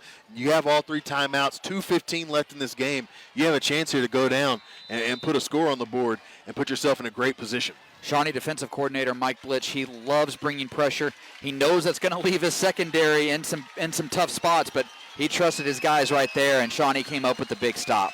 3 receivers to the left for the Wolves, 1 to the right. 1st and 10 at the 18. Here is Owens. He's going to roll. Dumps it off to Keno Citizen. Citizen hit late, and there's the flag for the late hit. Citizen dropped the pass, and then the defensive back took about 2 steps and delivered a huge blow. It'd be one thing if he kind of let up and kind of just bumped him a little bit, but he delivered a full-on tackle, and that's what brought out the flag. Yeah, I think you're going to get that unnecessary roughness, and now you get to move the chains just a little bit more. That's not something 15 you can yards. Yeah, I mean, that's not something you can be upset about. I mean, like you said, the ball was on the ground. Everybody kind of let up, and then a couple more steps, and he just kind of cleans his clock. Yeah. Moves it up to the 33-yard line, the 30-yard line. They're saying it happened at the 15. No way they're going to move it up. They should move it up. Yeah, it should go up to the 33, and it does. 1st and 10 for the Wolves now. Ball at the 33. 2:09 to go. And Shawnee jumps. Man, I don't know. Landon, you know you're supposed to know the snap count, and he wasn't even getting set to go with the snap count and try to get the ball, but a false start. Yeah, I mean, the play wasn't even ready. LaRon Thomas just ready to go and jump snap. 1st and 15, 2 receivers each side. Owens gets the snap. Owens looking downfield, trying to get it to Thomas, and it's intercepted. Intercepted by Perriman. And a minute 59 to go, and again, pressure right there on Jameer Owens, just couldn't step into it, and that ball ended up floating, and it was intercepted by Perriman. Well, and so far tonight, I mean, he really hasn't forced the agenda on those kind of plays. Usually just takes what he can get, and right there forces it. I think, again, the pressure, you got 2 minutes to go down the field and put a scoring drive together. The pressure of that, unfortunately, forced him to make that mistake. Blanchard's going to take over at the 35-yard line in Shawnee territory. A minute 59 to go. I don't think Blanchard's going to be very conservative because Shawnee still has all 3 timeouts. Well, they will hand it off there to McIntyre, and McIntyre tripped up after a gain of 4 down to the 31-yard line, brought down by Gray. Shawnee takes their first timeout. A minute 51 to go. We will take a timeout as well. This is Shawnee football here on KGFF. Shop Fire Lake Foods, where loyalty pays off. With Fire Lake's perks and paybacks, every time you shop, you can earn points that you can redeem for groceries and gasoline at the Fire Lake Corner Store. It's our way of saying thank you for your loyalty, and we think you deserve nothing but the very best. So why wait? Sign up for perks and paybacks today at firelakefoods.com and start enjoying the rewards of loyalty. Fire Lake Discount Foods, where loyalty pays off. Harrison Discount Pharmacy opened its doors in 1986. David Nicholas and his friendly staff have been serving Shawnee residents with quick refills plus handling transfer prescriptions with ease. Medicare billing can be complicated. Don't stress. The Harrison Discount Pharmacy staff are experienced in all aspects of billing. Enjoy competitive pricing, flu shots, and local delivery. Call on your prescription 24/7 to 405-273-9906. Shawnee Wolves football is on Classic Hits, KGFF. A minute 51 remaining here in this one. 2nd down, 6 upcoming for Blanchard. Wolves trying to come up with another stop and give themselves one last opportunity to try to win this game or send it into overtime. Carter coming in motion. Handoff goes to McIntyre up the middle, and McIntyre with a big run, and he gets the first down. But the ball's out on the ball's out, and Shawnee's saying it's their ball. Wolves have it. Wolves have the ball. Ejon Thomas with it. The officials are going to talk about it, and they're going to give a first down to Blanchard. Shawnee disagrees, saying that the ball was out, but it's going to be a first down for Blanchard. Shawnee will take a timeout. We'll keep it here, Landon, with a minute 46 to go. And Landon, I think it's going to be tough for the Wolves. They're going to have to get a turnover now because with with one timeout left, a minute 46, Blanchard can almost run the clock all the way down now. I think they actually could run the clock all the way down, potentially. Yeah. At this point, you're just basically just going to try to punch the ball out. Yeah.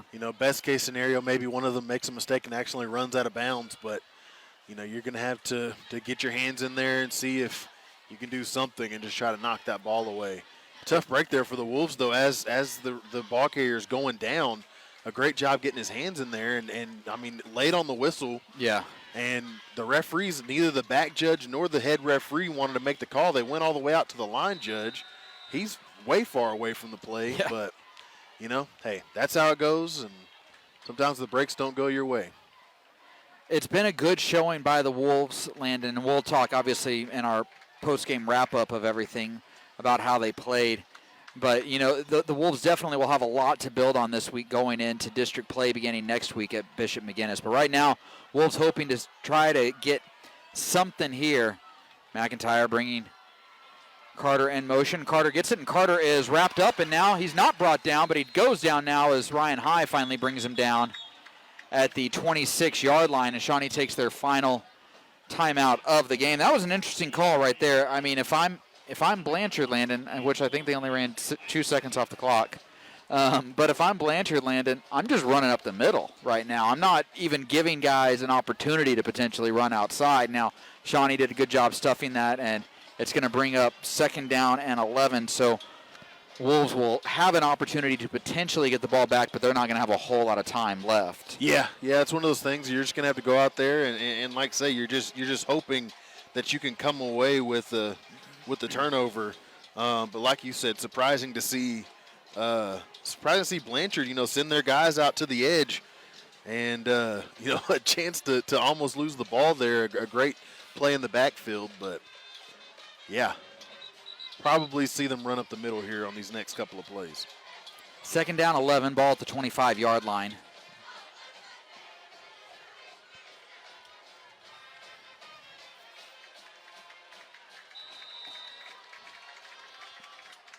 Here we go with Blanchard.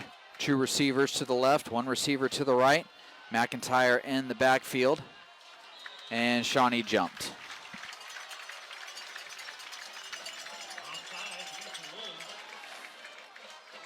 Which right now, I mean, I get the Wolves. They're trying to read the snap count, and at that point, at this point in the game, giving up 5 yards isn't a huge deal because you're more concerned if you can get stops. You're more concerned about the clock.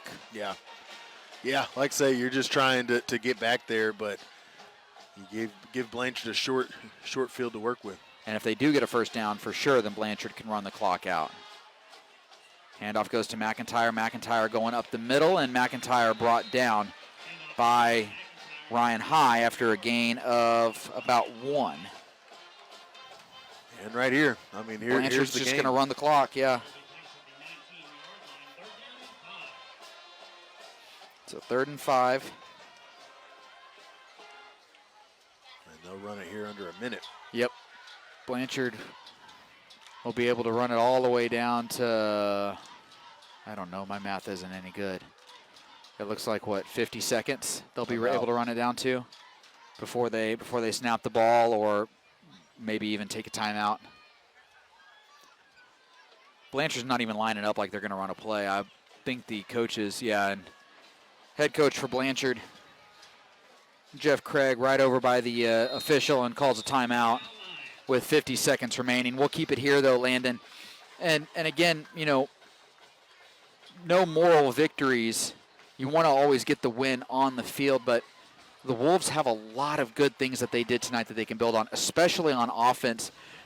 Yeah, the defense, it wasn't their best night, but this is a really, really good Blanchard offense. Blanchard offense that scored 61 against Noble.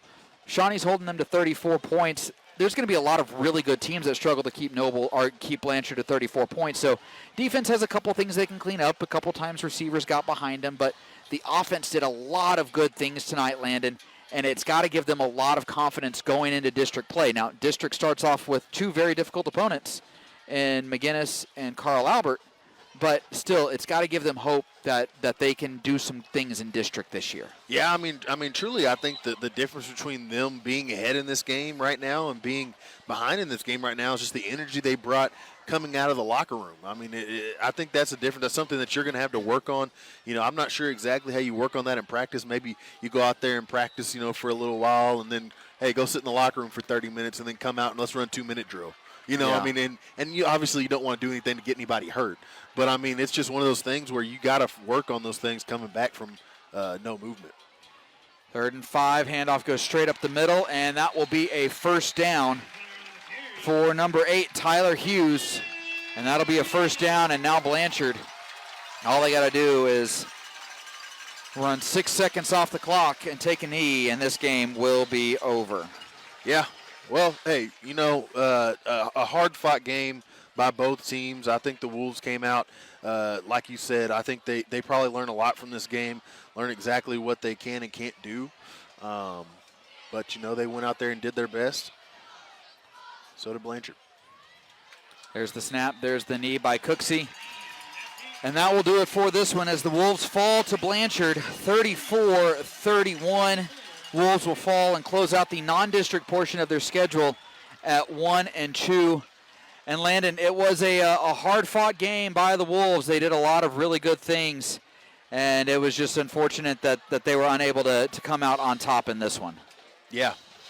A lot of good things. You just have to come out of the half ready to go. Blanchard seemed a little bit more ready than you were coming out, and you find yourself down. But, hey, you came out here and you fought hard. You came out here and you showed yourself that you can play with some of the best teams in the state. Blanchard, a team that we're probably going to see, really competing for that gold ball, when we get to the end of the season and we start looking at the playoff situation in 4A. So you're talking about a team that's really good in their own right, able to go out there, and you're able to really hold tight with them.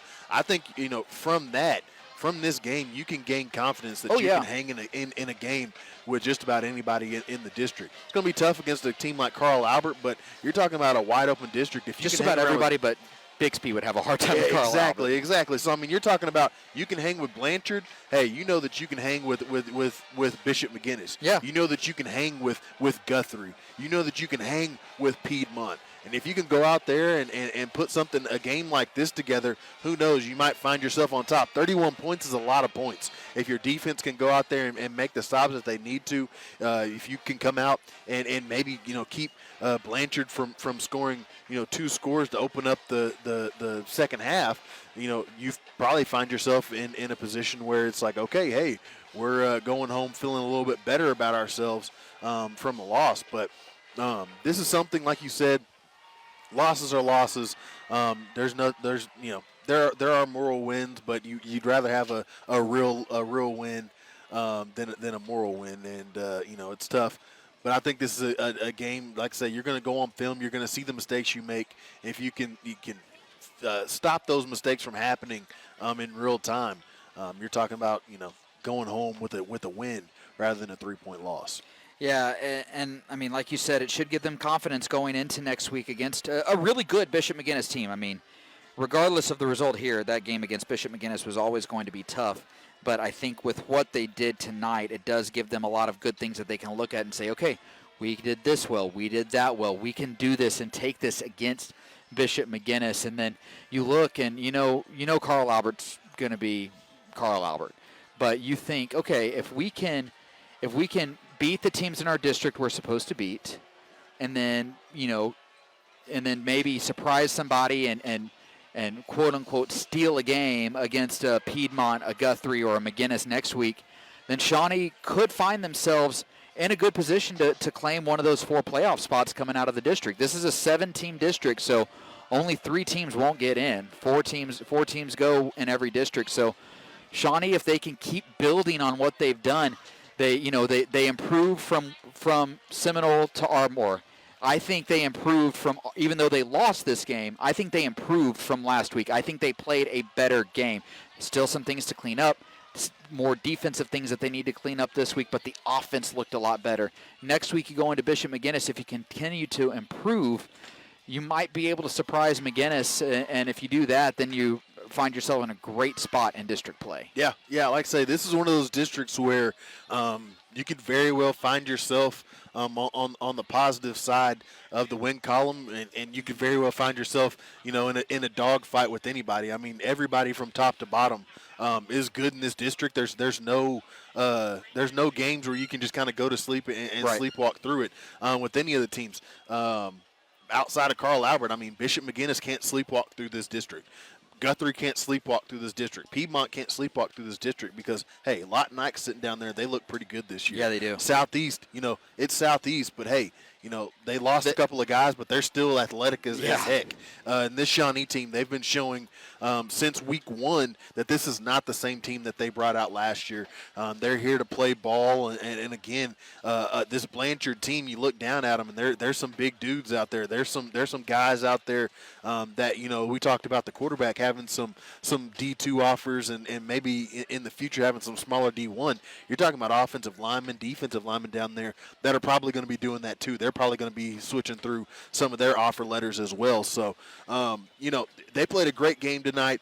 Blanchard, an excellent game. Shawnee came out ready to go, and unfortunately, some teams are just a little bit more prepared than the other, and you come out with a loss. But this Shawnee team, I think as we go into district, I think you're looking at it going, hey, if you guys come in hungry, we can get a playoff spot. Yeah, let's go ahead and take a look at some of those post-game stats for you right now. First off, for Blanchard as a team, they had 165 yards on the ground, 276 yards through the air. Blanchard they were incredibly disciplined tonight, Landon, and that was one of the other key things was the penalties. Again, for Shawnee it was better, but Blanchard's so disciplined tonight. Just 5 penalties for Blanchard, 59 yards. There were 7 of 12 by my count on third down, 1 of 3 on fourth down. Individually for the Lions, Vaughn McIntyre, leading rusher, 15 carries, 59 yards.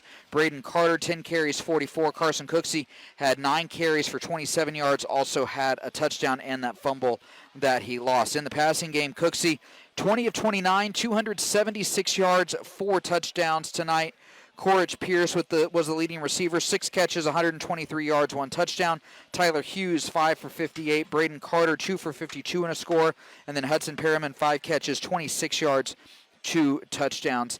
On the defensive side of things for Blanchard, leading tackler by my count, a couple guys finishing with 4 tackles, as Gage Ellison actually had 5 tackles, and then Terrence Johnson with the 4 tackles. For the Wolves as a team, Shawnee ran for a total of 165 yards, passed for, those are Blanchard's numbers. There we go. Shawnee as a team ran for 89 yards. The run game not what it was the past couple weeks tonight. They did struggle moving the ball on the ground, but they threw the ball well, 254 yards through the air, 3 touchdowns. They did throw the 3 interceptions, 10 penalties for 95 yards, Landon. That's what hurt Shawnee were those penalties. And that was one thing that really hurt him, especially at the end of the game. For the Wolves individually, Dietrich Beavers, leading rusher, 15 carries, 74 yards, a touchdown. First time this season he was held under 100 yards on the ground, but he did put up some yards through the passing game, so still ended up with over 100 total yards. Jameer Owens, 5 carries for 16 yards. Owens passing, 13 of 25, 254 yards, 3 touchdowns. That's the good. The bad, the 3 interceptions. Couple of them one of them a bad read. A couple of them he was hit as well, and it's just one of those kind of unfortunate situations when that happens. Delmone Miller had a great first half. I mean, really a good game. 5 catches, 134 yards, 2 touchdowns. All that, though, in the first half. Didn't get any production from him in the second half, and you got to give Blanchard a lot of credit right there for adjusting their game plan and slowing him down. Ejon Thomas, 3 catches, 60 yards. Dietrich Beavers, 4 catches, 56 yards, and a score. In the kicking game, Rhett Neese, one of 2 on field goals. He made a 37-yarder, missed a 45-yarder. He was a perfect 4 of 4 on extra points. Leading tackler for the Wolves by my count, it looks like it was Ryan High. He had 12. And then Kiefer Landis, 9 tackles. And, of course, Kiefer in our thoughts and prayers as he was taken off on a stretcher, taken to a nearby hospital with what looked to be a head or a neck injury just by the way that they were treating it. Landon, a scary sight there for Kiefer, and we pray for his health and his recovery going forward. Yeah, absolutely. You took the words right out of my mouth. We're going to be thinking about him, praying for him tonight, but before we go to bed, because that was tough to see, and you always hate to see anybody go down, but especially a kid who goes out there and he gives his all out there, and he's a good kid from all accounts that we know, and so you hate to see him go down like that.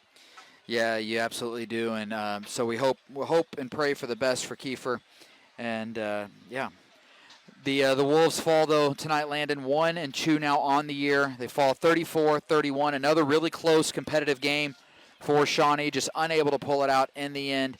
And next week they begin district play. They finish off this 3-game road swing.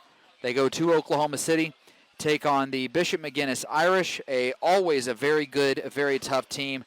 And it'll be another good test for the Wolves, and we'll see if they can get district play started off on a high note against a McGuinness team that, like I said, is always good, but this season kind of maybe appears to be in a little bit of a rebuild this year. Yeah. Hey, we'll see. We'll see. Hey, you get ready for district. Get ready for that play. Anything can happen once you get to that area. And like you said, this is a Bishop McGuinness team that you could very well take a win from if you play your cards right. So come out ready to go. Hey, get ice tonight. Get your ice bath in. Get the film. Let's see what we can do. Let's see if we can get ready for McGinnis next week and come out with the win. So, again, the Wolves fall tonight 34-31. They fall to 1-2 on the year. We'll be back next Friday night against the Bishop McGinnis Irish in Oklahoma City. Kickoff for that game set for 7 o'clock.